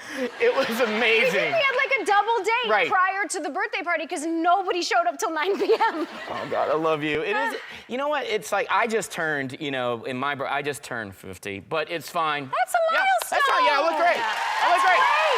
I look great. Yes. I'm fine. What's the old saying? Black don't crack, well, Asian don't raisin. Anyway, Yeah. just saying. I'm so jealous. It's fine. It's fine. But apparently, like. I turned 39 this year. Wow. And, amazing. But again, my kids they're so dumb. And I asked them on the morning of my birthday how old they thought I was turning. And I said, how old do you think Mommy's turning? And the little one goes, 63? And then I was like, okay. She's 4 years old, I can give her some credit there. And then I looked at the older one who's supposed to be like doing math in school. And I said, how old do you think Mommy's turning? And she goes, 89? Brutal! They're brutal! Oh my God. But I took it as a compliment because I thought maybe I just look great to them. If they really loved you, it'd be like 185 or That's something. right. Hopefully yeah. next year. Hopefully Next year I'll year. be turning 185. Yeah. Well, that's a fun house you have. I can just tell is. you, Dax, and the kids. That's just It's nice, but it's laughs galore, huh? Yeah, but you got to stay on your toes. Well, you know, because you had Yeah. two girls when they're Yeah. little, and ours they really keep us on our toes because they're pranksters. Really? Which is like exhausting, but I'm also like, oh, you're developing a sense of comedy. I love it. Yeah. But previous things they've done, I remember they used up a whole roll of Scotch tape and they taped gum to my chair. It was unchewed though, which I was like, I don't get it, but okay. And it was just all these like pockets of bubble gum stuck to the chair. They've also, what else have they done? They got me real good. I was making dinner, they were being nice to each other. I knew something was wrong. And they said, Mom, we want to cuddle in your room before we go to sleep. And I was like, okay. But again, I'm so suspicious. We walk into my bedroom. I pull back my sheets. They have dumped easily a gallon of water onto my mattress. It was saturated. And then tucked into the sheets, they also put pumpkins, because this was like last week, and a bunch of their dirty underwear. What? And I was like, and they're laughing. They are like spitting up, they're laughing so hard. And then I like tried to shake it off, and then I sat them down and we had to have a conversation, a serious one, about thinking about how much cleanup the prankee will have to do after a prank. Right. So they can do the pranks, but they've always done it. They've always done it. Wow, don't give my kids any ideas. You know what I'm talking about, girls, good one. huh? It's a Look good at one. how excitable they are. Anyway, more with Kristen Bell after this. Yes! We are back with Kristen Bell, and that is a clip from Frozen 2. By the way, I just saw the movie. It's amazing. You are tremendous in it. thanks. It is better than the first. I love it. I can't wait Better than to the see. first? Yes. There are songs adults will love. There is a song by Christoph that is literally, it is the most hilarious, it's maybe the funniest, coolest thing. It's so great, and it might be one of the breakout songs because we actually just shot a very fun, Weezer covered it and did a very fun music video, and you might know somebody who's in it. It's really cool. Me? It's really Am I in cool. it? No, Oh, you. no, Yeah. Oh, me, yeah. me. you. That was me. Yeah. Oh, got it. Yeah. Okay, you're right. Yeah. Got it. Yeah, it's great. I'm very proud of it. And you just must be so happy that it just came, you know. I am. The fact that it's been, like being part of some sequels myself, like Hangover 2, Hangover 3, and they do, it's, when sometimes the anticipation and the years build up, it just must be so nice to have it's here. Yeah, it's here. Yes, and right? also because again, in my desperation to show my kids I'm cool, I told them everything about the plot like 2 years ago. And then it occurred to me, oh, I'm in breach of my contract. So I signed an NDA and I did not have them sign NDAs. So I'm 2 weeks out from the heart palpitations of them spilling the beans and Disney suing me. So I've got 2 more weeks to go, and then I'm no longer in breach, so I'm very excited that the movie's finally here. That's awesome. Speaking of Disney, you also have a new show for Disney Plus. Yes, which I think truly is maybe the most proud I've ever been of a project. And it's called Encore? It's called Encore. Okay. It's unscripted, but it is entirely positive. We take former high school musical theater casts, we reunite them, and they have to do their show in 6 days. So it's very funny because, you know, no one fits into their costume anymore, but we have we used millennials, we used baby boomers, so we have people who haven't seen each other in 45 years. So emotional. And it's so uniting, it's so positive, it's so fun to watch, and it's the thing I think I'm most proud of that I've ever been a part of. Oh my gosh, I can't wait to see it. Well, you have Encore on Disney Plus, Frozen 2 in theaters November 22nd. Please give it up for Kristen Bell. And we are back with Kristen Bell, and Kristen hosts a show for Ellen called Momsplaining. That's right. Right? Give it up. And it is back for its 4th season. Yes. And apparently you did an episode with Andy? My favorite person on earth, Andy over there. And yeah, that was one of the highlights of Momsplaining, because Andy and I got together and talked about vaginas. Well, let's take a look. To all your moms out there, you doing it right. I am here with this amazing OBGYN, Dr. Sherry Ross, and this is Victoria, who is a first-time mom. Victoria, how pregnant are you? I am at 2 weeks away from giving birth. Whoa, 38 weeks. I wanted to help gather some information, so I invited my very good friend and Ellen Show executive producer, Andy Lassner. Hi. Hi. We had so much fun last time when we were hanging out on Momsplaining. Breathe, breathe, breathe. You're doing great. You did things to my area. Yeah. All right, here are some myths we'd like you to bust. Let's hear it. You can't get pregnant on your period. You can get pregnant. Bingo. Also, I'll bust a myth that's not even on here. You can get pregnant in a hot tub, because that's where we conceived our second child, in a hot tub in Hawaii at our friend's house. Fun fact, both of our kids were conceived at friends' houses. Do you know where you conceived your kids? Encino, California. Oh, In the home, I believe. Okay, great. Yeah. A bedroom. Probably, yeah. Probably, but No, maybe not. Could have been the family room. Whoa! Andy's a family show. For sake. Myth number 2, bigger is better? Question mark? Bigger is not better. Most women would say. Thank you. I'm okay. I was so nervous for that answer. There are treatment remedies if you have a partner that has a large penis. I can't. I'm sorry, doctor. Okay, well, this is really important. I'm in hell right now. This is. No, this is Earth.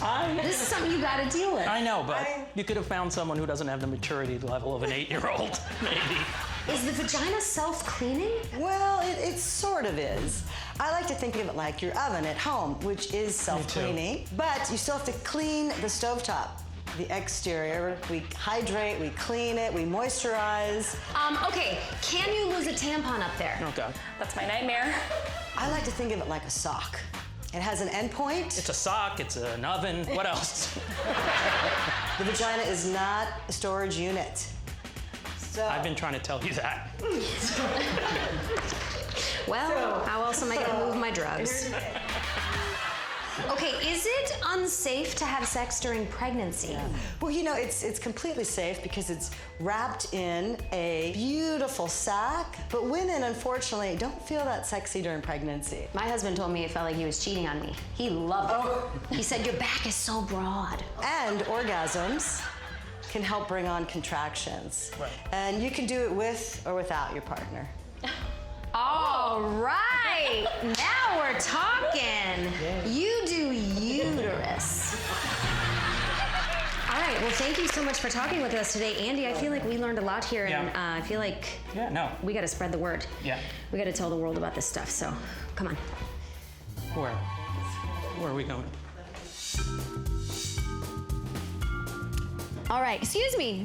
Hi, what's your name? Rebecca. Hi, Rebecca. I'm Kristen. Would you play a game with us? Yeah, of course. Stand right here. I'm Andy. True or false, orgasms Stop. can relieve menstrual cramps? Rebecca. I'm gonna say true. Bingo, it's true. They can relieve menstrual cramps and also never turn down an orgasm. My grandma never did. She had 12 kids. 12 kids, yeah. What do Kegel exercises do? Make the vagina stronger. Follow up to that, am I doing Kegels right now? You might be, because we can't tell. That's right! You got it right, Tyler! I got the first part right. Yeah, you did, Andy. Jeez. I'm gonna give you a prize. You know what I found out this morning from a doctor? Get out of here. From a doctor, we're supposed to treat our vaginas like our faces. We're supposed to wash them gently and then moisturize them, which I never knew. Thank you so much. But only on the outside. Take that home. Not inside. Yeah, I got it. Explain that. Only Because on the outside. it's self-cleaning on the inside. Did you know it was self-cleaning on the inside? All right, thank you so much for playing with us today. Well, I didn't. That was pretty good. You did pretty good. Thank you. Did better than I thought you'd do. I remember things. Oh, this has been a good day, Andy. And that's actually quite a clean version. There's a much dirtier version on the internet if you go to Momsplaining and watch it. Well, that was amazing, and thank goodness my kids had earplugs and they're naturally nearsighted. So, season 4 of Momsplaining is available now on EllenTube. Give it up. We'll be right back. Thank you so much. My friend Kristen Bell has a hilarious series on EllenTube called Momsplaining. This is what happened when she decided to spend the afternoon with 4 teenage girls here in Los Angeles. To all your moms out there, you doing it right.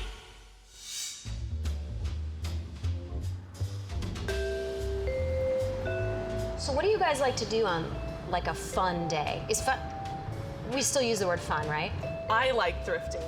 Like Me going too. to like Melrose, like vintage stores. Me too.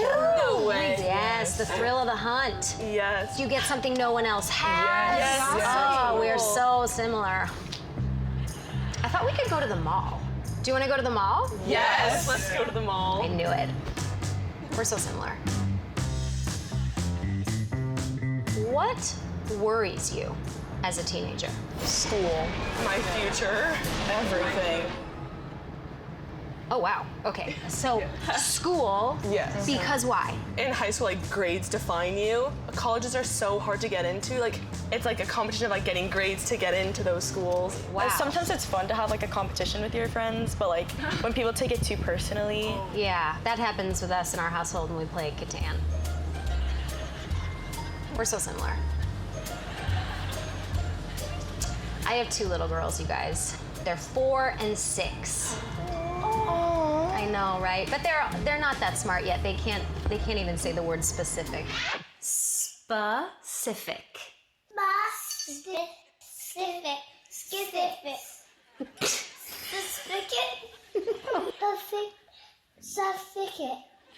Very close. Do you guys get along with your parents? For the most part, I do.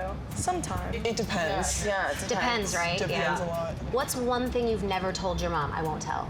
I have a scar on my forehead, and I told my mom that I like hit a door, but I like actually snuck into this guy's house like through his window. And then I like Okay. and my mom like With the intent to hang out. Well, we were just like we were like actually we were just watching a movie. Yes, of course. Do you guys say like a lot? Oh, all the time. Okay, let's have a contest. Okay. Let's see if we can go 3 minutes without saying the word like. Okay. These classes where they're like, you have, like, the option is college. I would just say be respectful of other people, like just don't get into other people's business. Like just mind your own business. Yeah. But I feel like it also matters a lot for like your future, like especially like California. It seems like parents and teenagers are on different wavelengths. Like, parents are operating to have control because they're fearful, and teenagers are operating to have independence because they're growing. Yeah, and when my mom always goes like, Julia, do not do this. then it makes me want to do it. Of course it does. Oh, we are so similar. You guys, it's like they knew we were coming. All right, get in front of here. Get in front of here. I'm the photographer now. Hold on. Hold on. Oh, that's a picture of me. Hold on. Ah, it's a video. Why do moms never know how to use cameras?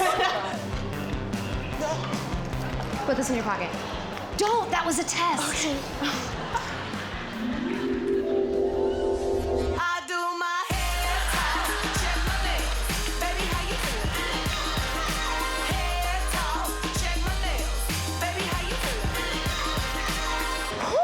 Ooh, that was fun. Let's do that again.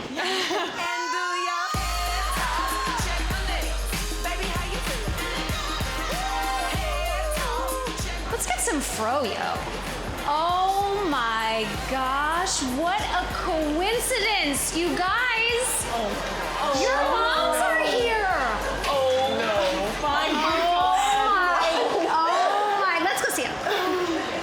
I got to spend the day with your lovely daughters who have been, I will say, nothing but respectful and kind and open. So cheers to you guys for raising those kinds of women. Thank you. You're very welcome. They have all said that they are friends with you. And the other thing I learned is that they feel like they want you to trust them a little bit more than you do.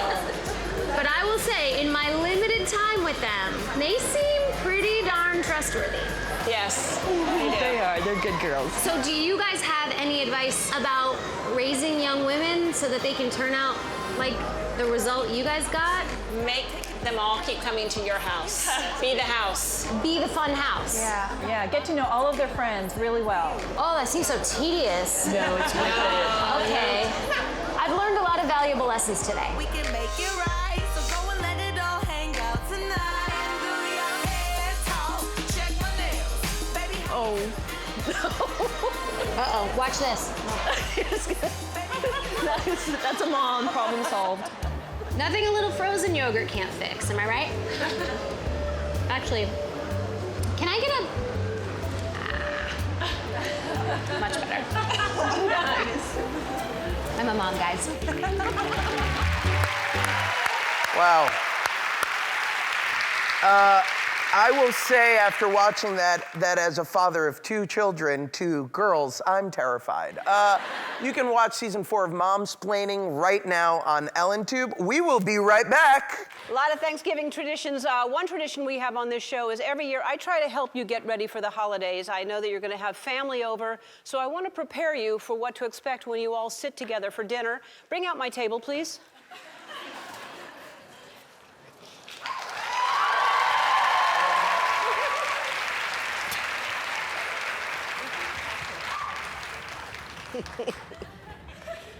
Oh boy.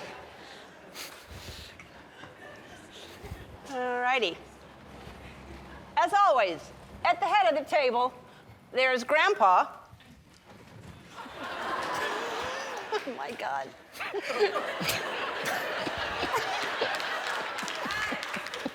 Oh my God. Grandpa finally discovered the internet. Grandpa, what have you learned? I'm on Tinder for grandpas. I think it's called Grindr.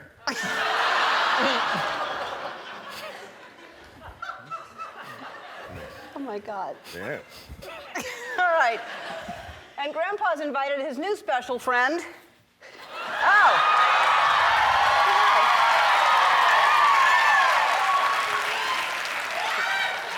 What's your name? Brian. Okay. Grandpa, what would Grandma think of this? You go ask her. She's in the kitchen. All right. All right. Next to Grandpa the friend, there are new neighbors who just moved in across the street. Here are the neighbors, and for some reason they just can't keep their hands off of each other.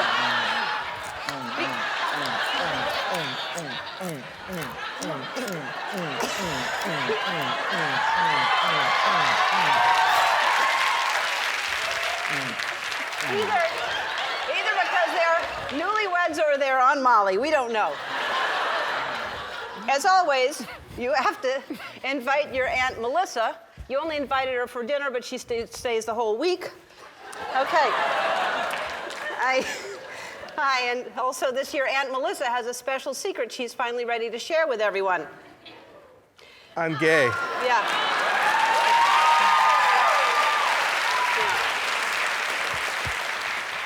Kind of knew that, Aunt Melissa. We all kind of figured it out. All right, down here, you put your two nieces. They're in college now, so they've outgrown the kids' table, but they haven't outgrown their obsession with Frozen. And there's one who's obsessed with Elsa right here. Okay, and then there's her jealous sister. They fight about everything, and she thinks Anna is better.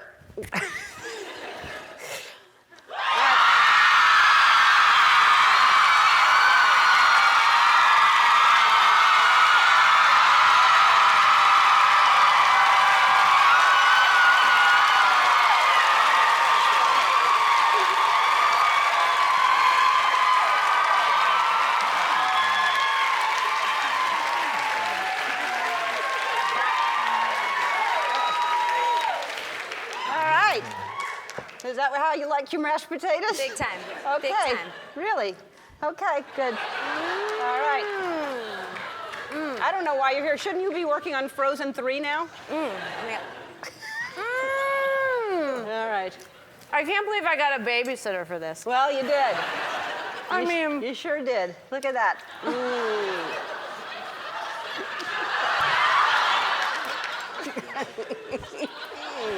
Is that delicious or what? It's so good. Okay. Well, I'm here to celebrate you. What? No, I've got to do a show. You can go home now. I still have to stay. You're so dolled up. Where are you going after this? I was just meeting a girlfriend and I wanted to... Really? You did this for me? I did. Oh, well, you look beautiful. I certainly don't wear things like this at home. No? No. No, that's why I thought you were going somewhere after this. No, just going to a rock climbing gym with my kids. Yeah. Yeah. True story. And do you climb the rocks as well? I do not, no. Oh. I'm afraid of like back and neck injuries, whereas they are not. Yeah. Yeah. That's the thing about children. I know. And are they hooked up to a harness of some sort? Nope. Wow. And that seems fine to you? Yeah, you know, it's like they're not nimble enough to get high enough to where they'd actually have an injury, and it's a little padded. I see. Yeah. I see. I've never been to one of those things. They look fun, and it looks like a fun thing for kids to do. They're pretty cool, yeah. Yeah. Can I ask what happened to your child's head in this picture? I saw a picture of, which child is this, by the way? I don't know her name. Oy, oy, oy, oy, oy. That is the back of my youngest daughter's head. And the story behind what's her name? Delta. Delta, and Delta is how old? 5. 5. She just turned 5. So she has this intense obsession with bathing with her stuffies. Like, she likes to take all of her stuffed animals into the bathtub. And it's like, in my head, I'm like, well, it's a cool sensory thing. I'm gonna let her do it. But she role plays with them. And so she wants me to leave the room. And now that she's 5, I'm like, okay, I can start to make dinner. I mean, it's this much water in the bathtub. So she's in there, and then I go to get her out, and I pull her out. I go, oh, I don't think you got the conditioner out of your hair. And she says, no, I did. I rinsed it. And then, 10 minutes later, as I'm putting her pajamas on, I'm like, what did you use? And she was like, the Vaseline. First of all, is that the entire tub of Vaseline? It was quite a bit of the Vaseline, And yes. why did she think why was that in her reach? Because her mother left her alone in the bathroom. Okay. And she likes sensory play. And how you get it out is this. It was 3 rounds of Hello Bello shampoo, 1 round of clarifying shampoo, 2 rounds of dish soap, and then we still had to wait 4 days because none of that worked. Wow. Yeah. Yeah, because Dawn is what they use when animals, the birds get oil spills and all that. Yes. So Dawn, you'd think Dawn would do that. I thought it did cut the grease down. Delta Dawn. How about that? Oh. Delta Dawn. What's that? What? It cut the grease a little bit. No, I mean, yeah, I like Dawn. It worked a little bit. Wow. Well, I'm sure it was somewhat combed out after that. No, we didn't touch it. I mean, who she got to impress? That's true. You know? That's true. Start saving for therapy now. And then I love that you, of course, rescue dogs, and you have a one-eyed dog. I do. That's so cute. Barbara. Look at that. Barbara Biscuits. She's gonna turn 12 this year. We got her last year. And you know, she's just a hot mess. Dax calls her the old dirty golf rag because that's what she looks like. She is wet. She in looks that like she picture. has Vaseline in her hair right Yeah, now. well, you know what? This was, she walked right into the pool. Oh, no.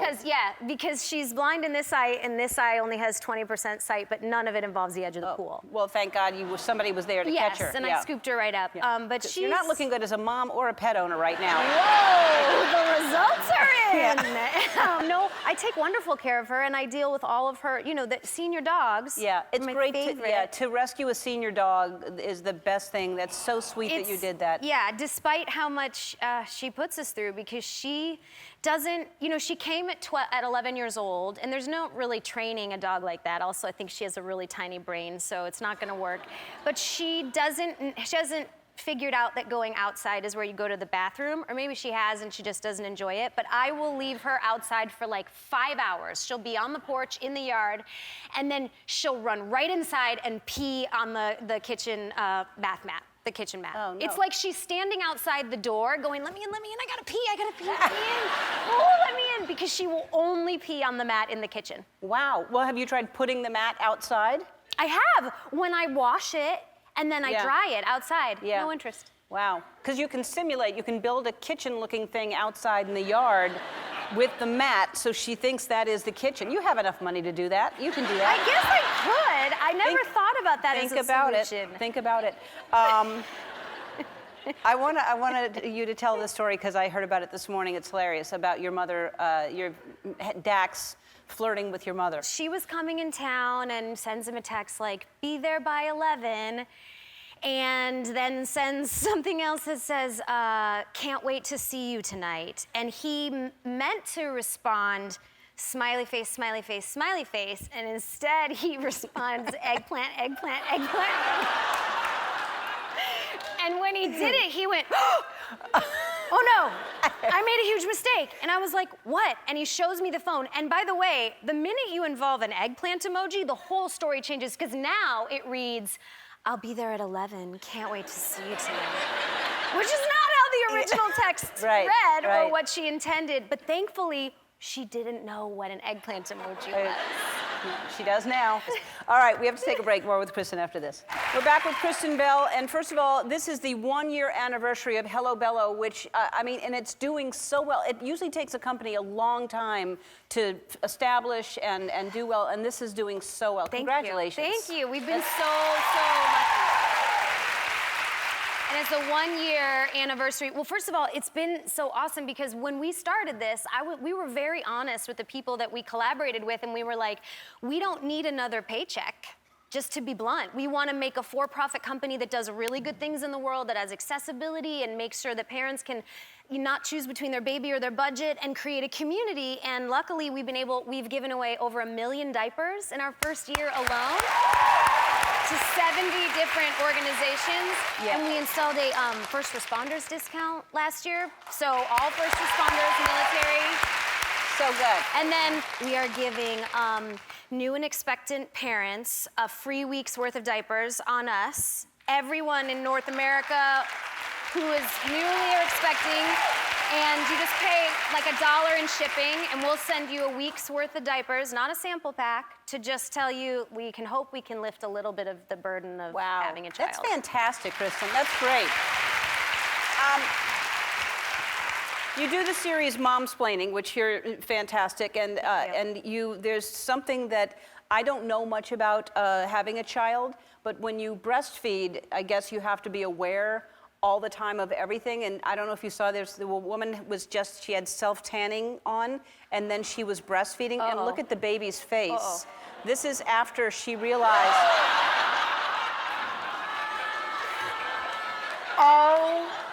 Yeah, wow. That checks out. That checks out. What a shock when you're like, what's wrong with your... And then now the baby's got a 5 o'clock shadow. Right. Yeah. Like a hobo. It looks like a hobo. It does look like a hobo baby. Get on a train in a minute. And then you just wrote your first children's book, which is called? The World Needs More Purple People. Great I'll name. let you deduce what the title means. But my friend Ben Hart and I, who Ben Hart also works on Hello Bello, he drew all these little icons. He's very talented. It occurred to us that our children were even subconsciously absorbing all these conversations about divisiveness and differences, and that we weren't really talking about the things that make us similar, which is, newsflash, literally everything, other than a couple opinions. So we wrote a book that serves as kind of a manual to kids, and I think should be required reading for adults, about the things that make us similar, like loving laughing and hard work, and just to remind us all that we're just one group of Because people. red and blue makes purple. Bingo. I like it. It's good. It's good. Yeah. More with Kristen after this. We're back with Kristen Bell, and not only is it the 1 year anniversary of your Hello Bello line, but it's also 1 year to the day that you and Dax played Taste Buds together on the show, which is one of our favorite segments we've ever done. Oh my God. I mean, Taste Buds is just a fun game anyway, but the two of you, please enjoy, everyone. Kristen, you are starting hands behind your back. Behind my back. And what about hair, Ellen? I'll hold your hair. Okay. All right. And then you will taste this and describe it and tell him what it is. Where is it? It's down here. Oh, ew. Hon, we're on a clock. We're on a clock. Let's raise some money. A lentil loaf of some sort. Oh, No, it's oatmeal. It's dry Well, hold oatmeal. on. Honey, I'm supposed to guess. You're not. You would say, we eat it in All the right. morning, Yes, Bob's all red right. milk. Yeah. And then I say oatmeal. The whole point is that you don't say it. He says it. Okay? All right. It is your turn. You know how to play the game. I can't work under these conditions. All right. I'm so sorry. All right. Lean down. So sorry. Oh yeah, you put it on a hot dog and a hamburger and french fries. Mustard! No! Oh my God! You put mustard on a french fry. Ketchup! It's not right. I like mustard. Oh, ketchup. Okay, good. You said it. Don't say the food. All right. Don't say the food. You describe Oh, it. man. All right. Oh, ow! Take your time. It's a crunchy after dinner snack, and it's shaped like a big worm, and it has a when you leave milk out, it turns into An Oreo. no. Oh, cheese. Yeah, and it's something like that is in the name too. Macaroni and cheese. No, it's a crunchy after dinner Cheez-It. snack. A crunchy after dinner snack of cheese. Nobody eats an after dinner cheese It's snack. what we take to the sand dunes to She snack said on. after dinner snack. Okay, that's out. It's That's what out. we take to the sand dunes. See, when we eat crappy food. Chips. Yeah, but what kind are the best kind? Oh, They look Ruffles, like rubber fingers. sour They cream. look like Ruffles, sour fingers. cream. Sour cream and cheddar. They look like fingers. Cheez-Its. I said Cheez-Its. They're not Cheez-Its. Taking this. Mustard. They look like fingers. Fingers, Dad. Fingers, and they're made of cheese. String cheese. They're crunchy, and they look like a finger, and they have a curve like a cashew, but they're not a cashew. There's They're bright orange, and there's a big tiger that sells them. There's a big what? Tiger. Is he a tiger? Oh. No. No. No, he's not He's a tiger. a cheetah. Oh, Cheetos! God! There's a million things I would have described that as. All right. Chester the... What? Oh. I get this every time we go to Arclight with 1 squirt of butter. What? I get... popcorn. Yes. Who's good at this? All right. Oh, it's rabbit food. It's what I ate in the garden. Oh my goodness. And it has the most antioxidants of any type of Spinach. No, it's the kind that you put with blue cheese on it. I put blue cheese on. Blue cheese, Dax! And bacon and Oh, a wedge. Iceberg. Yes. No, we're not stopping this game. Yeah. I'll play this all year. What the hell? Oh my God. Oh. Chimpanzees eat it. It grows on a tree. It's yellow. eucalyptus. Oh my goodness. Yes. Do you see a pattern emerging? Ooh. What? It's It makes you take a nap? no, it's very good. It's what kids like after dinner. Oh and you my make God. it up. Time of day is not relevant, honey. I'm gonna pee my pants. Okay. like it. Great. Can I say what flavor it is? Yeah. Okay, it's chocolate flavor, Okay. and it's mushy, and it's Pudding. Yes! That is the game. We're going to round it up to $10,000. Certified. Cares about supporting. Woo. Prostate Cancer Foundation. Now, how was that drive home after that game? Not great. No? I was so embarrassed. That's one of my most embarrassing moments of all the things I've ever done, privately or in public, because I'm so competitive. But the minute I said the word oatmeal and realized the game was to describe oatmeal, all my wires started crossing and my brain was like a kaleidoscope. And I could only really access the time of day when you ate the food. Hey, you can find Hello Bello at Walmart and hellobello.com. We'll be right back. So you're in the process of adopting a baby. Yes. Yes. And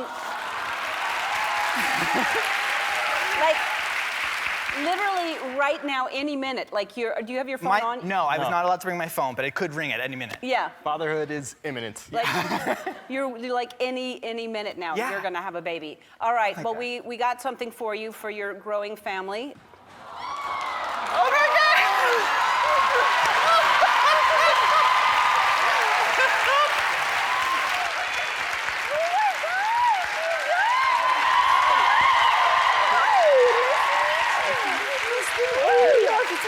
You guys, first of all, congratulations. Thank you so much. Look, I was just relaxing in your new rocker, in components of your new nursery. That is a gift from both The Ellen Show and also at Hello Bello. We heard your story and we are so excited for you that we want to give you a lifetime of anything you want from Hello Bello. So you'll get all of this, plus just go on the site and just order whatever you need. Because we are a part of your village too. Congratulations. All right. Now, Thank you so much. and guess what you're doing after this? We're going to take a break. When we come back, we're going to play Taste Buds. You're going to play Taste Buds to get something else. Make me proud. Make me All proud. right. We'll be right back. Our first guest has always been an open book, a big oversharer, and never edits herself. Is it too much? No, that's why we love her. Please welcome Kristen Bell. Yay! I love her. Hello, my friends. Hi, my friend. How are you? I'm good. I'm good. I'm oddly excited to be out of the house and talking to adults. I really, really am. Now, when you say out of the house, where are you? Well, I'm in the attic above the garage where Jack does his podcast. I'm actually in the Lazy Boy. I'm doing this from Daddy's chair. Look at the comfort level this man has when he records his podcast. It's crazy. Right. Now you see why he likes that Lazy Boy. It's true. Let's talk about what happened to Dax.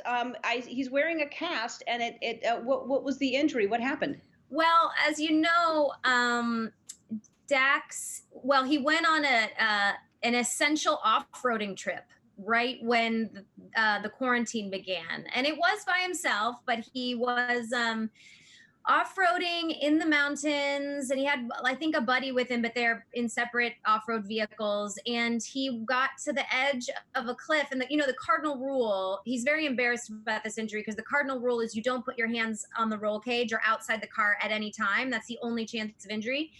And he was sitting on the edge of a cliff, and he put his hand up just to look out, and the weight of his arm tipped his Polaris RZR, is what he was on, over.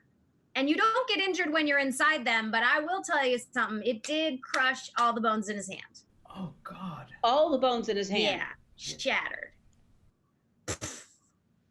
Wow. Yeah. And then last week, he had 7 pins put in, and last week, one of them started to eject itself from his cast. And if you know Dax Shepard, you know he not only holds a degree in anthropology, but also in dentistry, surgery.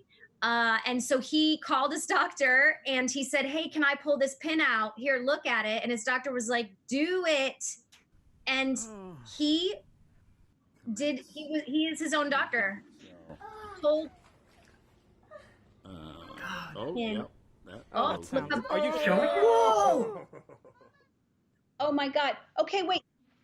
The pin was ejecting itself from that through a cast? Well, not through the heart of the cast, but like the cast stops here and the pins go in this way, right? I'm also a doctor, so pay attention. So the cast is like this and the pins go here. And one of the pins, his body just decided, like, I don't need this, you're out. And it started coming out right here and we could see it. And that's why he called the doctor. And then he pulled it out and now he's a doctor. Can I ask a spousal question? Oh, sure. Your husband in quarantine goes off-roading. He crushes his hand. Yeah. He calls you. He says, my hand is smashed from off-roading. Do you say, oh, baby, I am so sorry? Or do you say, of course you did, you idiot? Excellent question, Andy. Well, which one are you? First of all, he didn't call me, okay? He drove home like this, or it was his left hand, like this. And the first thing he said when he walked in the door was, I just don't want to be in trouble. Which is like crazy because I don't, like, he's never in trouble with me. I mean, I'll let you know if I'm like disappointed in your actions, but like, I'm an adult and he's an adult. I can't get him in trouble, but apparently I've got. I'm the same way. My approval. That's why I asked that. I'm the same way. I said you're in trouble, but it's not the smartest move we could have made. No. Matt, but I can't believe there was just an extra pen that didn't need to be in there that the doctor said, yeah, you can take that one out. Like, let's see what happens when the cast comes Ellen's up. Stuck on the pin. Yeah, I'm just confused. Do you know what I did with the pin? I plied it into the shape of a heart and I attached a little wire and I made a Christmas ornament. Oh my God. Aren't you crafty? Crafty or gross? Yeah. Yeah.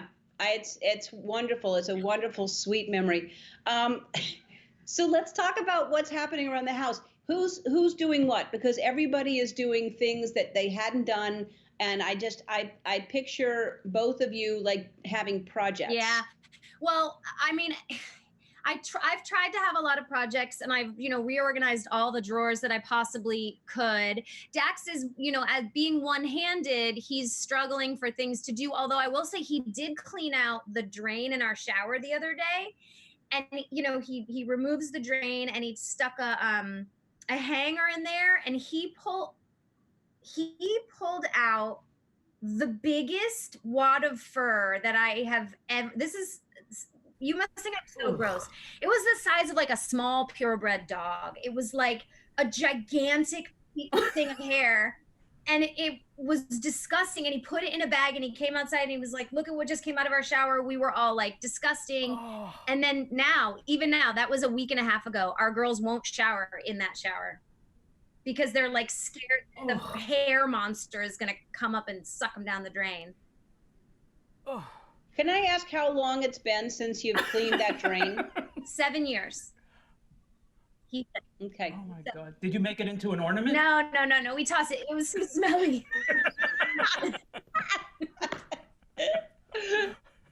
Oh my God. It's gross. You should Ellen, make it. save me. It's gross over here. Oh my God. She needs to get out. It's time to move.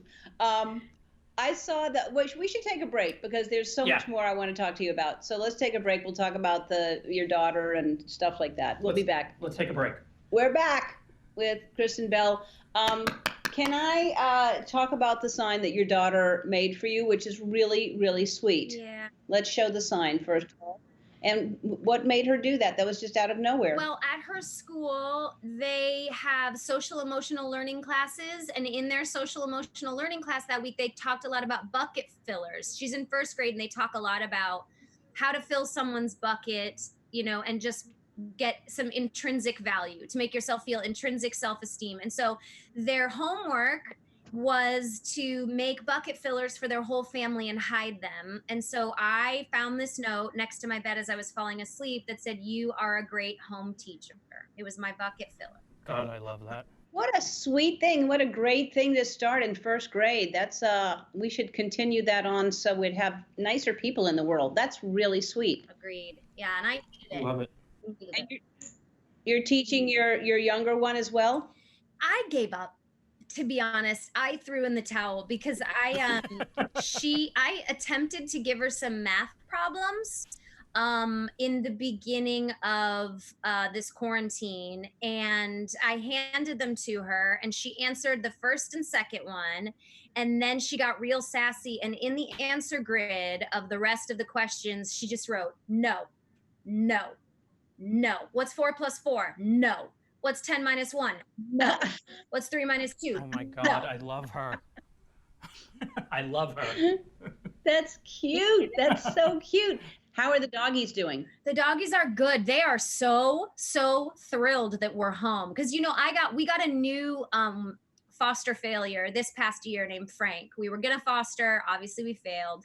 And Frank is my best buddy, and the reason that we failed with fostering him is because about 2 weeks in, he wouldn't be more than a foot away from me ever. He was so into me, but it wasn't like out of nerves. It was out of thirst.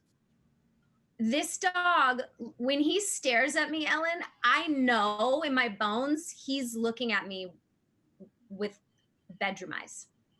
I know it. I can feel it.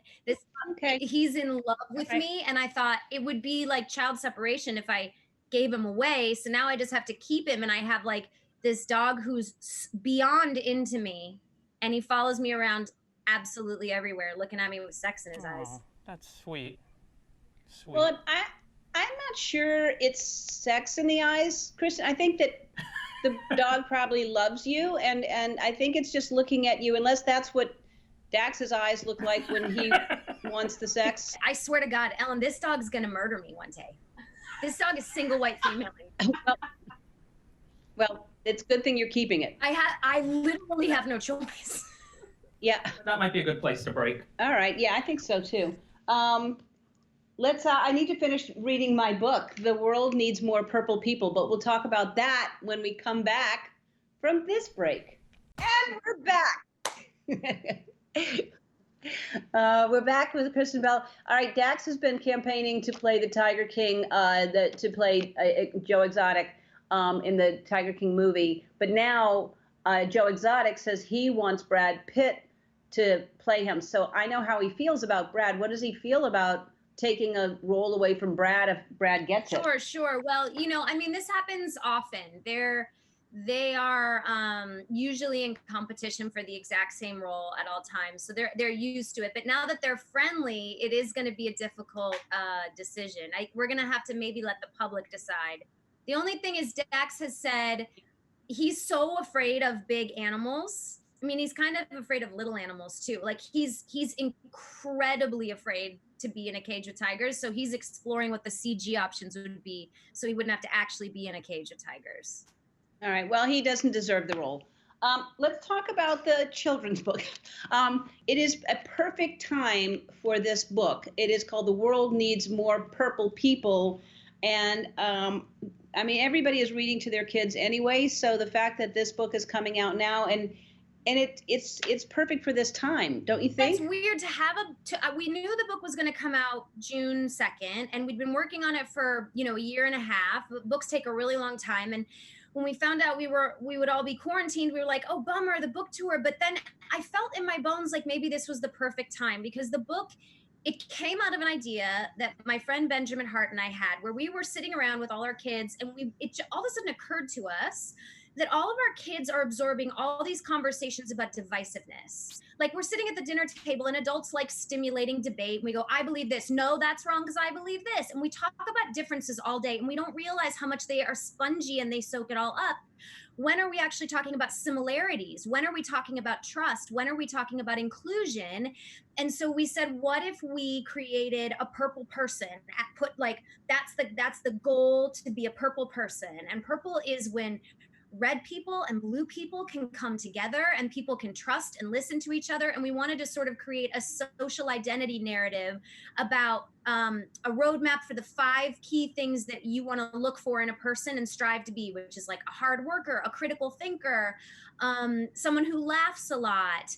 And if you can first look for those features in someone else, then you can hear their point of view responsibly. So we don't walk into rooms thinking we have enemies. We walk into rooms thinking we have friends. That is fantastic. What a great message. Yeah, that's a great message that maybe you should write an adult book too. Maybe, I mean, hopefully these adults reading it to their kids will let this sink in. But I mean, really, what a great message that is. We do have to look for what we have in common because it can get crazy out there. The one thing that you just don't agree with, everybody latches onto and say, you know, and gets angry. Take a break. Take a break. We're going to take a break. We're back. We're back with Kristen Bell. I want to show people an episode from the new season of Momsplaining. And you took Andy to talk to kids about sex. Let's ask first of all, how do you think he did, and then we'll see it.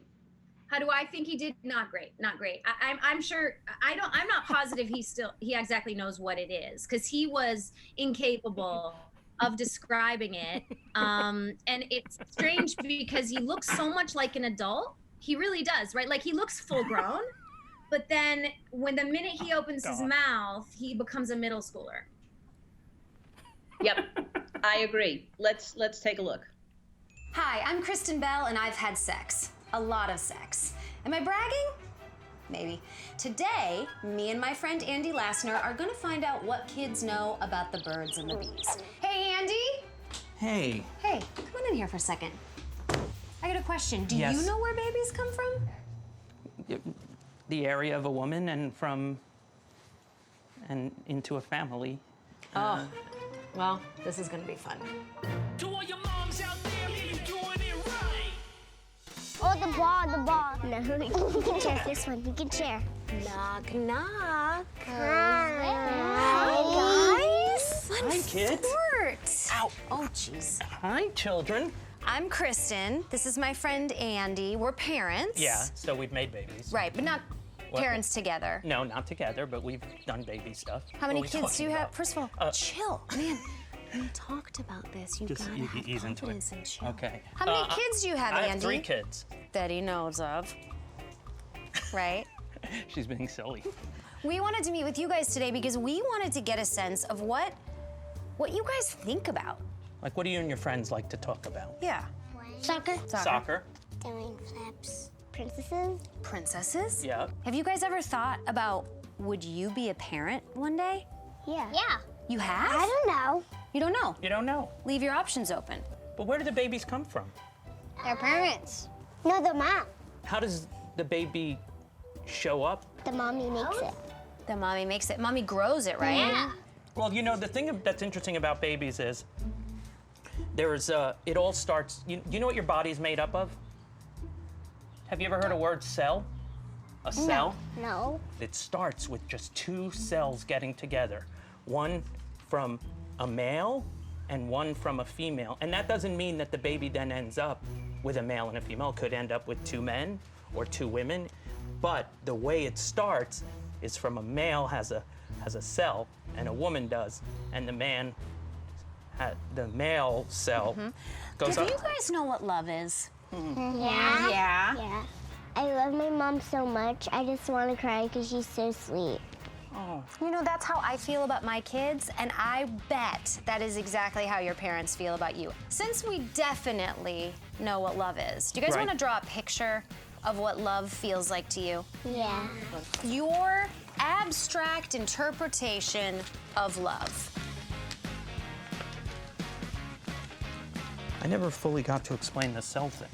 Do you want me to ask them to stop drawing? so No. you can give them a While they're science drawing, lesson? I can just explain that the Okay. 2 cells get together through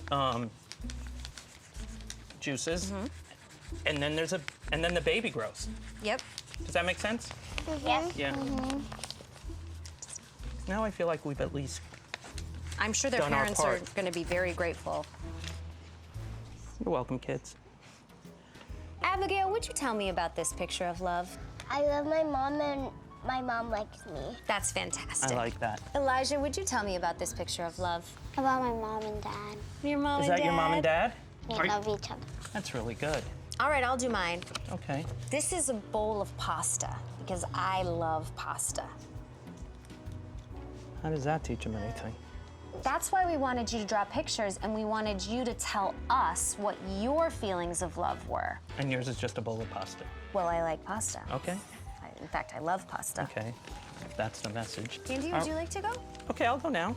So this is, to me, what love is.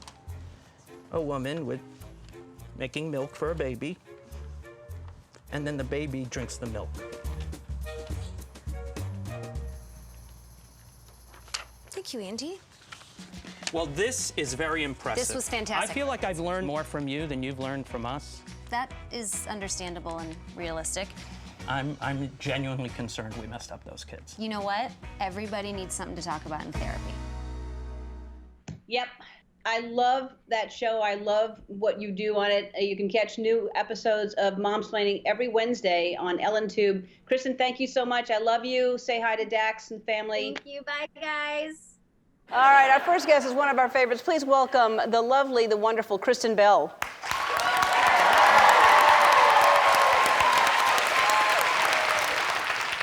So I know how hard this is because I've gone through this, but I know you just lost your dog a few days ago. How are you doing?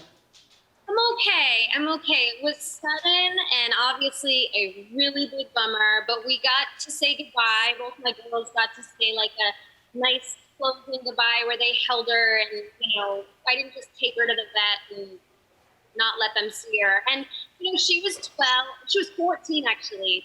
And all I take from it is how grateful I am to have been able to spoil her like the queen she was for the last 2 years. So many people are like, they think senior dogs maybe aren't the best fit for them. And I know it's hard when something dies and people tend to think about that like, oh, it's gonna die. And I'm like, newsflash, everything is gonna die at some point. And I just hope that if anyone fell in love with Barbara, that they would open their hearts and homes to senior dogs, because their proclivities and getting to know them, it's so wonderful. I'll carry her forever in my heart. Yeah, and I hope people watching, listening to this will be inspired by that. I think that's great. You're wonderful. You and Dax are so, I love you both, and I love that you're both so honest. And Dax was recently honest about that he strayed from sobriety. Whoopsies. Yes, and because he was sober for how many years? 16. Wow, that's and how's he doing now? He is actually doing really great. I mean, look, everybody's up against their own demons. Sometimes it's anxiety and depression. Sometimes it's substance abuse. And the thing I love most about Dax is that he was able to tell me and tell us and say, we need a different plan, right? Like, we have a plan. If he has to take medication for any reason, I have to administer it. But he was like, so we need a stronger plan. I was faltering, and I have to do some sort of emotional work to figure out why I wanted to use again. And one of the main reasons I love him is that he's also addicted to growth. He's addicted to evolving. And he was like, I don't want to risk this family, and I did. So let's put, new things in place to make sure it doesn't happen again. And he's, we're going back to therapy, and I love that he's addicted to growth, and I will continue to stand by him because he's very, very worth it. You know what? It's interesting.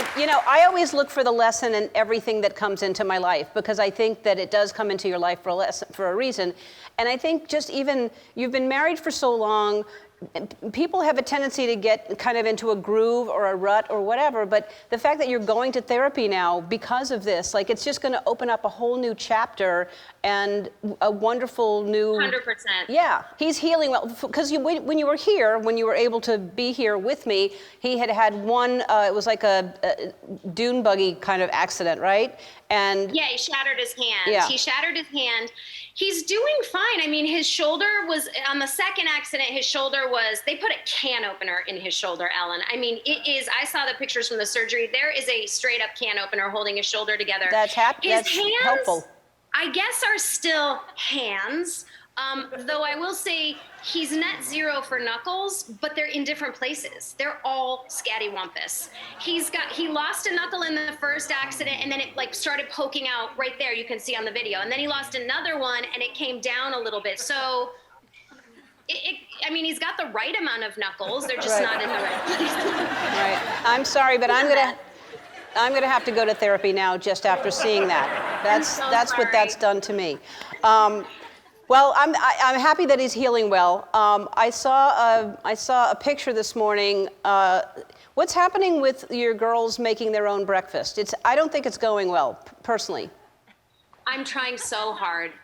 Those are, first of all, okay, I've been trying to get them to make their own breakfast because one of the things I've been doing in COVID is sleeping in a little bit later, right? Why not? Yeah. I know they're not going to use the stove. They know the rules. The problem is we haven't had enough discussion about the colors on the plate. They were like, but we have a red color. I'm like, ketchup is not a vegetable.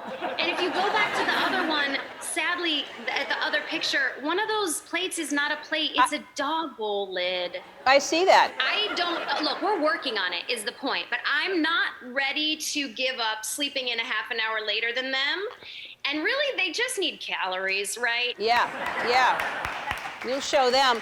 Hey, Kristen, we have to take a break and do some commercials here. They're very, very entertaining ones. So people will want to watch the commercials, and then we'll continue the entertainment after the commercials are over. We'll be back. All right, we're back with Kristen Bell, and you started working with The Tiny Chef. This is, tell everybody about The Tiny Chef.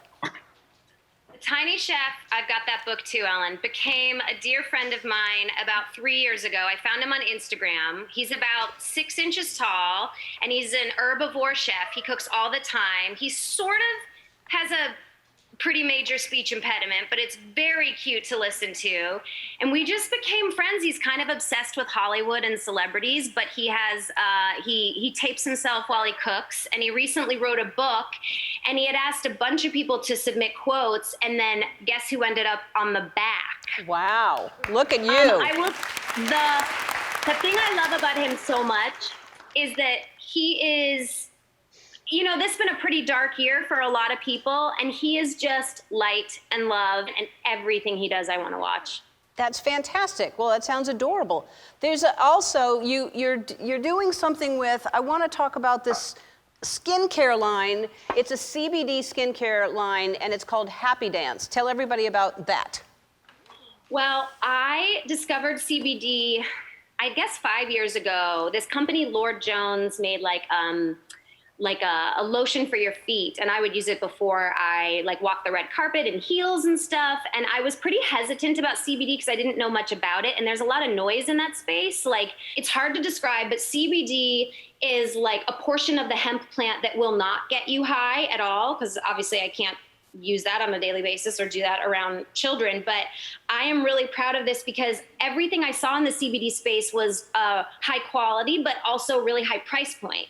So I contacted Lord Jones, who I loved, and I was like, can we do something together, but make it a price point that people can afford, that people can buy, that will just help them with self-care as an everyday thing in their lives. And I'm so happy with it. It's such high quality, and I use it every day, and it's gonna launch in like a week or two. It's fantastic. I love it. I love the name. I love you. And The Tiny Chef is available everywhere books are sold. For more information on Kristen's new skincare line, go to our website. Everyone here is getting $250 worth of Happy Dance products because of the generosity of Kristen. We're going to play a game when we come back. We'll be right back with Kristen. All right, we're back with Kristen Bell. October is Breast Cancer Awareness Month, and we wanted to raise some money for breast cancer research with our game, Drawer Dash.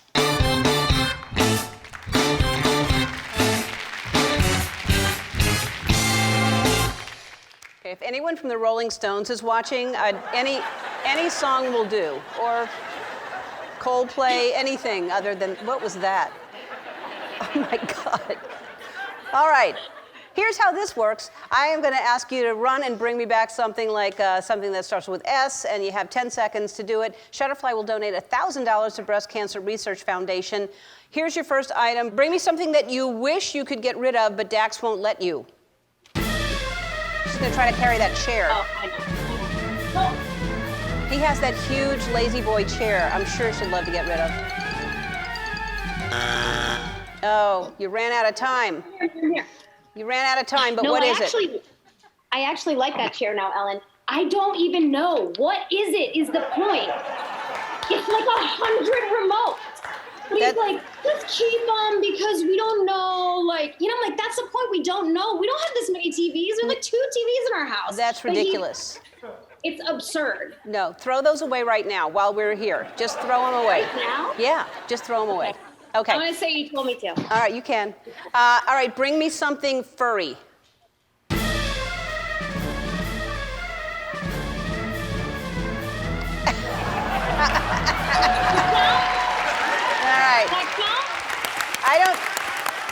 That counts. That's furry. I don't see a lot of fur on that leg, but I'll accept it.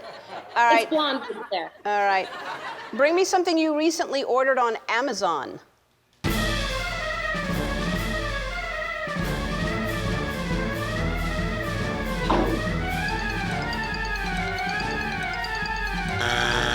No, just in time. Just in time.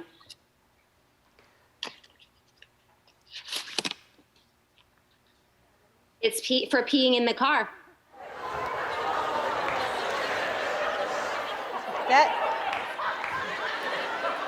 That also could qualify as the embarrassing one that you just brought us.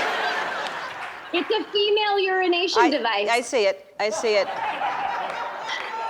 I see it. All right, one last one. One last one. Bring me something you can't sleep without.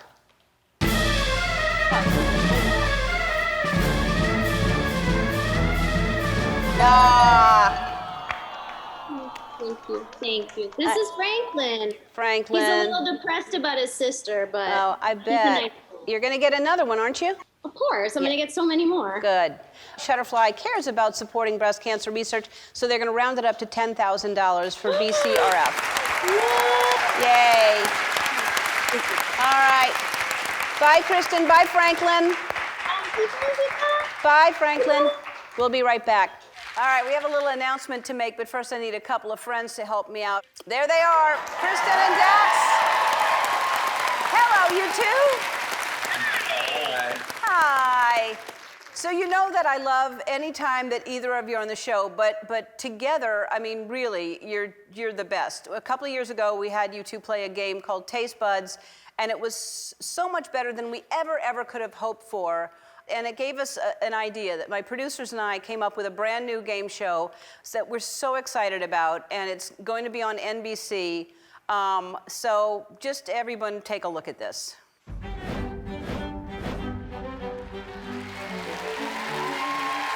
Lean down. So sorry. Oh yeah, you put it on a hot dog and a hamburger and french fries. Mustard! No! Oh my God!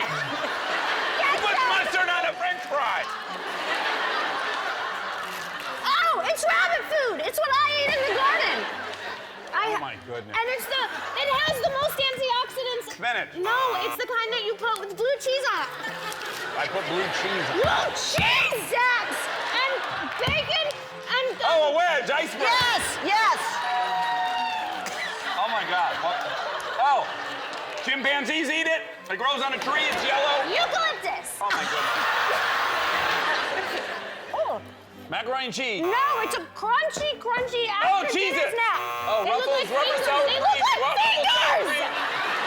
sour cream and cheddar. They look like fingers. Cheez-Its. I said Cheez-Its. They're not Cheez-Its.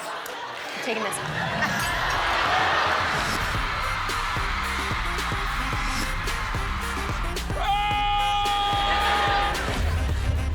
I saw it, and I cannot ever unsee it. It's gratuitous and it's graphic.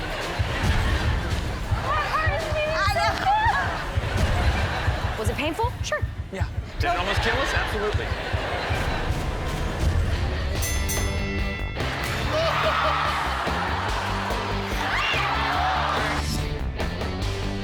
When I watch the Olympics, I think, I can do this.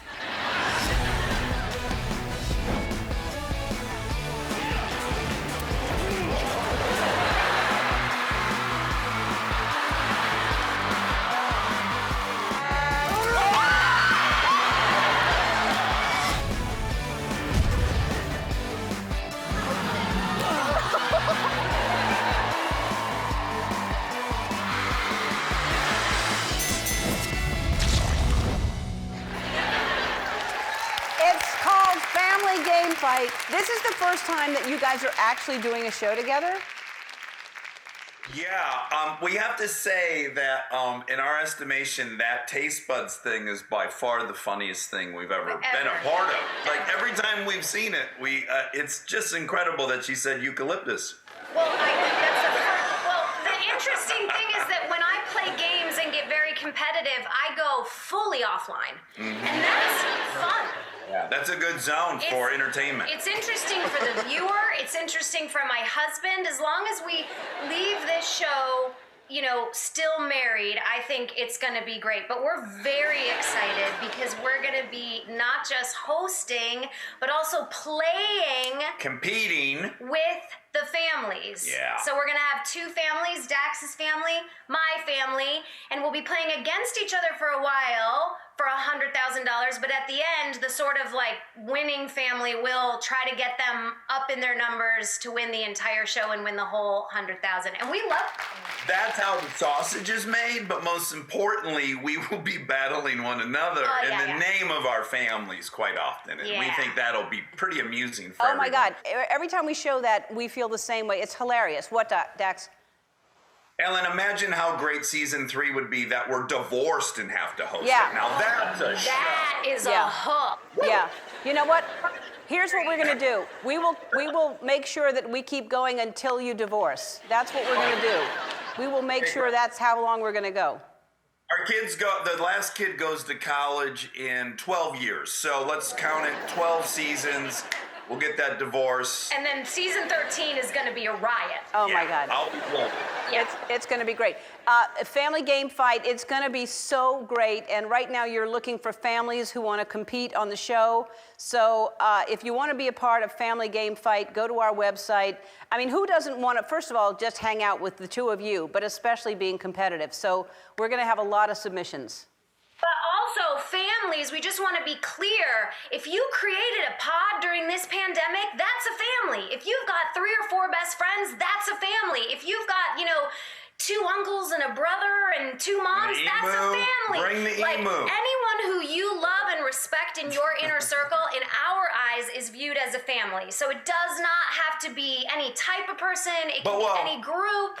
We don't want any one man who's claiming to be a family, though. Right, Let's has to be clear about more that. than one. Yeah. More than one. True. But other than that, anything goes. If you love those people, in our eyes, you're a family. Come play with us on Family Game Fight and win some money. Yes, and so go to our website and tell us you want to be on gambling. I can't talk. I've talked too much today. I have a certain word count, and then at the end of the day, it just goes to mush.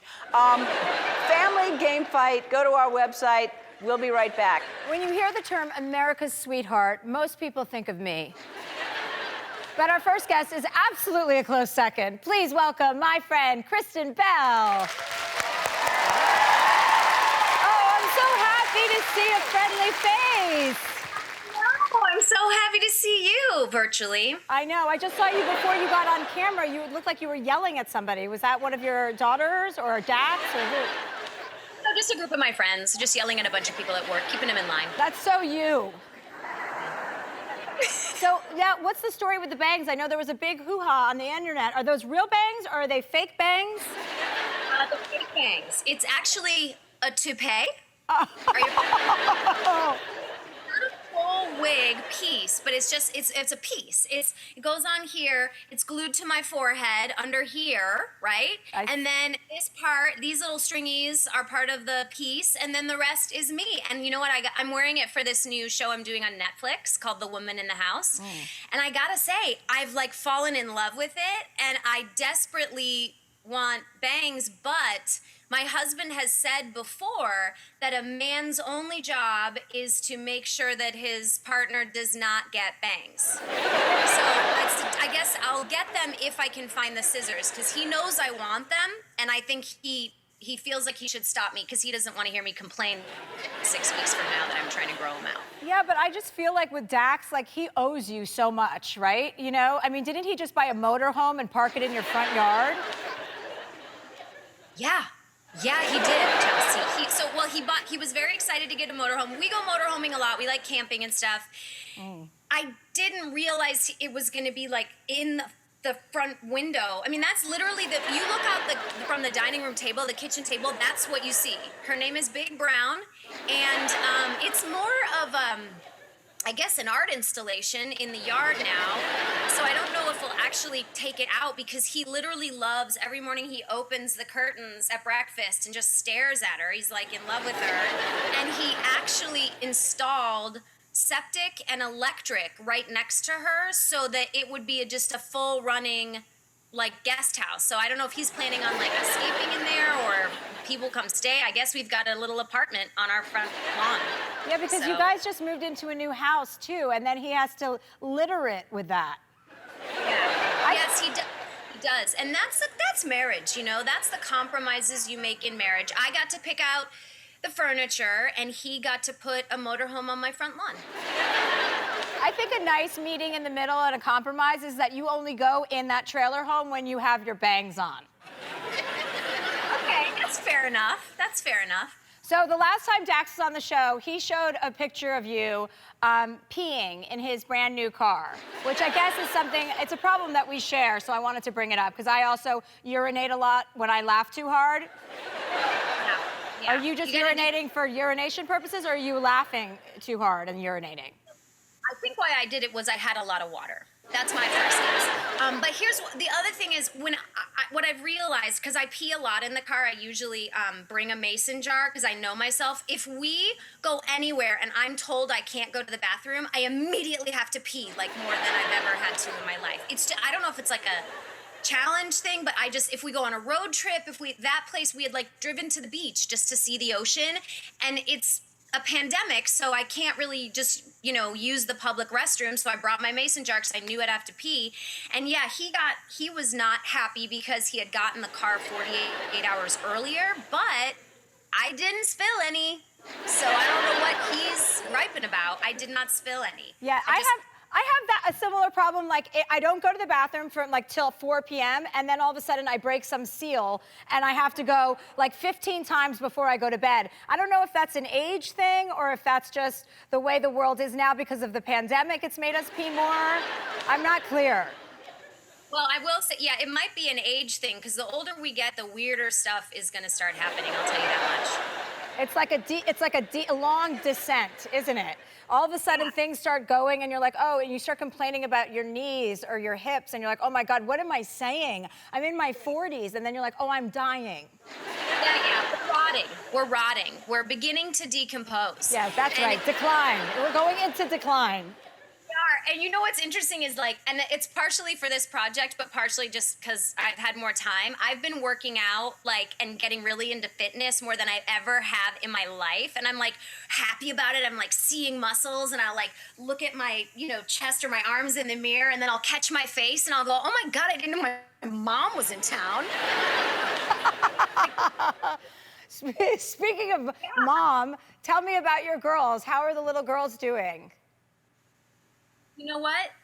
It's a lot to be captured in a house with two children. It's like having NPR on, but 2 different stations at all times. But if it were all questions, there were no facts. It was all, it's good most of the time. But my 6-year-old has pretty consistently done this thing that drives me nuts, where we'll a lot of the stuff we do is, watch movies, not a ton of other things to do. So we'll sit down to watch a movie. We'll be 5 minutes in. She'll get bored and she'll get up to go do a craft. We get these boxes in the mail called KiwiCo, and it's a obstacle she can build and she can read the directions. So she'll sit at the table and do it for an hour and a half.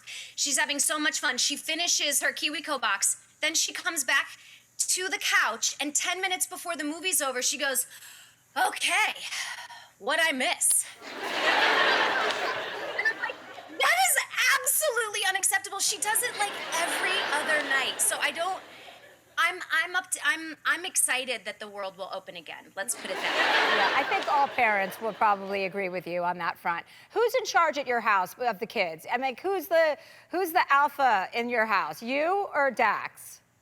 God, it depends. I mean, we both make the rules and we do a good job of, passing off the power, but I definitely am more of the pushover. I try to make rules, but I'm also a big fan of make a better argument. If you make a really good argument why you should have a cupcake before bed, Okay, but it's got to be a good argument, and the problem is they're both little prosecutors, so they make really good arguments. So he's more of a rule maker. Okay, we're going to be back with more Kristen after this. And we're back with Kristen Bell. Okay, Kristen, I have a couple, I know you got some new rescue dogs. Didn't you? A couple? I did. Well, I got one, yes. We lost 2 dogs during the pandemic. Oh, Bummer. that's what I heard. I'm so sorry. Okay, you know what? It happens when they're very old. We got a new one a couple months ago, a tripod. And he's wonderful. His name is Whiskey. But, he lost his leg in a truck accident. Oof. Let me explain why he looks like this, okay? Because that's a rough picture. The only kind he takes. So because he was in this accident and they lopped his leg off, he won't let anyone get near him with so much as a fork because he has intense PTSD about his leg being cut off. So he has peanut butter and crap stuck in his beard and mats everywhere. And every time I try to break out the scissors, he skedaddles. So he might just be a garbage dog forever because, he's rough looking.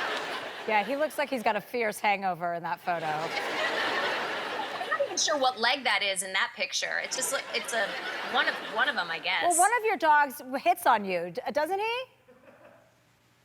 Big time. And I say it and people are like, oh, that might be a bit, she's joking. But first of all, look at the ecstasy on his face right there, okay? So when we got him, this is Frank, we got him from a rescue called the Dog Cafe. I brought him home and I just started to realize oh, this guy is really into me. He's kind of single white femaling me. And the way he looks at me, they're bedroom eyes. I know what bedroom eyes look like, okay? He looks at me like he's undressing me all the time. And some people don't believe me until they see it, but this dog is into me. And I hear what you're saying because I see my dog act like that with my cleaning lady. He is into her. He sees her and he runs and he chases her from room to room all day long. And when she leaves, his head is on the ground for 2 hours until he realizes that she's not coming back and I have to start talking in her accent to get him to pay attention to me. See, look at that. Dogs can be obsessed with people for sure, and why can't it be? Maybe we're anthropomorphizing them, but maybe it is sexual. We don't know. Well, it's only sexual if we reciprocate whatever feelings we're because what happens is, and I think you'll agree with me, when somebody feels that way about you, you automatically are attracted back to them. When someone's attracted to you, you're automatically attracted to them? Like in the way that your dog is attracted to you, that when somebody loves you that much, you immediately are loving and sometimes attracted back to them. If it were a human form, definitely. A dog form is a little trickier. I think no funny business. I got a husband. No funny business, I don't have a husband, so there's a lot of funny business. Funny business. I love your funny business so much. Can I just say how much I love your nudes? Oh. No, sincerely, because it's one thing to post a nude, and it's quite another to post a nude and promote literacy. And I just have such an intense, there it is, respect for you and what you do. And I almost feel like, you're the edgier version of me. I'm sort of the gateway drug to because I'm not doing nudes, but I'm trying also to promote literacy and get people to read and use their brain and critical think. So it's sort of come to my feed first if you're nervous about reading, and then once you're knee deep in it, hit up Chelsea's. Well, thank you for that. I appreciate that. And right back at you, because I want to talk a little bit about Hello Bello before we leave, because you're doing amazing things. And I know you supplied a family last year with a year's supply of diapers, right? Yeah, and then when the pandemic hit, we thought, well, it's time to double down. And so, one of the things when Dax and I started Hello Bello, we wanted people not to have to choose between their baby or their budget. And we created a great product at a very fair price. And we were before the pandemic hit, let's give away a week's worth of each week a year's worth of diapers. And then during the pandemic, we were we gotta go all in and really help as many people as possible. And I think giving is really powerful, especially when you can do it. I get that feeling a lot. But we wanted to, so we're choosing a family every week at Hello Bello to get a year's worth of diapers and any baby supplies they need. And then that family is allowed to choose another family that they want to give to. So we're just trying to help as many people as possible, spread the giving so that we can take care of each other and heal after, the mega dumpster fire. It's 2020. Good for you, and love that. I love that. We'll be right back with more Kristen after this. Okay, and we're back with Kristen Bell. So, Kristen, we've had conversations in the past about cannabis and about CBD, THC, blah, blah, blah. So I was really excited to hear about you coming out with your own brand, your own line, Happy Dance. So what got you into CBD cream? Well, like you again, CBD is sort of, it's a strand of the marijuana plant. And again, I'm the gateway to you, I feel like. So you're into the THC biz, which I love. And CBD just improved my life. It really did. And I like, as a sort of budding entrepreneur, to leverage my ability and bring great products to people. And my goal with Happy Dance was really just to sort of demystify the space of CBD, that it's the part that won't get you high, but create trusted CBD products more widely accessible to people everywhere. And it's improved my life. It really just makes me feel like I'm setting the, temperature gauge to exactly the right number in my life. It makes me feel so good. And so we have 3 products. We have a body butter. We have a coconut melt, which is like a great all-purpose. I take my makeup off with it. It's awesome. And a bath bomb. That's cute. And now they're available at Ulta everywhere, and it's doing really well, and I hope that it helps a lot of people. I love all your brands. I love how productive you are. And I think that another thing to keep in mind with CBD, THC, whatever you're into, that helped me get into meditation. Like, it helped me calm down. I say, you're talking about gateway, and I say that, cannabis was my gateway drug to meditation. So the combination, I know you talk about therapy, I talk about therapy, but the combination of the two in concert is what really kind of helped me sit down and listen, and stop talking all the time and listen a little bit more and relax. And so I want to ask you a question about therapy, because you're open about that with Dax and stuff. And you guys are both so busy. I mean, you're busier than you've ever been, and so is he. When do you guys get to see each other, and how do you make it work? Well, it's a different recipe every time. I'll tell you this, at the beginning of the pandemic, we were at each other's throats, and then all the doors locked in our house, we had to stay inside, and we were like, woof, we need to get a handle on the annoyances. And our therapist, Harry, who I love so much, who has the favorite quote he's ever said to me, he said something to me, he said, do something nice today and don't get caught. And I was like, yes, that's how I want to live my life. Harry suggested, since we were both so annoyed with each other, because the reality is, if you're living with one human being, I don't care if it's your partner or your husband or your wife or whoever it is, your roommate, you need to brush up on your toolbox, because you will find that person annoying. Relationships take work. He suggested we go to therapy separately, kind of so that we could talk about each other. And we did, and it's been great. So I do, currently right now, what we've been doing the last couple months is, every 2 weeks or so, I'll see Harry via Zoom and complain about Dax, and then he'll give me all the reasons why I'm wrong, and then Dax will do the same, and then by the time we meet up in the evening, we love each other again, because our toolboxes are bigger.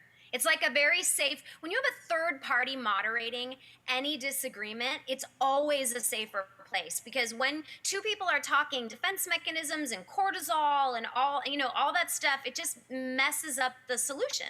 Yeah, you always need a third party. Even if you're single, you need a third party to mediate between all of your personalities. Thank you so much, Kristen, for being here. I miss you. I miss your face, and I'm so happy to see it. For more info about where you can find Hello Bello and Happy Dance, go to Ellen's website, and we'll be right back. You just said no, I got it. Okay. I got it. That was a rocky start. That was a rocky start. This is our first time. Forgive our nerves. Should we go again? We're all so nervous. So I knocked the table over, and then did your mic pack fall down your pants? In my butt crack. Deep into her butt crack. In your butt crack? Yeah. Is it still there? Would you like to move it? No, I got it out. It's Okay, sitting good. in a real nice place right Okay, good. Good to know. Hey, it's great to see y'all. Dax, you are working out like crazy. What's happening? Isn't he a hunk? Oh, wow. Yeah. Wow. Isn't he a hunk? Look at this. Look at this guy. Oh, wow. Yeah. Okay. I'm embarrassed now. I don't know, Ellen. I don't know why I'm doing it. I think I'm 46, and I'm like, this might be the last chance to, pack on some raw beef. Did you work out before, though, or is it? I always worked out, but then I really, in quarantine, there wasn't a ton to do. There wasn't a ton to do, so you really focused really on went for it. biceps and butt, because he's always sort of looked a little bit like he was riding a chicken. Thank you. And so, but I couldn't have said it better. he really beefed up his legs, and then now he's a big boy. Wow. I got no complaints. Yeah, will you tell us when we've Crossed gone the line too far? or... Like, No. you won't. You'll just enjoy it. I encourage it. Okay, No, okay, great. we enjoy it. Now, you're working out a lot, too. Yeah, he's not the only one for Yeah, sure. she's but fit as a No, fiddle. I've seen your arms. But sometimes he'll help me, which is really sweet, because I'll start doing a set and he'll go, "Are you coachable? Can I give you a no?" And then he'll give me the right move, which is really sweet. Well, I don't want to, what do we call it, objectify you, but we are married. Yeah. Hit her with the buns. This outfit, I couldn't get my eyes off. Look at the buns. Oh my God. Yeah. That's... Guys, those are hard-working buns It's not objectification. I am proud because I have put a lot of work into them. And Dax has created Dax has created a wonderful space for our family to work out. Tell him about... your gym doesn't look like something anybody would want a membership to. That's all I'm going to say. In the Groucho Marx tradition, yes, I didn't want any members applying. I see. But look at the product. But The Rock famously has this gym called Iron Paradise. And so I decided, all right, Rock, I got a little scratch myself. Let's go to war. That's his gym. And now this is Black Mold Paradise, my gym. Yeah. Okay. Yes. There we go. Look at the HVAC system my friend Aaron hooked up. That is up to code, everybody. Don't send any inspectors by if you have family in the biz. It does the job, though. Listen, between the lazy boy in the house and this, it's not really selling the decor. We might not have the nicest stuff, but Yeah. we're happy. Yeah. God, you were so angry when you did that. It's not like I can have the house of dreams. Can we show a video I saw this morning of you? Let's Can I first, before you show it, okay. You're in charge, it's your show, but I do think it requires just me to say that... Ahead of time, yes. What's that? Go ahead. Okay, Reader's Digest person. So, we had this enormous bin in our front yard to get rid of all this construction waste, and we're throwing away all Big this kind of stuff. 40-yard thing. And so, Kristen came out, she wanted to do some gardening. Where is my white tub? White tub. Yes, it was like this big. I go, oh, I thought that was a part of the property. It was covered in mud. I threw it in that huge bin. Well, now the bin is 2/3 full, and I tell her, it's gone, hun. I'm so sorry. I will replace it. I said, you can't replace a vintage French baby basin, which is what it was. Okay, I purchased it from a flea market. It was beautiful, and I wanted it back. Okay, so here is It's gorgeous. You can put drinks in it. You can garden in it. The refurbished version. This was in a hole in the backyard, okay? And it looked like there was bird carcass in there. So I pitched it, and I said, I can't go in there. I don't want tetanus. So I went about my business, and then I came back like an hour later, and there's all this trash now around the side of the bin. And I climbed up top, and now I shot this video. And now this is her looking for that. So much to enjoy here. I said to myself, well, I know where it is, right? It's got a finite amount of space. It's just... What are you looking for?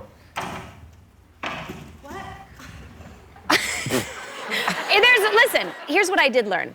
There is a reason why you don't see the wonderful construction workers in our city, spiffing up the infrastructure in a sundress and rubber Birkenstocks. It's not the outfit to do the job, okay? She started in clothes. We should say that. We're not entirely insane. You started in an outfit. You got a little and then spitzy. I got spitzy. I took off the dress, but I was still in rubber Birks. You were in the privacy of a trash dump. Yep, I was in my own personal wastebasket, and I'll tell you something. She found the tub. it. She found You it. did find it. Thank God. We saved at least $60. At least $60 was. Thank God. We were all just on the edge of our seats. Did she find the French baby basin? All right, we're going to take a break. More with Dax and Kristen after this. We're back with Kristen Bell and Dax Shepard, who I love very, very much. And we have a lot in common all the time. You used to have a crush on Brad Pitt. I mean, kind of who didn't, but, I love him as well. And now you've moved on. You have a new crush. Tell everyone who he is. I'm embarrassed to say I did what these old men do. I got a younger model. because Danny's only 31. I watched this Drive to Survive thing on Netflix, which I understand you're Formula a huge One. fan of. Don't hold your applause. Hold your applause. It's a great show. And then I became obsessed with Formula One, and then I interviewed Daniel Ricciardo on the podcast, and then he and I kind of hit it off, and then I pushed hard, got a phone number, and you know, we've just really been building this thing that's culminated in us seeing the world together, really. I think, well, there's us about to go motorcycle riding, dirt bike riding. Did you bring him those overalls? Because he Oh. had a... That's London, folks. Just a little sightseeing in London. They're so cute. I fully support this. You went tubing with him. Took him tubing down the San Marcos River in Texas. Yeah. And there was a moment that I had been really proud of for about a week, which was I jumped off this bridge while we were tubing. He was screaming, it's too shallow, don't do it. You can hear him, don't do it, it's too shallow, it's too shallow. And then I did it anyways. And of course. And then I thought he was so impressed because here's a Formula One driver telling me to be more careful. It was a real feather in the cap. And then I have since realized he's just worried because I'm old as hell. Like, I'm 46, I could be his father. He wasn't worried it was too shallow, he just thought I might break something. Yeah, that could be it, but he was obviously worried about you. I just want you to know that he and I also, because he was on the show, he and I have formed a relationship, and I didn't have to push hard for a number, and so he has been texting with me. I just talked to him because he had the race in Mexico yesterday. Anyway, he sent me a picture of himself with my underwear on, and I just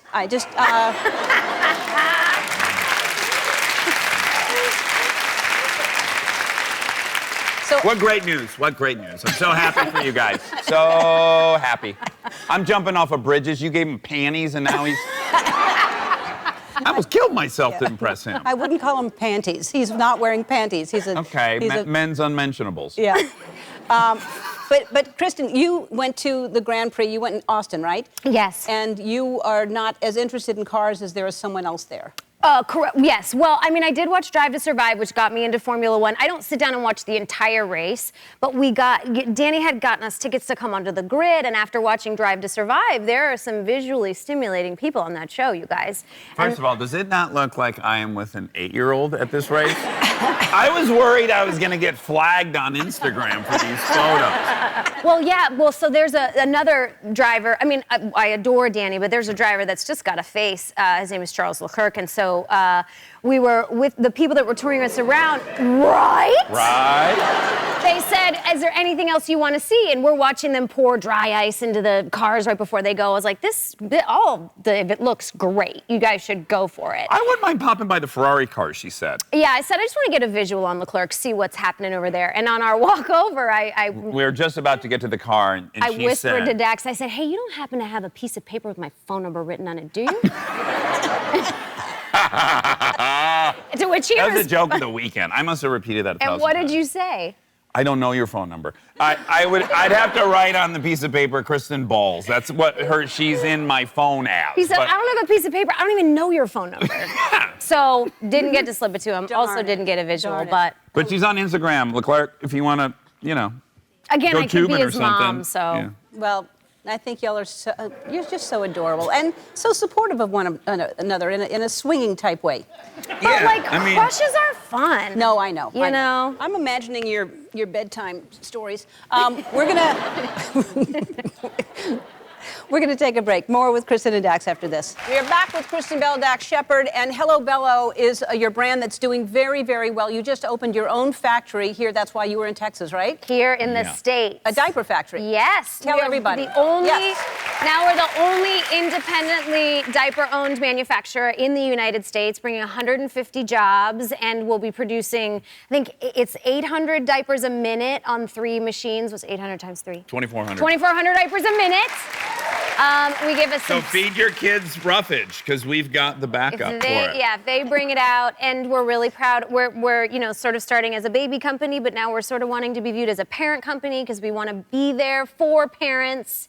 And we also started something proprietary this year called the Diaper Fund, which, like GoFundMe, and you can say when you have needs, if you go to hellobello.com and you're in need of diapers, you can set up an account and then you can send it out to your friends and family saying, I need a little extra help for the next couple months or this year. But you can also go on as a rando and just buy diapers for everyone. Yes. So it's pretty cool to give parents the support that they need. Yeah. And you did a commercial for Hello Bella, which we have to show because it's adorable. We had to cut it down. It's a minute, but here's a little bit of it. Let me be your ride or die. Let me be your remedy. They call me Hello Bello. They call me Hello Bello.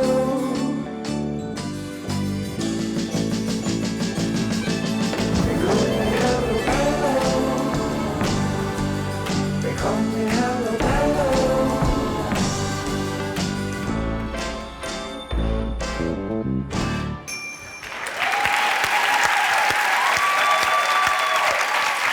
Listen, between this, which is so fantastic for many reasons, and what you're doing with Momsplaining, you're helping a lot of people because that's funny and educational. I love it so much. It's doing so well. So if you haven't watched Momsplaining, you should. Family Game Fight, did you have fun and will you do that again? We did not have fun, It and was yes, the- we'd love to do it again.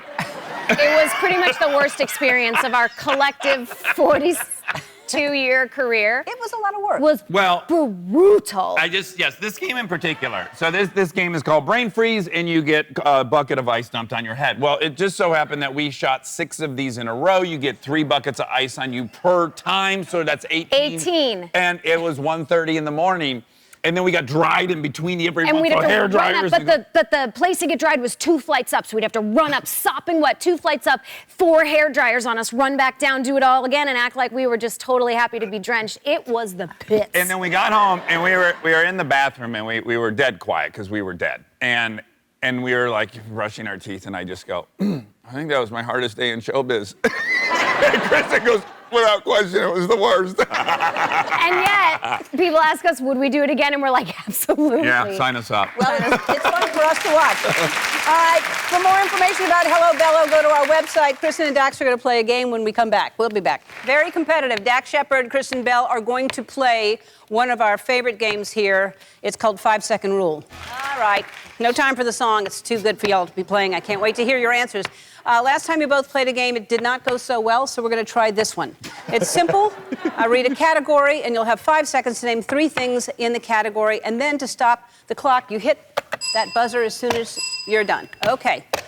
Kristen, we will start with you. Okay. Name your 3 favorite body parts on Dax.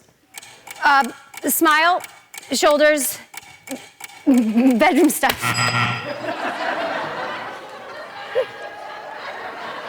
I got to show you guys my bedroom stuff. I have one of the nicest bedroom stuffs in the biz. And a smile is a body part? Yeah. I guess so. It's a beautiful lips. body. Yes. Lips. Sure. Teeth. I Tip accept of the it. tongue. But I think you didn't get in time because did she make it in time with bedroom parts? Okay, on the wire. But I feel like you're just doing that to be nice. We are. Yeah. Okay. So I have to name it faster than that? Yeah, it's 5 seconds. It's called the 5-second rule. All right, Dax, tell us 3 things that you say to yourself when you look in the mirror. Oh my gosh, you're getting old. Oh, your chin should be stronger. Oh, those eyes aren't bad. Chin should be stronger. I don't know. All right. Yeah. Kristen. Yeah. Name 3 of Dax's man crushes. Brad Pitt, Danny Ricardo, and... Perfect 10, Charlie. Perfect. I was gonna say Charlie. Yeah, who I'm trying to become. Charlie! Okay. All right. We'll add that on. All right, name 3 of Kristen's crushes. Oh, Peter Dinklage, Vincent D'Onofrio, T.I. All right, T.I. All right. Try to find a through line there, if you will. Peter Dinklage, Vincent D'Onofrio, T.I. She's... Good luck, guys. I think attraction She's all over the place. That's fine. Yeah. Tell us 3 things your kids do that are very Dax. Oh, argue about absolutely everything. Times 3. All right, tell us 3 things your kids do that are very Kristen. Oh, they're very thoughtful, they're very loving of animals, and they're beautiful.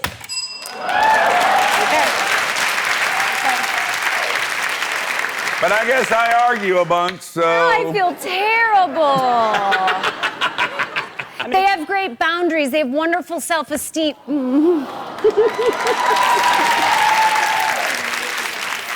So sweet. All right, last questions. Tell us 3 things of Dax's you wish you could throw out. Oh, boy. Oh, his nicotine toothpicks, all the tissues next to his bed, and his, this is worth getting out, his literal 700 coffee pods that are sitting next to the side of our bed. How many coffee pods do you Used think? or unused? Unused. Because in case there's a shortage. Yeah. 3 things of Kristen's you want to get rid of. Oh, boy, you're not gonna like this. Her dogs, her shoe collection. Yeah, it's pretty expansive. When I go into a guest closet, it's not a guest closet, it's Kristen's closet. And then when I go downstairs to a guest cupboard, it's Kristen's cupboard. Get down on it. You were getting down on it. I was getting down on it a little bit. You look fantastic. I'm happy to see you. I'm happy to see you too. You were here recently with your husband Dax and professing your love for lots of other people. You have a lot of crushes. I mean, who doesn't? If you don't have a lot of crushes, you are lying. I'm just gonna say that right now. He has a lot of crushes too. We just are, I guess now, one of the only couples that talk about our crushes with each other. And I think that's healthy. I do too. And Yeah. some people think it's weird, but I'm like, but no, there's a trust factor. I love him, but like, I'm married, I'm not dead. Like, other people are attractive. Yeah. Yeah. You were, you played 5-second rule with us, and we learned other things about you that I want to have questions. So let's show it. And Okay, then follow-ups? That's why you're here, because I like to follow up. Follow-ups, got it, let's see. got it. Tell us 3 things of Dax's you wish you could throw out. Oh, boy. Oh, his nicotine toothpicks, all the tissues next to his bed, and his, this is worth getting out, his literal 700 coffee pods that are sitting next to the side of our bed.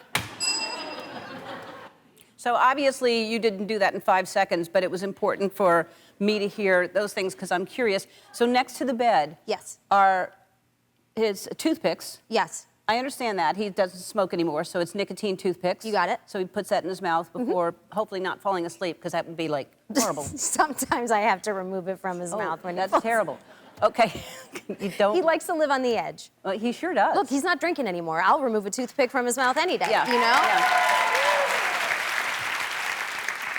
So then there's tissues. Yes. He just has a lot of like, you know, air filter stuff. And so at night when he's clearing his throat or his nose from the smog in LA, he's blowing his nose and then puts it there and then blows his nose, puts it there. And this is like, you know, we're watching Yellowstone or whatever and he's blowing his nose and putting it there. And then in the morning, there's just like a mound of tissues. And it's not like it piles up where, you know, you can't move, but every 2 days or so, I just walk in there.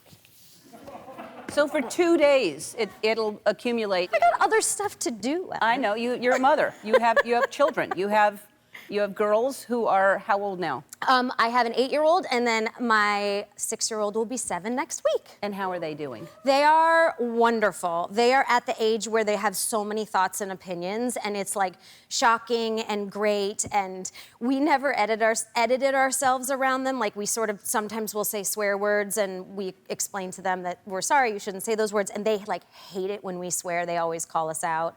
They have all these wonderful opinions. Like my soon-to-be 7-year-old asked me about 2 months ago, we were lying in bed and she said, "How do I know you're my real mom?"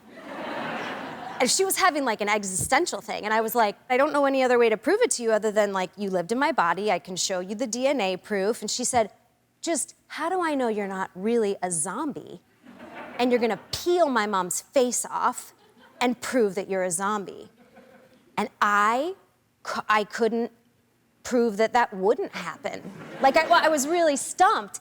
And then to boot, like probably a week ago, I was in their bedroom and I was putting them down and someone had left like a chair right by their bed and I was like, "Good night, girls." And I went to kiss them goodnight and I went, bam, right into this like teak hard chair, and it bruised, and like I thought I had broken my nose. I've never experienced that feeling before because it was pitch black, and it felt like someone out of nowhere just smacked me in the face with a 2x4. And then I had this big bruise, and like my nose was swollen, and the next morning she was like, I knew it. She thought that this was the zombie coming out. The beginning of the zombie coming out. Yeah. Wow. Yeah. Hey, you went to go see Magic Mike, and I know that you were reluctant. And did I ever? In London, right? I did. I was doing a movie with Ben Platt, one of my favorites, Allison Janney and Karen Sony, and they suggested we go to see Magic Mike. And I was hesitant at first because I didn't feel like that would be my vibe. And I'm gonna tell you, it was one of the best nights of my life. I mean, up there with having my children and getting married. I felt electric. Wow. And it wasn't just because it was like, there's a lot to unpack here. The show is so not what you think it is. If you ever have had a thought about what you thought the Magic Mike show was, it is like so body positive, like so female positive, so male positive, so every positive. It felt so good and the dancing was so beautiful, and I just felt like I was on fire for it. That's a great ad for that. That's a I'm great ad. telling you, if you can go see Magic Mike, go see it. And there's a new show about it. We'll be watching that show, guys. Okay. I'm not here to promote Magic Mike. I have nothing to do with it. Well, but I loved it. I'm just a fan. You should have something to do with it because that's a good promo. Up there with my marriage and having children. It's like, go see Magic Mike. All right, we have to take a break. More with Kristen after this. All right, that's Kristen Bell in. This is. It's called. It's on Netflix.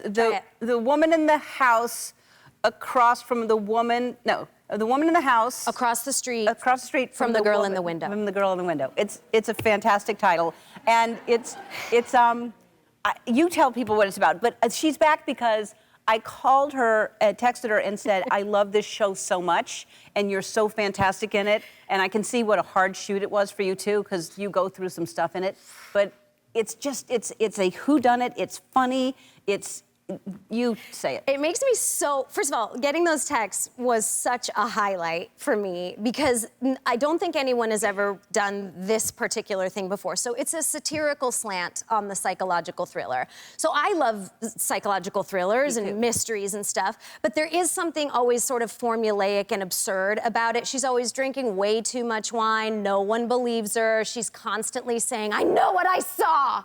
You know, like, there's just so many pieces of the puzzle that you can predict. And so the show builds, like, it's these building blocks of suspense while also increasing the absurdity.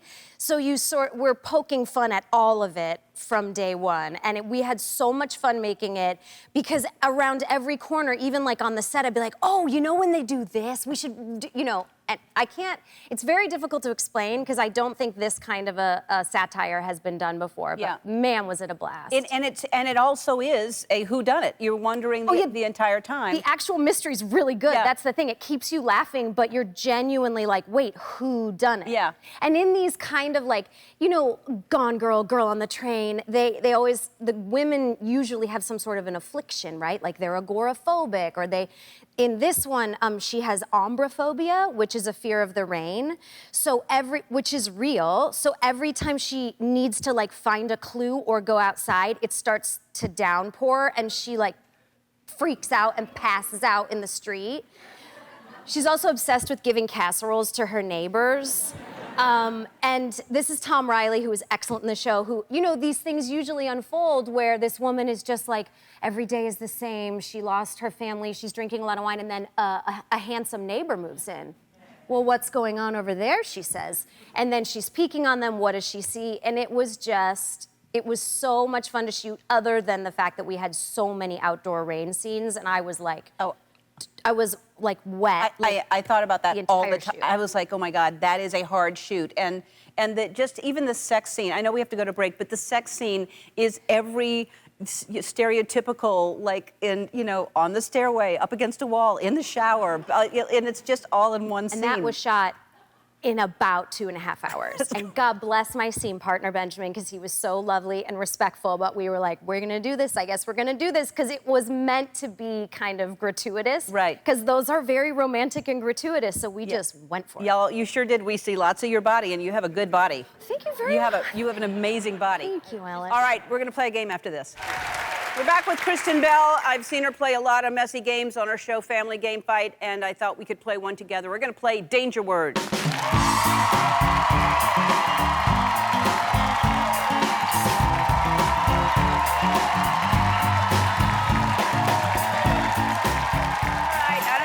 You, KB, but I'm not getting these clothes dirty, so we're gonna play with our teammates Wait, here. we're getting dirty? Yeah, they're gonna get dirty. That was conveniently left out of the description. Yeah, you're not getting dirty. They are getting dirty. Oh no, I don't want them to get dirty either. Well, they're going to. Well, if you lose, they're gonna get dirty. Okay. If I lose, they're gonna get dirty. So, America? Yes. Hi, America. You are gonna be on Kristen's team. Hi, Kristen. Hi. Tell me about yourself. My name is America, and I'm from Bakersfield, California.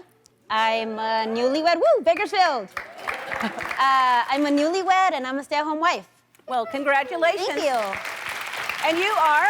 Courtney. Hi, Courtney. Hi. Where do you live? What do you do? I'm from Arroyo Grande, California, and I'm a special education teacher. Thank you for what you do. All right. You should put your goggles on. Yeah. Hopefully you won't need them. All right, I'm not going to bore you with the rules, but Andy says I have to do it. So 1 word clues, danger word bad, cannons go boom. All right. We're going to decide who goes first, and I'm thinking of a celebrity's name that starts with a B. Kristen, what do you think it is? Brad Pitt. Nope. All right, I'll go first. Oh. It was Barry Manilow. All right. Here you go. I'll go first. All right, Courtney. Yeah. Box Spring. Mattress. Yes. I was scared. I was too. I thought that was 2 words. I was like, is that 2 words? All right. Oh! Wow! That's how it goes. No one told me this. America, I'm so sorry. It's okay. Next round. All right, you go first to your teammate.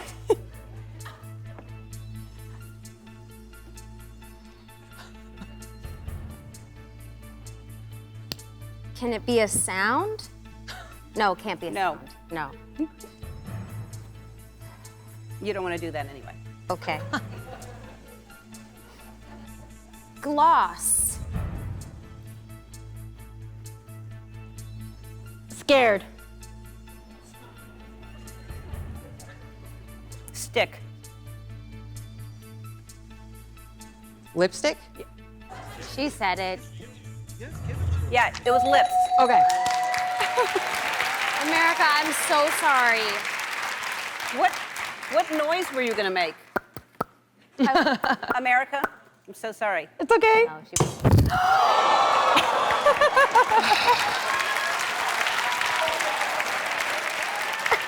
I sincerely did not know. Can't see. All right, my turn.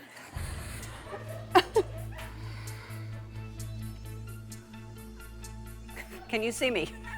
I cannot see you. I can hear you. America cannot see me. I can't see you. That's okay. All right. Woof. All right. Climb. Mountain.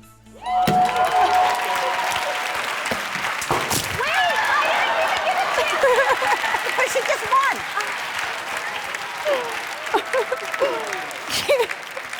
America, if I had said Everest, would you have guessed mountain? Yes. Well, turn the cannons on. All right, for playing, you're both getting a 65-inch 4K TCL TV. The Woman in the House Across the Street from the Girl in the Window is available now on Netflix. We'll be back.